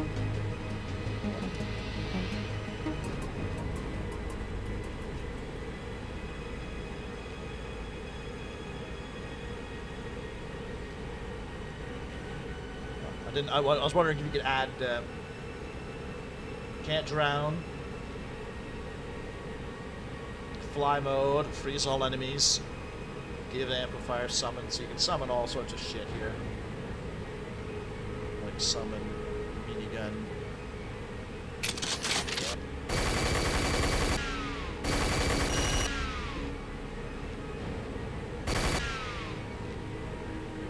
There's some really interesting ones that I wanted to... Just got up from a 3-hour nap. I used to play Unreal Tournament back in the day, and I blasted that, and soundtrack slapped. Oh, hell yeah. This game is one of the first-person shooters I ever played, and I have a lot of nostalgia for it. But Unreal Tournament 99 was dope as fuck.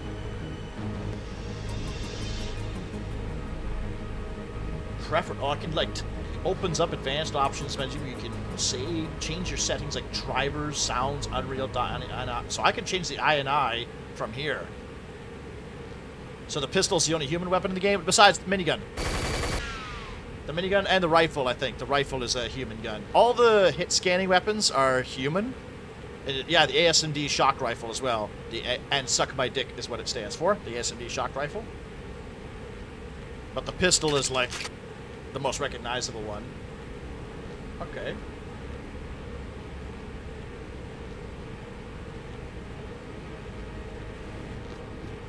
This might just be for multiplayer. Like, you could do these. Summon a body in a throne animation.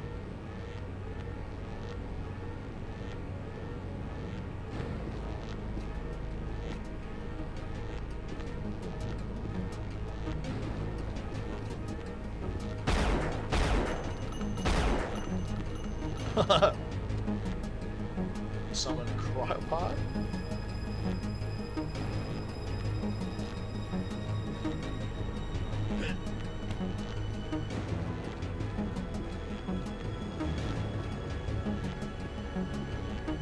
Summon female to carcass. Female to carcass.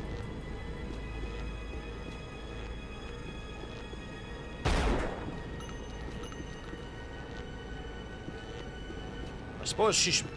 If I just do this?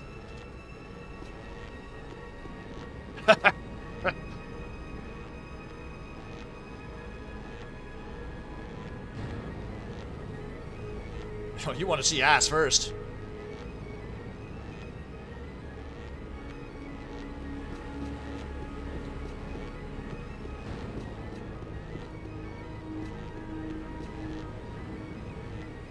Whenever you get into like an enclosed situation, the game just like zooms in on your ass. Yeah, like I'm trying to kill a monster.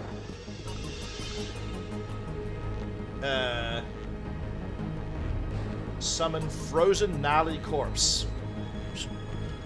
Summon upack dot frozen mesh.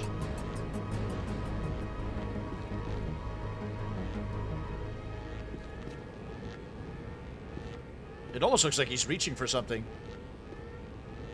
Summon baby cow?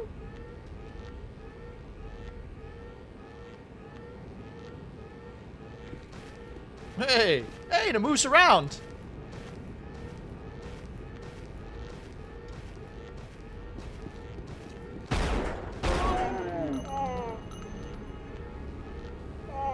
He looks so disappointed in me.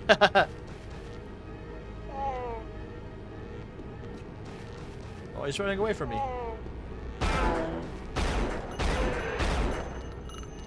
You didn't exist until 5 minutes ago. Did Unreal Gold have vehicles? No, it didn't.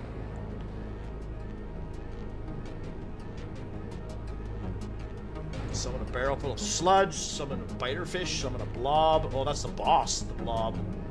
Summon a box. Looks like you can summon everything from the maps here. Cave manta, female, master chunk. Oh, you can summon a jib. Okay. Summon a jibbed female. Summon female master chunk. Ha! You can summon individual pieces of people. Oh, the dead chair guy. Dead chair male. Oh, he even does the thing. This is wild. Summon flags, lanterns, drip of blood, female carcass, female head, flag, fly.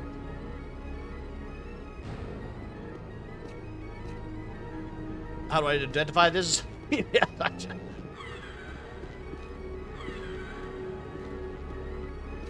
try this one. Summon female head. Oh, Jesus. There's a ponytail. Oh. Oh, you can shoot this guy.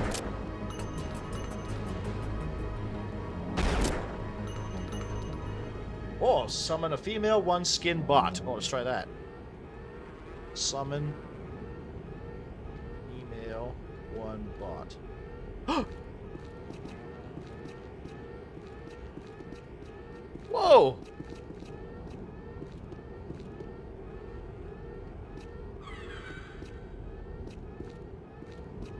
Oh, no, okay. Will she pick it up? Holy sh- What? She's fucking shooting me!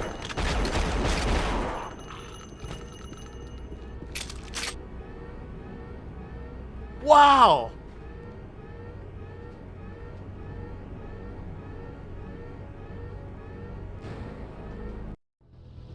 Okay, I want to try something now. Okay, let's, okay, summon Automag. Summon... Hey! Oh! I want her to fight this guy. Wake up!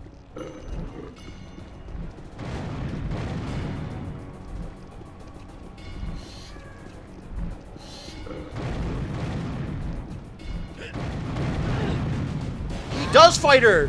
Bro!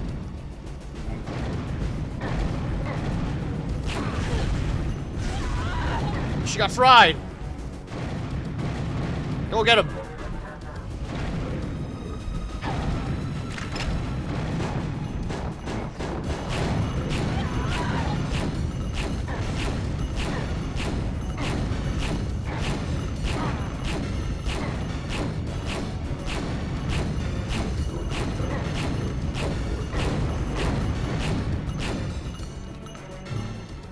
That's fucking crazy!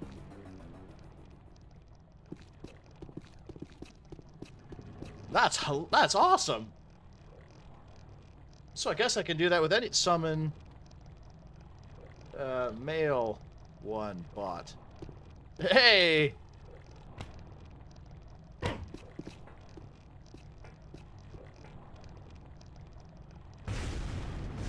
That's lava, dude!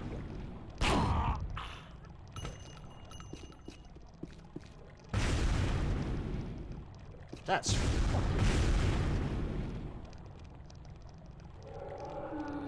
I can summon Nolly too?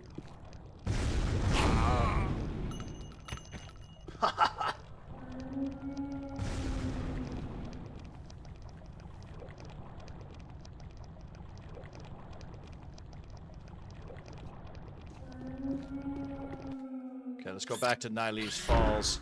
If that's even we're gonna do the trench, I guess. Okay, I got summon liver, summon lesser crawl, summon large cannon.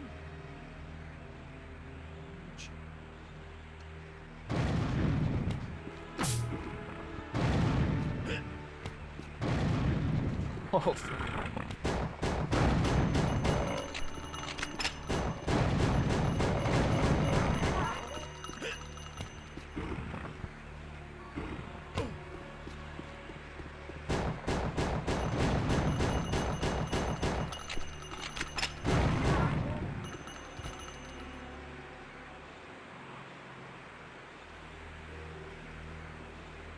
Summon Ice Scar, summon a heart, summon a Marine from the expansion pack. U pack. Dot Marine.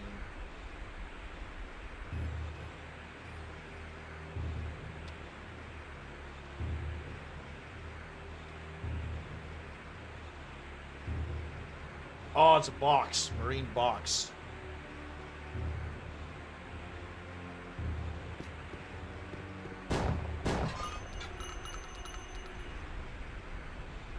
Okay, summon Moon?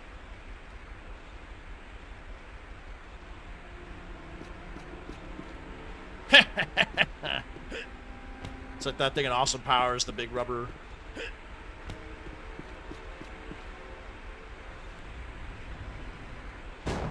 This list goes on and on. Summon a naughty priest, summon a naughty skeleton.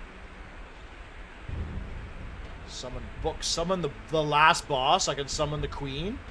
I might skip that because I don't want to spoil. Summon a ship.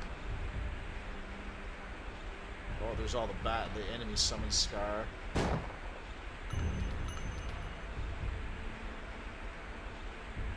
Summon intro ship? That's not gonna summon the Vortex Rikers, is it?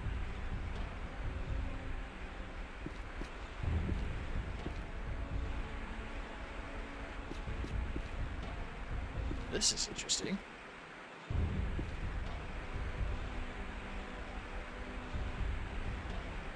Summon Stone Titan, summon table. Okay, well let's do a little experiment here. There's a Titan up there.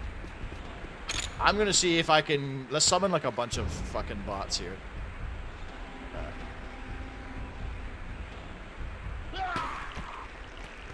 Whoops.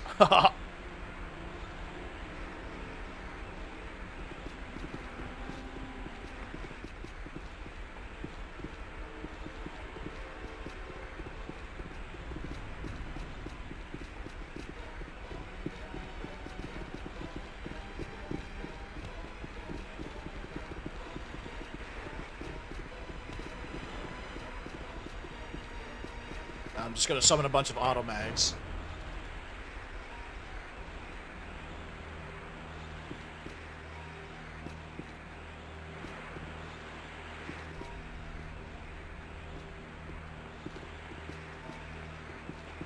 Come and get him, boys!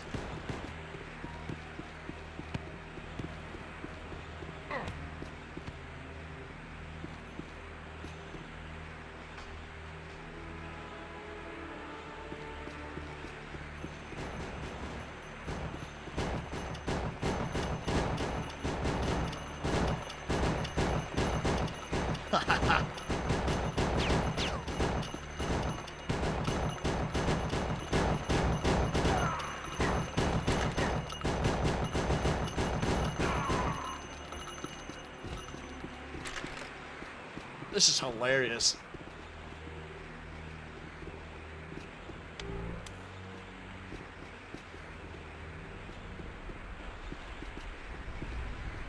Can summon individual organs.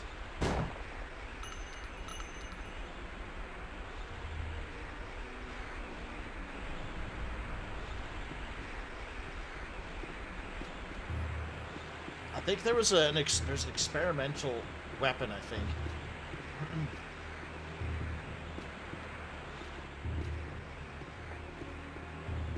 Shotgun. Infiltration. Dot infill. Dot.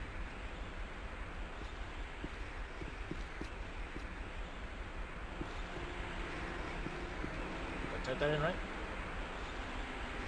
Summon infiltration dot infill underscore shotgun.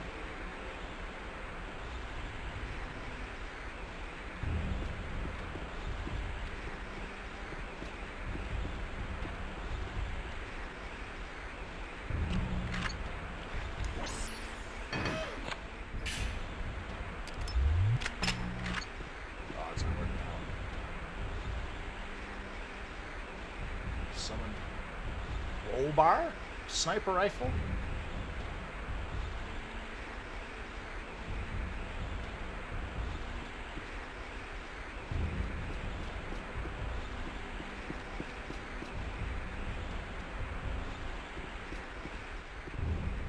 Hey, Ectelion, yeah, that's what I was thinking. If only you could summon friendlies, it would be like what I was talking about earlier, like the outfit in Halo being able to call in Marines.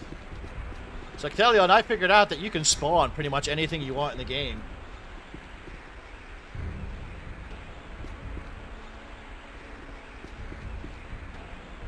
Like, you can summon dice, you can summon moons, as you can see. You can summon humans. And they actually fight each other, you and enemies. For now, they kind of just like run around in circles, staring at each other, because you have to give them a gun.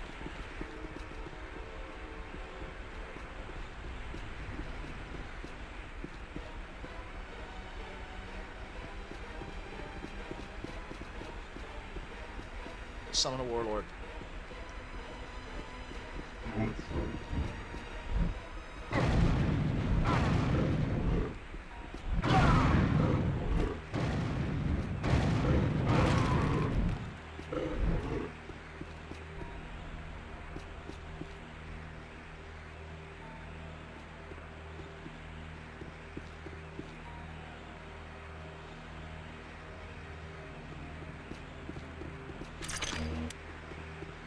Don't shoot me, shoot the thingy!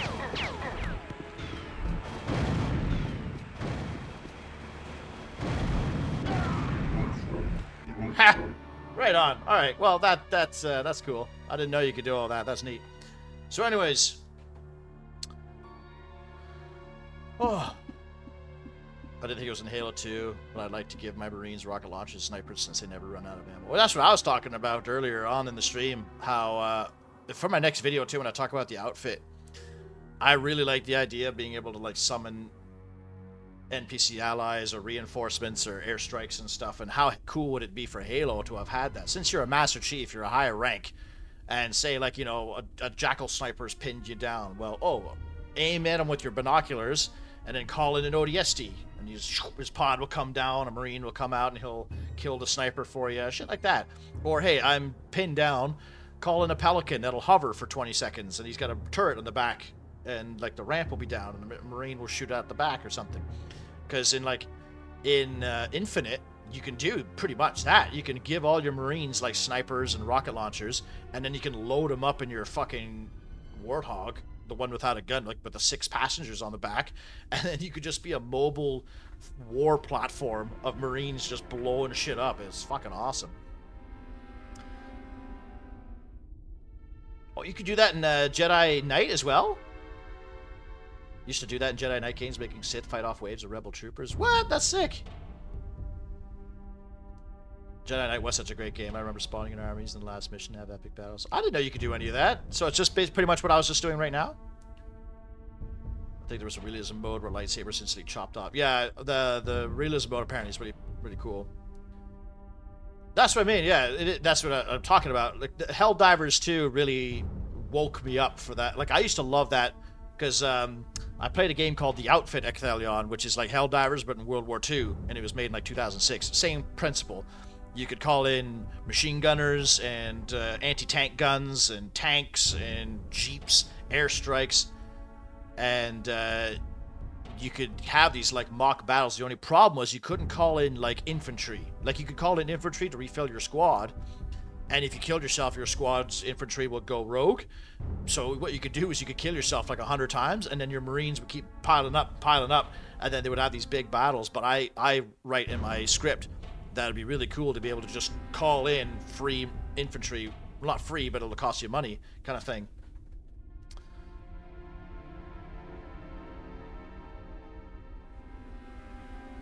Helldiver squad when I'm waiting for more vehicles, want rovers and tanks. Yeah.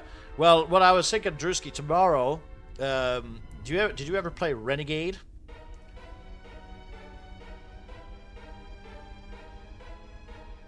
Command and Conquer Renegade, that is.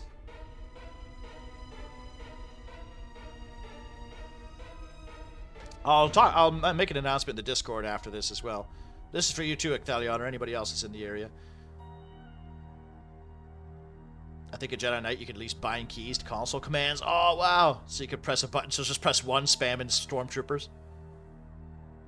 Yeah, it was FPS. It was Command and Conquer, but you played as one of, like, the soldiers. So, like, you had a base, you had a harvester. There was no commander, like in natural selection. It was just, like, it was automatically done. But you would be running around as, like, Nod infantry and GDI infantry, and then you could get money after a while, and then you could buy Hummers and medium tanks, and eventually my favorite thing was being a Chinook pilot. And I would just pick up my buddies in a Chinook and fly into like the enemy base or hot zones and just drop them off. It's too bad you couldn't drop them off with ropes. That'd be excellent.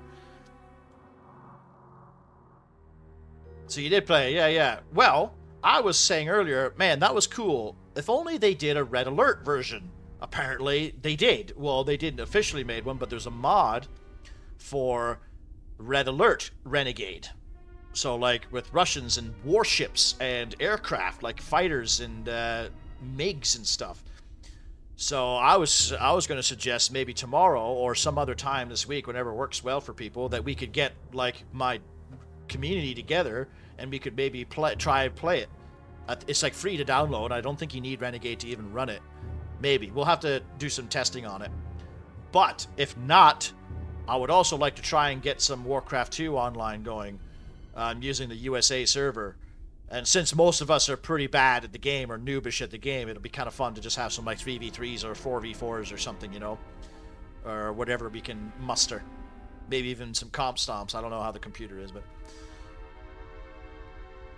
Yeah, you could probably play it Squids. Airplane on that mod or Wonky. Oh, shit. But you've played it before, though, Revan, so Revan knows. Or we could just, just play some Warcraft 2 or something. And we don't have to worry about bothering the pro players, so they can keep their trophies, and we'll just be dumbasses together, making elven archers and submarines and shit. But either way, we should get something on like that on the go.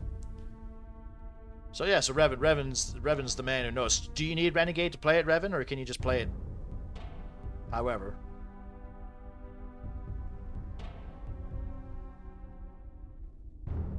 But yeah, I'll make an announcement in the Discord for either or both, depending on how long we feel like playing. But in the meantime, for guys like II who haven't seen the first part of Unreal, I suggest you check out my VOD. It's so you can see the first few levels. It's really, really good shit. This game is a goddamn classic.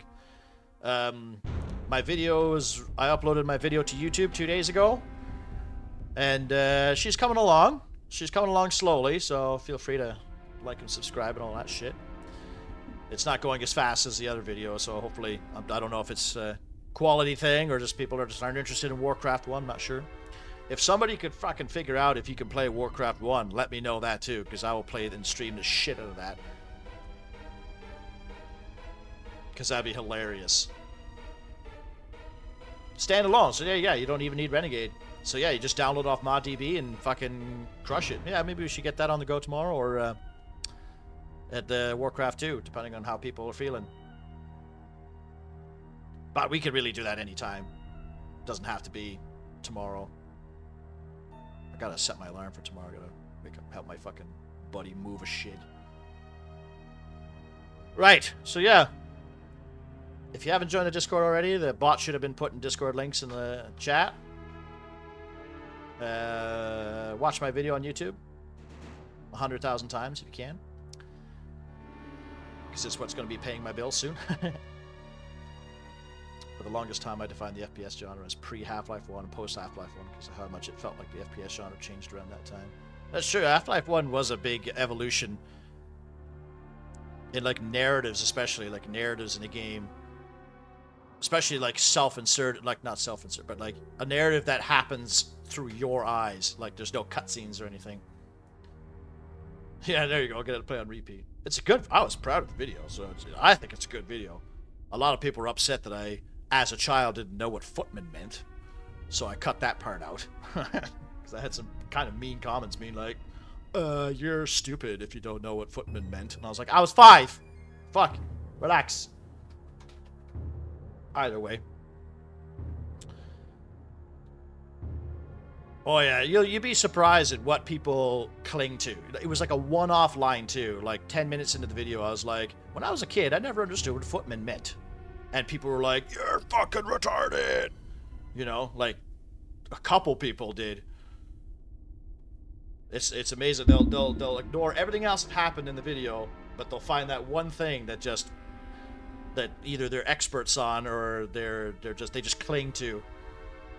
And I was like, okay, so I just, luckily to YouTube you can go in and like cut shit out. How can you not know what footman meant? I was drilled into this every day, every Sunday in school. Yeah, that's exactly like their attitude about it. How do you not know what? I was like, I was a 4-year-old retarded kid. How the fuck would I supposed to know what a footman meant? And they're like, footman is on foot, horseman's on horse. And I'm like, well, look at it through my eyes. The man on the horse in Warcraft 1 is called a knight. It's not called a horseman. So think about that. I think they assumed that I meant I don't understand what footman means now as an adult. Which wouldn't make much sense because I was a seaman when I was a seaman at sea. Yeah. Actually. But whatever. I cut that part out. So I shouldn't get any more comments on that. One guy said he was sick of the foot fetish jokes, which I can only assume means he was a foot fetishist. Not shaming or anything, but I do make fun of it in the video. Yeah, he's on boot. Should he be a boot man? He should be an armored boot man. A leather man. But anyways, yeah, other than that, the video's gotten good reception, I think. It's just, yeah, it's just pretty slow to get up the views. But I guess I shouldn't put myself on a pedestal. After my Battle for Middle Earth video hit 110,000, I'm all like, yes, where's my views? Yes. Because that shit paid me like $250, that video. If I could get $250 every video, I'm laughing. Harold Bootman. Leatherman, speaking of fetishes. Oh, yeah.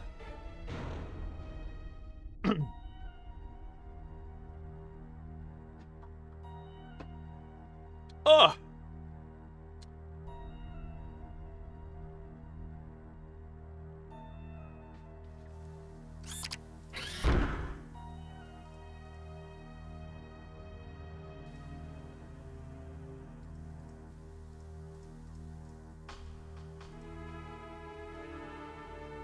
I'm trying to see the different males that you can spawn in, I guess.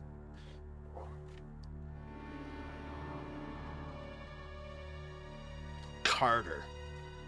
Kurgan? Is this like a... Is that supposed to be like the Kurgan from...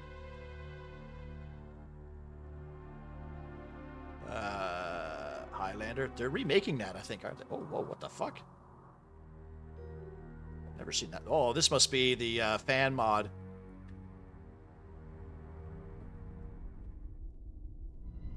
You can tell because their quality is way different.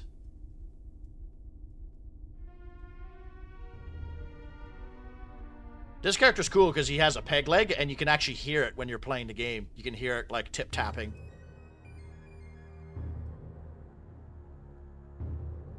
And you can play as a corpse, which I think is always funny. So I'm playing as Ivan. Oh, they don't have,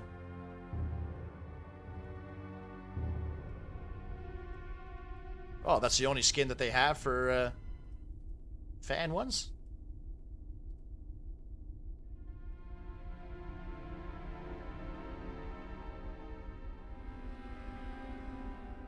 Oh, that was weird. Alright. So, yeah. Thanks for watching, everyone. Tomorrow, maybe we can get some, either that, I have it up on here, I'll,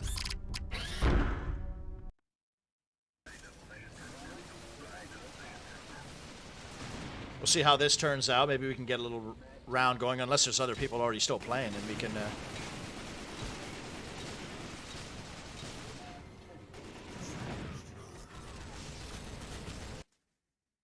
Apparently you can drive ore trucks. Yeah, this is the multiplayer I love. Like, a cargo truck filled with players. Fuck yeah. Where's my Chinook?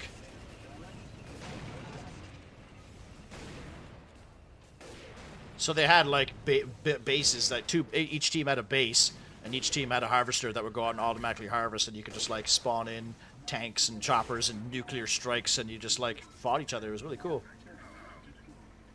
It has evolved since then into, like, games like Natural Selection, where you actually have an actual commander playing the RTS mode. Oh, it's a class system. I think if it's anything like Renegade, it's a unit system. So you'll start off as a soldier every time, and then you go into the barracks or the building you want to become, and then you hit like a computer terminal, and you can be like, I want to be a sniper now, or I want to be an engineer, and you just like turn into one using money. Or I want to spawn in a Humvee, and then it comes in. Right on. Well, I didn't see any naval combat. Oh, I got a V2 rocket launcher, though. Cool.